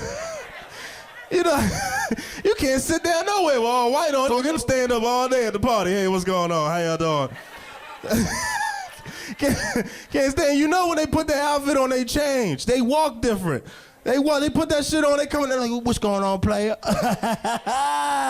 They do that shit. All right, now. It don't be nobody there. All right, now. They do like this with their hand, like they're reaching for kids. Ain't nobody with them. Come on, don't never want to babysit, but he reaching for kids. What's going on, player? What's going on? The hell out of here. I can take him when he by himself, that's fine. But when he got all his friends with him and they all got that shit on, look like a marching band just walking in the club, like, they make everything look like a cabaret. What is you all singing? It's fine. Some of y'all ain't laughing in the back because y'all shop where he shop too. It's fine. You look good. Look at it, looking. I see it. That's the hell I'm talking about. I like the older women. I like them. I like the older women with the little light mustache on top of their lip. I like them. They laugh at everything. I be like, cover the lip, shit, goddamn. She cracking up. Ooh, they always got the deep voice with the mustache. I know you see them. Just be like, yeah, always in somebody's business. Yeah, I can't stand that girl. They can't stand your lip. That's what. And don't you hate when they put the lipstick on the lip? Now it draw more attention to the stash. It's something about that lady. She always got the burgundy nail polish and the burgundy nail polish on her hand, on her toes. I can't stand that shit. That shit never been cute. When was burgundy ever cute on the feet? It looked like your toes bruised. What's going on? Got them old feet wiggling in the sandals. Don't you hate it? They always take their foot out and wiggle the toes. Bitch, put them old ass feet up. Got them old feet out here wiggling and jiggling. Sit your old ass down. So I'm saying no. I always do that. Let me stop, man, because last show I got cursed out. She said, first of all, you ain't going to be calling nobody old. I enjoy that part of your show. I said, miss, no disrespect. If they knocked your school down, you old, okay? If your school not there no more, your kids can't live your legacy, you old. That's all I'm going to say. She said, don't be disrespectful, babe. Shit, man, what's going on 2017? Give it up, man. We all made it, 2017. Yeah, man, a lot going on in my life. Shit. You know, relationships, people like, you look at y'all, they're all together, right? Y'all together? Because he linked next to you. How long y'all been together? This look good. Look, how long? Since 98. Now, you don't make me do the math. Y'all been together since now. How long y'all been together? How long? 14 years? Shit, give 14 years, give it up. That's a good number. 14, that's love right there, 14 years. That's a long ass time. Shit, that's not even a date tonight. You just was tired of hearing her mouth in the house. That's why you brought her out tonight. She look like a complainer too. Want me up some spaghetti. But who the fuck put spaghetti in the microwave, didn't put paper towel on top of it, there was red dots all over the motherfucking microwave. You like, get your coat, we going to the motherfucking movie theater. I can't believe this. I know what you're going through, but that's good. That's a long time. Look, somebody else want to shout out. How long you been together? Oh, look at you doing your math. You better count the gratuity and everything else on your check. 19, that's 10 plus 9. If you do the multiplication and add it, that's good. Shit, you can't take her nowhere. That was a cheap date. We went to the movies. It was $35 to do. We went to... It's like, no, I'm just messing with you. That's good, man. That's good, man. I like somebody like you. You got to keep remember everything, man. Memories are good in relationships. You know what I'm saying? I was with, sometimes you got to keep the person you with, man. Even if you go through bullshit, just stick with them because you're going to end up leaving them, going with somebody new and got to deal with their bullshit too. Work it out. Look at that. That shit sound good. I don't even go by that. I just like the claps. I was with this one girl. She was beautiful. She was bad. I loved her from head to toe, but she couldn't cook for shit. So she used to make all her food spicy so I couldn't taste it. I used to hate her. She just be seasoning. She like, yeah, I seasoned it, daddy. So I try to walk past the kitchen. She said, you better come taste it. So I taste it. I'm like, God damn, this shit hot. She be like, yeah, it got a little kick to it. I said, bitch, this is oatmeal. This ain't got no business being spicy. Fuck you get spicy oatmeal. Fuck you. Put all this seasoning. Where you get curry oatmeal from? Did you go to the Jamaicans this morning? I'm burn my goddamn mouth. Don't know how to cook. These young girls don't know how to do shit. All they want to do is beat their face, put the makeup on their face. They just beat their face. They say it's beat to the gods. I don't know why they say that. Beat my face to the gods. God don't like that. Don't you? Fuck you gonna do that to your face for? I call it an outfit when they put so much stuff on their face. They put layer after layer. I said, ooh, you got an outfit on your face. But some of them be wearing the wrong outfit to the event they about to go to. I invited this girl to a cookout. She showed up with her funeral face on. My aunt was like, oh, who brought this dead bitch to the cookout? He's like, who's she calling dead? I said, you just died again, bitch, stop, so you better stop it. She cracking up. Had to leave them young girls alone. Had to give me an older woman, man, because older women, they take care of you. They buy you gifts for no reason. Look at her, she said, I want to tell you about myself. I feel like we family. Like, see, me and Miss Wanda, we've been together for about 2 months. Some of y'all, it's not funny. I thought y'all, I could tell y'all secrets and stuff. I gotta call her Miss Wanda because I call her Wanda. She smacked the shit out of me, so I gotta respect my elders. Every time I go over Miss Wanda's house, she buy me a gift. No matter what time I show up, I open up the door, she be like, oh, ski. I be like, hey, Miss Wanda. Open the door, she gave me a box. I opened it up. I was hyped. I said, oh shit, I opened it up. It was a pair of tennis shoes. I'm like, tennis shoes? Because I was upset. I'm like, fuck it, what am I do with tennis shoes? So she knew I didn't like the tennis shoes. So this is when she turned to Miss Wanda. First of all, what do you say when somebody buy you something? I'm like, thank you, Miss Wanda. You know what I mean? She take your shoes, go put them up. I'm like, all right, cool. So I took the shoes and went to go put them up. And I'm saying to myself, I'm going to take it out on Miss Wanda when she give me that ass. That's what I'm saying to myself. I'm going to tear Miss Wanda ass up. That's what I thought. I didn't know Miss Wanda been throwing this ass back since 1987. She got experience in the ass throw. When I say you, she was throwing that ass back, hit me so hard, my shoulders start moving. I never experienced no shit like this in my life. She throwing it. I should have known because before we started, she turned around and looked at me. She was like, you ready, baby? I'm like, yes, I'm ready. Had no idea I wasn't. She started throwing that shit back. I'm like, oh, shit. I'm like, you killing me. She said, shut up, young man, young man, young man. I'm like, oh, shit, god damn, you killing me. She said, shut up and sock it to me, baby. Sock it. I'm like, could you stop saying old stuff, please? She was like, oh, ski. So I started laughing, but I started crying at the same time. I'm like, could you please stop? You killing me. She said, what's wrong, baby? She's throwing it back. I start getting weak. My shoulders start getting loose. My knees was shaking. My foot was sliding. She just smiling at me like, I was like, please stop. She like, what's wrong? I said, motherfucker, keep sliding. She said, well, go get them tennis shoes I bought you, and your foot won't be sliding. I said, thank you, Miss Wanda. I put them shoes on. Do you know them shoes was non-slip? I was wearing them all week. I'm walking around the neighborhood like this. I see Mr. Charles. He said, hey, young man, you must have just left Miss Wanda's house. I said, yes, I did. He said, young man, young man. All right, y'all, that's my time. My name is comedian Ski Carter. Thank y'all for having me. Raindrops, drop top, smoking, no cooking, the hot pot. Cooking, on your bitch, yeah, that. Cooking up in the crock pot. Come on, y'all, put your hands together for Skeeter. I don't try no Ski Carter, y'all give it up for Ski Carter from Philly. My name is Ray DeJean. Thanks for coming out. We appreciate it. Well, thank you, guys.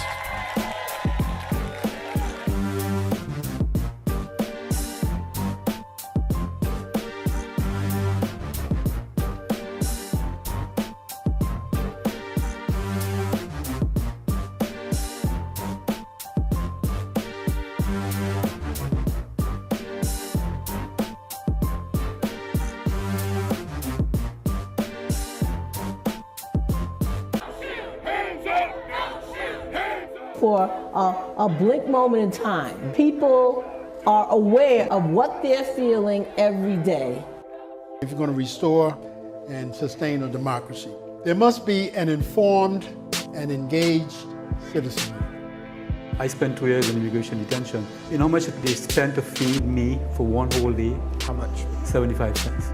Immigrants as a whole, migration as a whole, is associated with lower rates of crime. Immigrants make our communities safer. What causes climate change, the selling and burning of fossil fuels, benefits most the power elite. And so they have a disincentive to address it, and they have an incentive to deny it.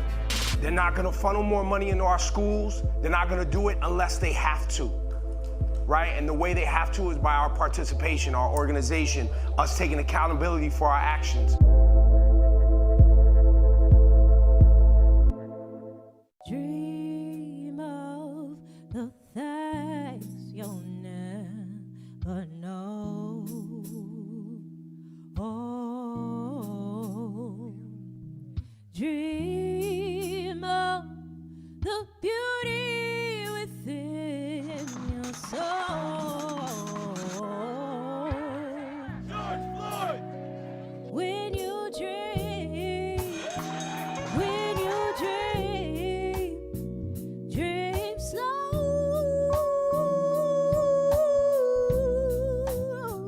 Take the time to let dreams grow.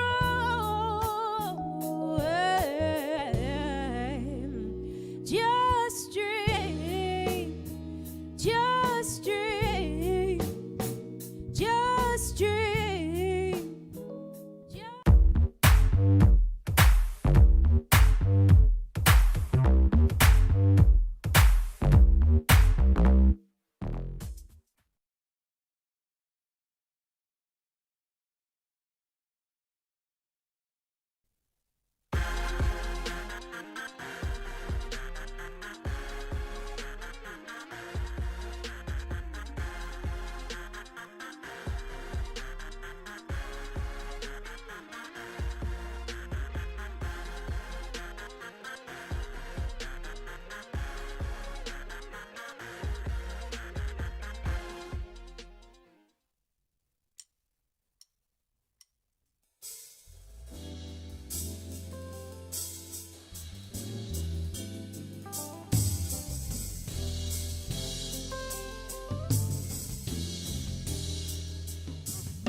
I'ma need a little water for the road.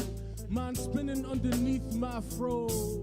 Realizing it don't matter what you know, but it matters what happens to your soul. Been afraid of my story, what it showed. What'd happen if it ever got told? Black boy had to switch them codes. Don't belong in the place he goes. But me dreaming up a planet he can hear his own voice. But the people want him for him, he don't hear all that noise. On this planet, no police, no paranoia for the boys. Up above, he's the creator. Running point, he can breathe a little better when releasing all the pressure. When he see the sun, he bless up. Keep going, that's a lesson. Breathe a little deeper in the mirror, I repeat it. The panic ain't retreating with my heart fast beating. Whoa, whoa, yeah, plotting ain't no joke here. Full throttle in the fourth gear. I be mobbing with my foe, yeah. Unless I'm not and I just post, yeah. I catch a dream, I catch a dream. I be living through the death I see. 311, say it 2 times. 311, say it. I'ma need a little water for the road. Mind spinning underneath my fro. Realizing it don't matter what you know, but it matters what happened to your soul. Been afraid of my story when it showed. What'd happen if it ever got told? Black boy had to switch them codes. Don't belong in that place he goes. Can't afford to not record. Trying to get my budget looking right. Team been growing, do it different. That was good advice. I got these plans, take it higher. We should book a flight. Fire in my eyes, dream catcher with a hook and line. I got a brown skin, smarty, artsy, shorty on my arm. She the bomb, thank God, and she look divine. That guava shine, they like, tell me what it is. We don't care about your change, we gonna live, but it get harder and harder to do your thing. The more that we're able to see, the harder it gets on the jungle on planes, the more that we need to lay seed. The farther you go on in spite of the rain, the farther that God can speak. The father and mother of all that I am, they taught me to pray before I eat. Hey, I catch a dream, I catch a dream. I be living through the death I see. 311, say it 2 times, yeah. 311, say it. I'ma need a little water for the road. Mind spinning underneath my fro. Realizing it don't matter what you know, but it matters what happened to your soul. I catch a dream, I catch a dream. I've been living through the death I see. 311, say it 2 times. Hey, 311, say it. I'ma need a little water for the road. Mind spinning underneath my fro. Realizing it don't matter what you know, but it matters what happened to your soul. Been afraid of my story, what it shows. What had happened if it ever got told. Black boy had to switch them codes. Don't belong in the place he go. I catch a dream, I catch a dream. I've been living through the death I see. 311, say it 2 times. 311, say it. I'ma need a little water for the road. Mind spinning underneath my fro. Realizing it don't matter what you know, but it matters what happened to your soul. Yeah.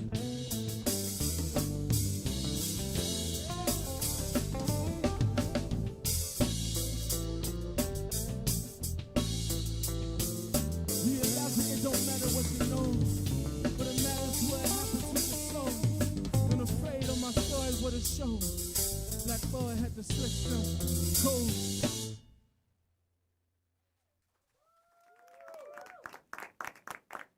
You have been listening to the sounds of J.P. Reynolds and his eclectic peace and power band, bringing both peace and power to the jam. The session is live. The studio is B-side, and I am your host, Queen God Is. Happy to introduce you to J.P. Please tell us a little bit about where you are from and who is rocking with you tonight. Word. I was born in Cleveland, Ohio. Grew up in Mount Vernon, New York. Money earning Mount Money Vernon. earning, you know. Yes. Currently reside in Harlem. You currently reside in Currently reside uptown in Harlem. You see Brooklynites, he said that real fast. Nah, I live in Harlem. I'll say it slow. All right. We're going to talk about what legit makes your relationship with Brooklyn like official for you to be in our studio tonight, doubt. which we're happy Absolutely. to have you, I'm but honored. we do need to investigate. So let's segue from Harlem. Okay, Harlem. Who's rocking with you tonight? No doubt. So tonight I got my bassist, my music director, Kriston Oates. He's from Mount Vernon, New York as well. Hey, Chris. My oldest band member. Oh, really he looks dope like dude. the youngest though. He's the youngest in the group. Are you the youngest? I think he's the youngest, but he's the oldest person who's been rocking with me. So he's amazing. It's crazy the way he's been able to make the music go. We got on the drums over here, my man JR McKenzie. No doubt on the drums. JP and JR, y'all got the letters on lock. A lot of letters, all the J's, all the J's. And then we got on guitar back here, we got Sydney Antoine. Hey, Sydney. Super dope, crazy licks, you'll hear him. Okay. And then on the keys, we got my man Duvain Fats, will be. Duvain. Fats. Got it. Yeah. No domino, but Fats. Got it. Yeah. No domino. Yeah, Give it up for them one more time, please. Peace and Power Band.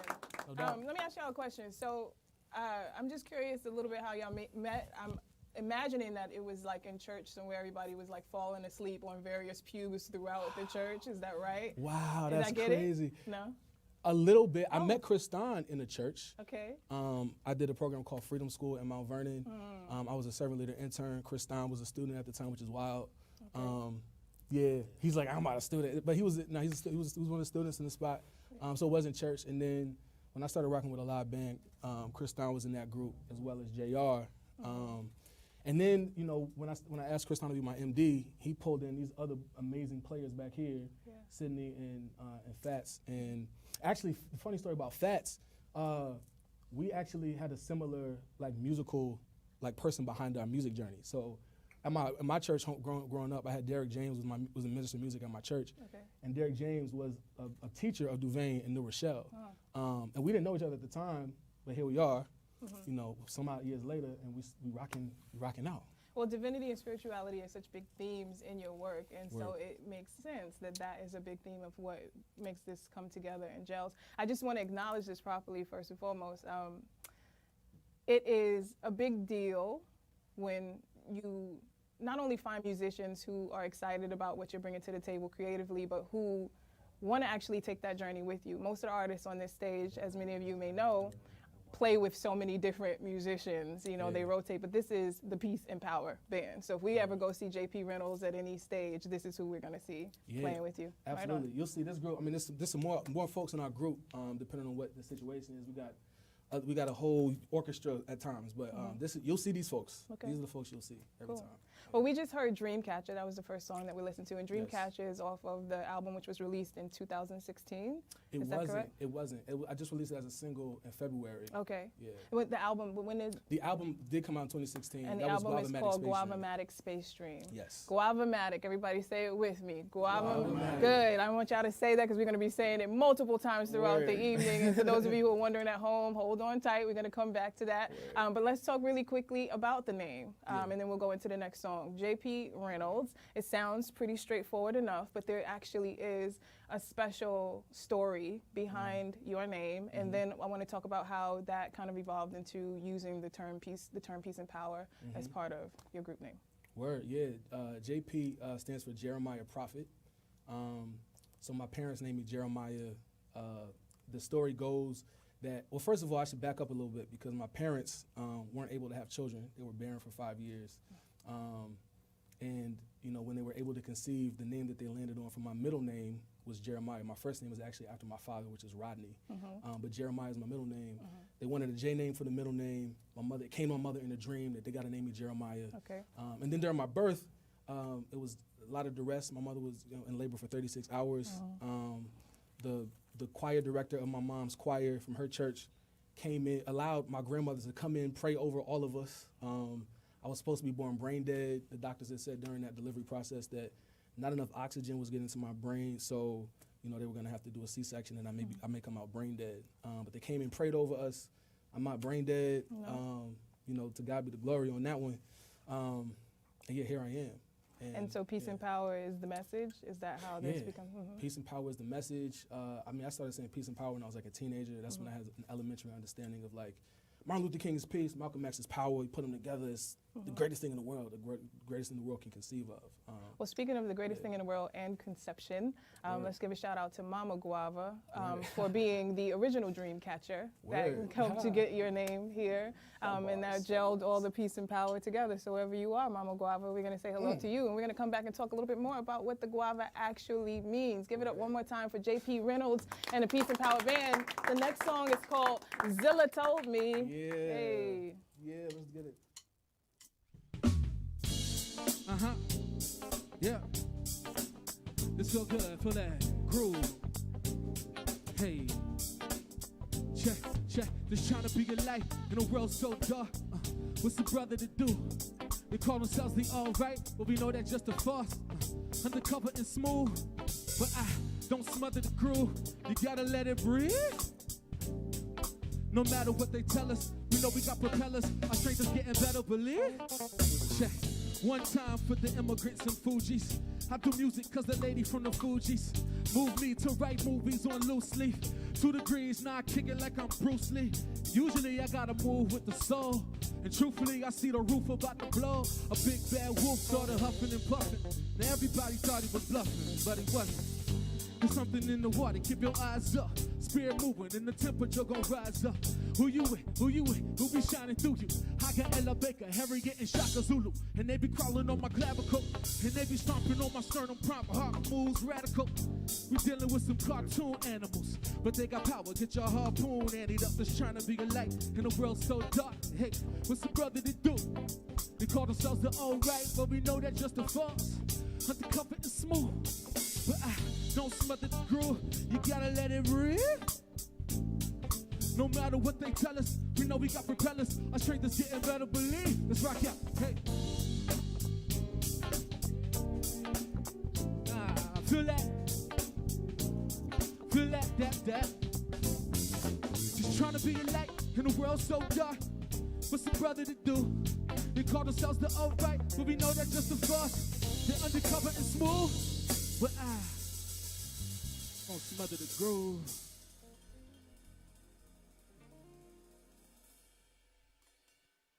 Zilla told me. Hey, give it up. Yeah. We are listening to selections from the Guava-matic Space Dream album. We heard Dreamcatcher, and then we just heard Zilla Told Me. Who is Zilla, and what did they tell you? Zilla's my ace boom. Zilla's my art director. Zilla's a person who's like an early adopter of the vision. He's a creator of Peace and Power playing it with me. And Zilla's a confidence, booster. He's one of the people on the squad who's just there. He got it. He understands everything. Is Zilla in the building? Zilla's in the building. Zilla's in the building. All right, give it up for Zilla. Yes. My man Zilla's in the building. Yeah. No relation to Godzilla, the other Zilla. He has an interesting story about his name and creation instead of destruction. Okay. Zilla is related to Dilla as well, who had a very important part of his process. Let's take a quick moment of silence on Dilla. All right. Speaking of relation, a big theme, another theme that is a big part of what you're doing is family, because not only did your band, your sound gel in a way that families or groups that have been identified as familial come about, people rocking with you from day one and taking the journey with you. But the audience actually is probably 85% of people who are related to you in some way. We mentioned Mama Guava, who is the inspiration behind your birth name.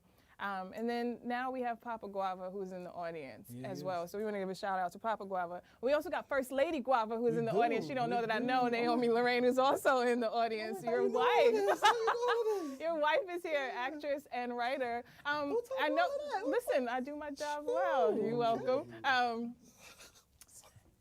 I don't mention this haphazardly or to be all in the business, but I do feel like the message of family is really important. And for those who are watching at home, who are looking at hip hop, but then hearing words like spirituality and faith and religion and like Christianity, like whatever, all of the things that are part of your journey, and don't necessarily agree or feel like the two worlds go together, you are a walking, living, breathing musical testimony of how these worlds actually do intersect, spirituality, religion, in some cases, and hip hop. And your family is a testament to that. So you went from not supposed to be here or not supposed to be functional, but the fact that you are here, and his brain absolutely works. And here's an example. Not only are you a musician who has committed to release one song a month for the next year, which is a lot, but you are also a graduate of Yale undergrad and grad school. Yes. You had an undergrad degree in African American Studies and a graduate degree in Divinity. And so my question is for you. You're not mic'd, Papa Guava, so don't actually feel compelled to answer out loud. I just want to see your facial expression. When your son comes home to you and Mama Guava, which we'll talk about that name in a minute, after graduation, both degrees, and he says, I know what I want to be now. I want to be a rapper. Just give me the look that was on your face when you realized that this was going to happen. It was pleasant. Pleasant, a pleasant look. Yeah. So we really want to give a shout out to family. So his father, for those who can't hear, is saying that he wanted him to fulfill his passion. And speaking of passion, guava happens to be one of the most passionate fruits that there are. This is true. Let's talk about Groups Underrated Are Very Adept acronym. Yes, Guava. Groups Undercounted. Tell us about it. Groups Undercounted Rise Very Adept. Yeah, I mean, we're called to rise, and it's interesting to see how people in the history of this world have been, people who've known oppression have also known freedom the greatest.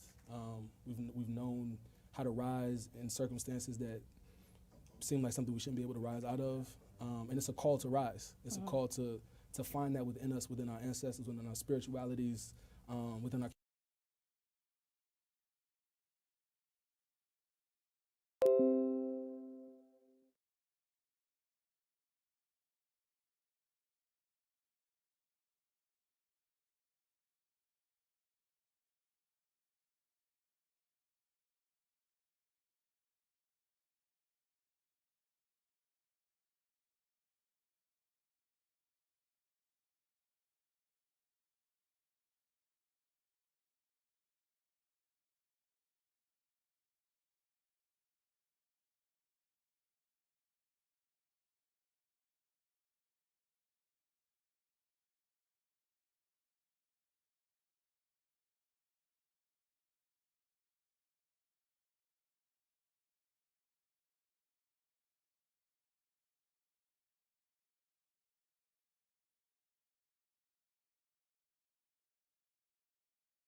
and the war in Iran.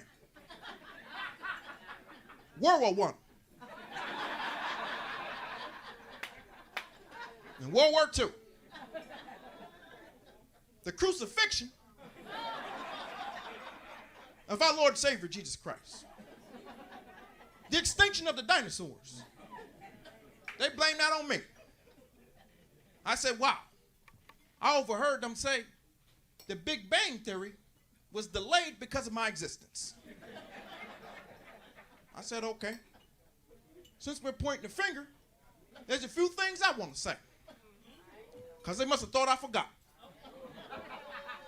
400 years. 400 years. Our ancestors worked to build this country. Night and day and night in every condition. And now they call you the 47%. And all you want is your handouts. Your Medicaid. You know who you are. Your food stamps. And now your free cell phones.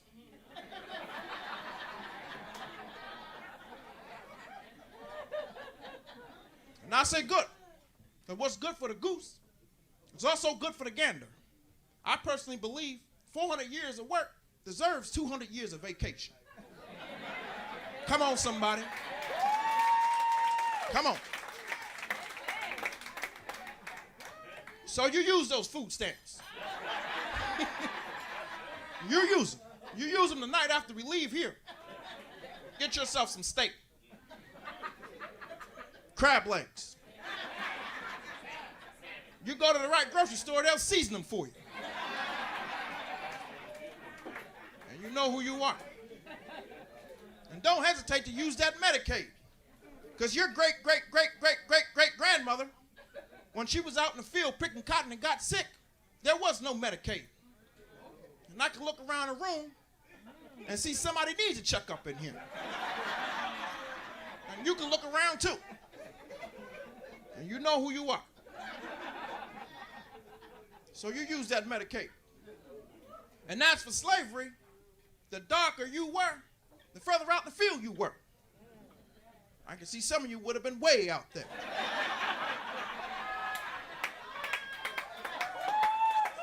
And you know who you are. But I would have stood up for myself. I would have said, Master, I'm not picking no cotton. But it's something about that whip that'll change your mind. Pow! Ah! Ah! I'll pick this section right here. Just don't hit me no more. And I personally believe slavery was a good idea. I just wish we would have thought of it first. Know what I can do with a slave? And I approve this message. God bless America. Thank you. Yeah, times is changing, y'all. Music done change. I heard a song the other day, this dude said, raindrop, drop top, cooking the book in a bop bop. I said, what? This is not the music that I understood for hip hop. I'm an 80s baby. Madonna, Whitney Houston, Michael Jackson. See, I miss Michael Jackson. I always wondered though, how did Michael Jackson come up with his dancing? You know, how do you make this? You know? Because you can't go up to a girl in the club like, hey girl, you wanna? Can't do it. She'd be like, no, I don't wanna dance. And it came to me one day. I had to go to the bathroom. And you know how it is when you gotta go to the bathroom and sit down sitting there. You start off cool, like, whew. Then your body just can't take it no more. Whew. But that's my time, y'all. Y'all been great. Thank you. Y'all been good.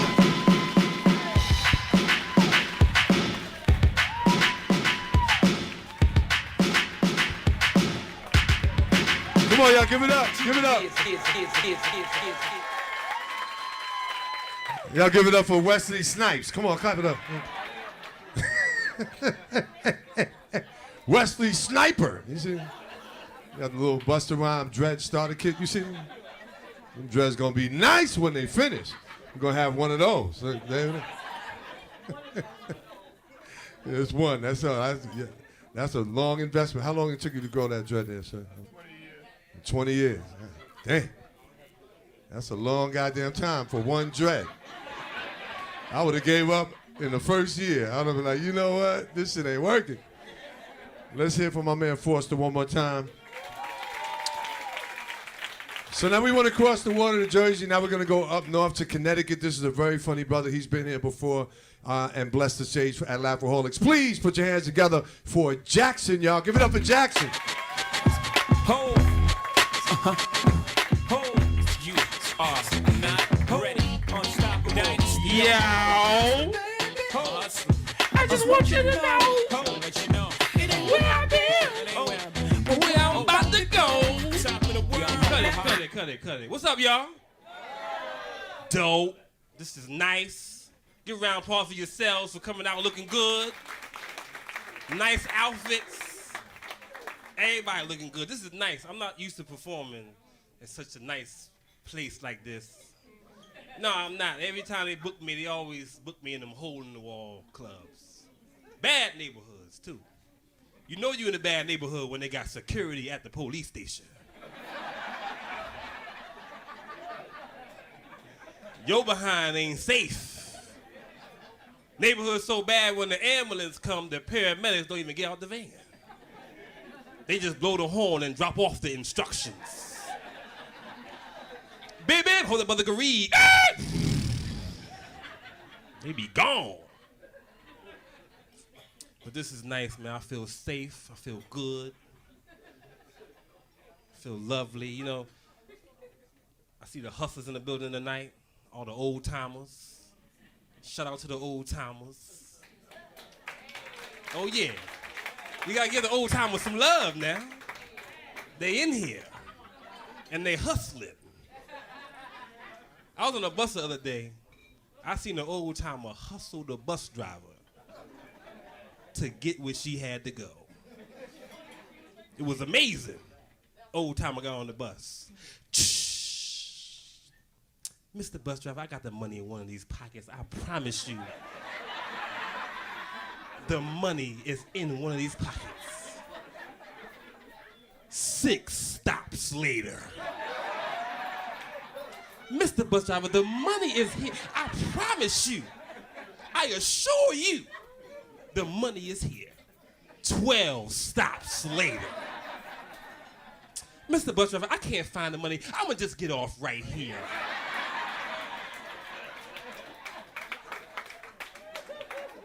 I said this old timer done tricked the bus driver to get where she had to go. I said, I'm doing the same shit tomorrow. I got on the goddamn bus. Mr. Bus Driver, the money is here, player. It's in one of these pockets. I assure you, the money is here. He said, we ain't going nowhere till you find that motherfucker.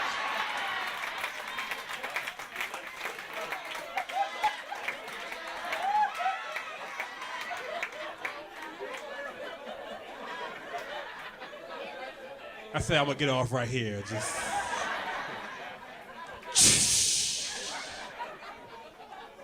I ain't go no goddamn where.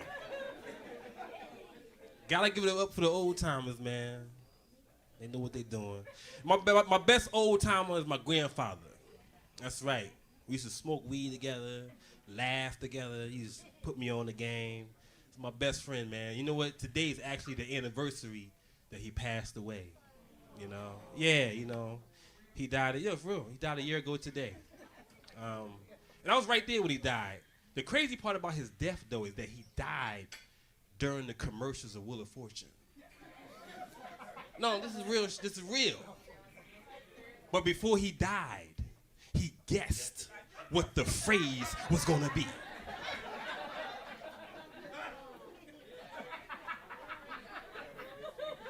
And when they came back from commercial, he was wrong.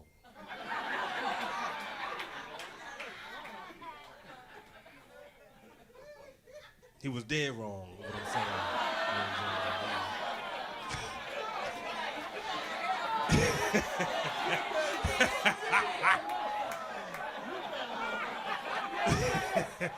He died a wrongful death is what I'm saying, ladies and gentlemen. I'm bullshitting. He's still alive. He at the house. He at the house. He love that joke though. He always, when you say a joke about me, you say a joke about me. Do that joke about me.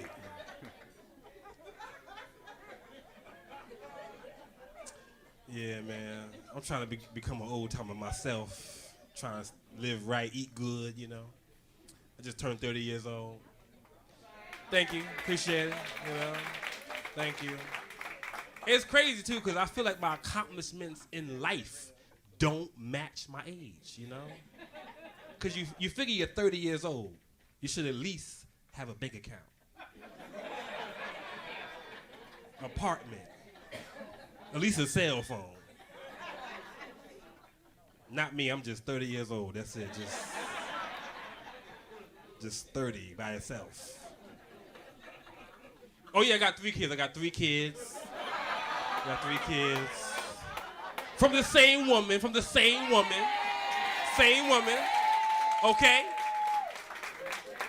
All my side girls had abortions, but still, I'm a good man. On paper.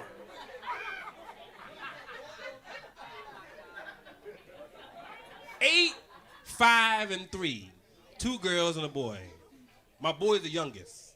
And I've been wondering if my son is gonna grow up and be a comedian like his daddy, you know? Because he's funny, but don't realize how funny he is. And he only 3. Like one day I said, hey man, what you gonna be when you get older? He said 4.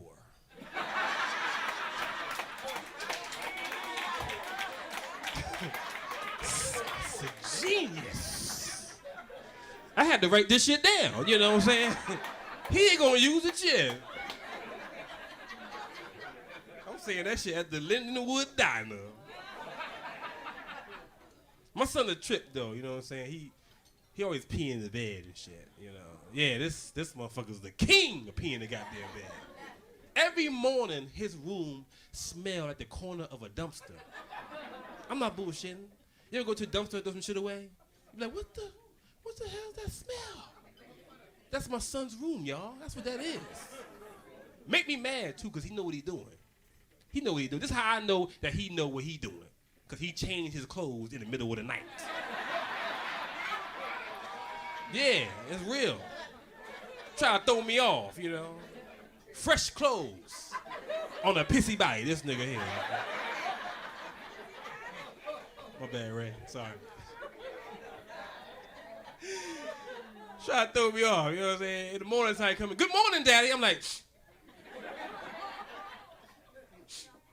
you pee in the bed, man? No, Daddy. No.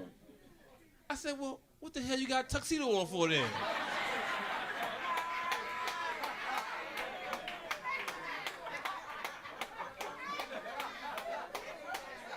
You didn't go to bed in no damn tuxedo. He had the shoes, the cummerbund matching, a corsage, a date. I said, who is this bitch? Who is she? They both smell like piss. They was going to the pissy prom. That's where they was going. They had a good time. I get nervous when I'm about to perform. You know what I'm saying? I do. There's little butterflies. I get nervous because I want to impress y'all. I want y'all to go back to work and say, yo, that kid Jackson was hilarious, you know? And all the comedians tell me, say, man, don't worry about it, man. It's just butterflies. Ain't no goddamn butterflies flying around in my stomach, y'all. You know what I'm saying? That's doo-doo moving around. Fucking me up. I got to go shit. I know some of y'all eating, my bad. But speaking of shit, you ever take a shit and wipe your ass and there's no doodle on the tissue? You ever? Anybody? I was in the bathroom confused in the motherfucker, y'all. I was like, for real? No doodle? Get the fuck out of here. It's got to be something.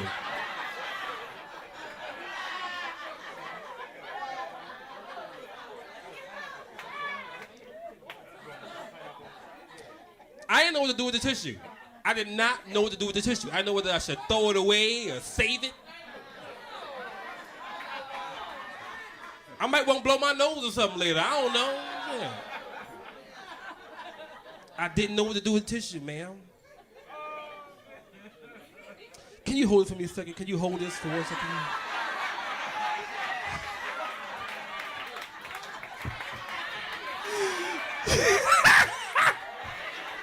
She was like, over my dead body! Get that shit up my face.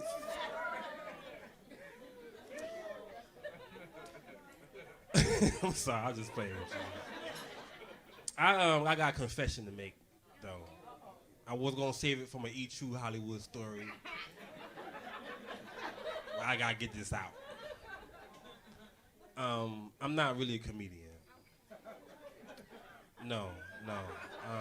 I'm actually an R&B singer.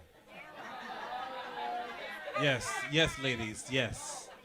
I've been an R&B singer now for about 8 days, and I want to dedicate this song to my cousin. I wrote it on the way here. Dedicate this song to my cousin who is locked up in the penitentiary. He called home during the holidays and told my grandmother that he was sodomized in jail, and I want to dedicate this song to my cousin who was sodomized in jail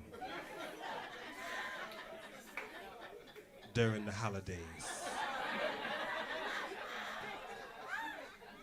I wrote it on the same napkin that I took a doodle on, and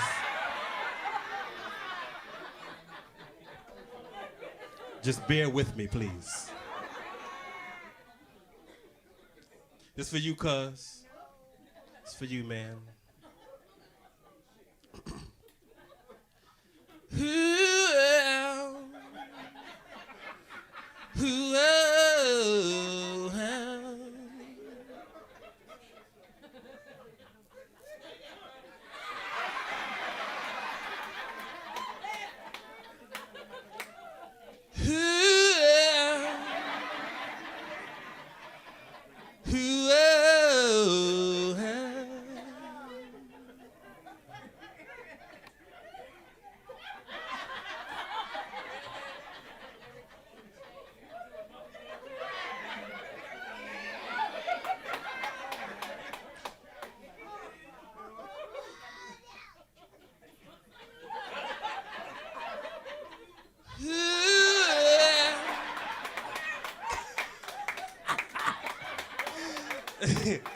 That shit funny for no reason.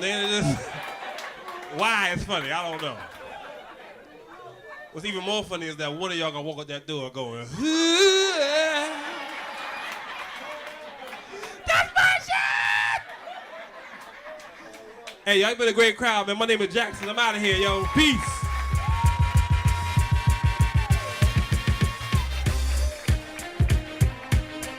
Jackson, y'all give it up for Jackson. Yeah. Yeah, I peed in the bed till I was like 15. That's the reason why I had to become a comedian. People used to fuck with me all the time. You remember back in the days, it wasn't called snapping, it was called ranking people out. Remember that? And I used to rank people out, and they used to just wait. And I was killing them, and they like, all right, you finished? You finished? I'm killing them, ranking them out. And then they would just shut me down. Well, at least I don't pee in the bed. And because my sisters leaked the information, literally leaked. Get it? Leaked.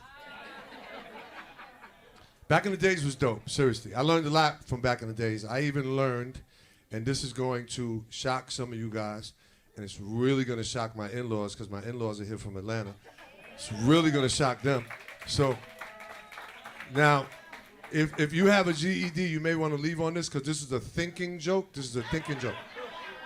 So you're not going to get it, but the smart people are going to get it.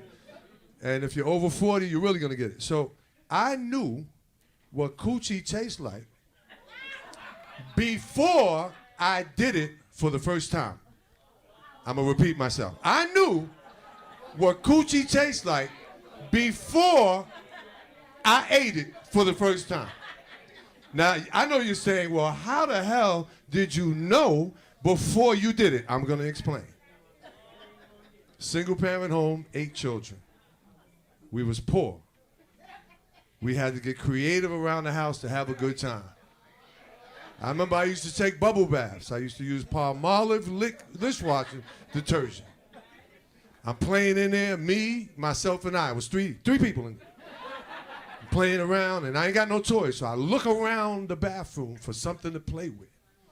And there was this red bottle with a tube on it, and I started blowing bubbles. Did y'all figure it out yet? The problem is, that was my mama's coochie. That's the...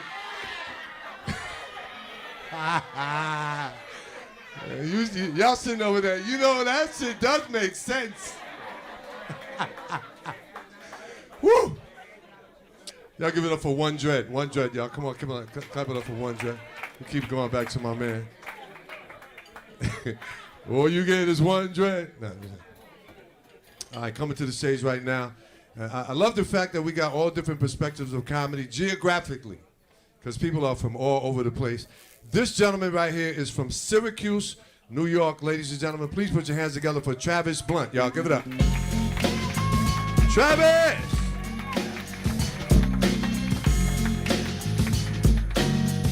Everybody get up for Ray. Everybody get up for Ray. One more time, give it up for Ray. Oh man, it feels good to be here. See some biracial people in the house. I'm biracial myself. My mom is white, my father is black, which means I have 2 sides to me. Have that black side, because black people, you know how we is. We like to mind our business. And white people, I don't see too many white people in here. I don't see none at all. But we know how they is. We is curious. I said we. Yeah, I said we. And sometimes those 2 sides conflict like it's an internal struggle. Like a civil war between the curious side and the not so curious side. Like if something was to happen in here right now, I'm gonna take off running, but I'm gonna come back to figure out why I was running. Like I was safe, but my white side said, go back. And being this complexion, I'm a suspect in a lot of different situations. For instance, car 5-0, we look for an African-American male, approximately 6 feet, medium built. They're gonna stop me. This didn't happen before. Another example, car 5-0, we're looking for a Hispanic male, approximately 6 feet. Better know my rights in 2 languages is all I'm saying. Another example, car 5-0, we're looking for a Middle Eastern male, approximately 6 feet. If they not looking for nobody white, I just stay in the house. Stay in the house. And other ethnic groups get me confused. Like in my neighborhood, a lot of Puerto Ricans live in my neighborhood, and I'll be walking down the street, and next thing I hear is, "Tengo la mota, papi." Keep on walking. "Tengo la mota, papi." Just keep on walking. "Hey, yo, I got the weed. Why didn't you say so?" Too hot to be walking 2 extra blocks. And I do like to smoke weed. I do, and if you don't smoke weed, I don't want you to judge me. Because I know some of y'all like to go to happy hour. I like to be happy for an hour. It's the same thing, right? It's the same thing. Weed is a friendship drug too. It brings people together. You could meet somebody for the first time, start smoking them, and feel like you know in your whole life. 10, 15 years went by just like that. Because you start smoking, you start asking them questions like a best friend would ask. Like, so how your mama doing? Like, you don't even know their moms. You don't know the type of relationship they have with their mother. They could be fighting. They could not be talking to each other. They don't care because they're happy in that moment. They'd be like, she doing good. I'll let her know you said hi. Like, I don't know no Travis. I like good weed, too. Loud.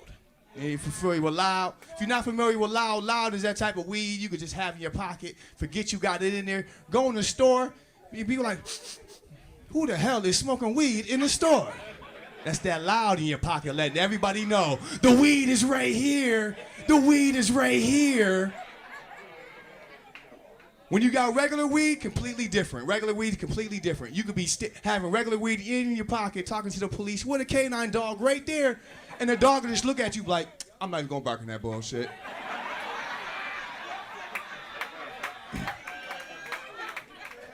I'm gonna let you go home and try to get high off that shit. Not even worth it.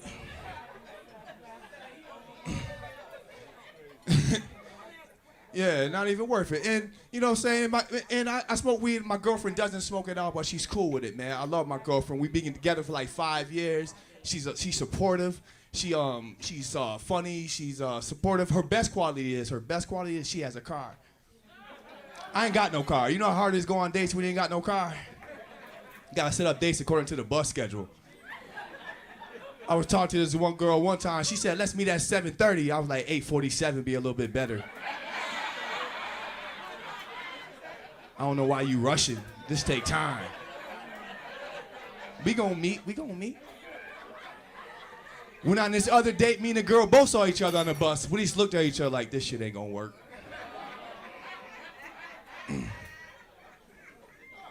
Nah, but people always, they ask us all the time, when y'all gonna get married? I know y'all in love. I was like, yeah, we ain't got no problem with marriage. We love each other. We talk about it all the time.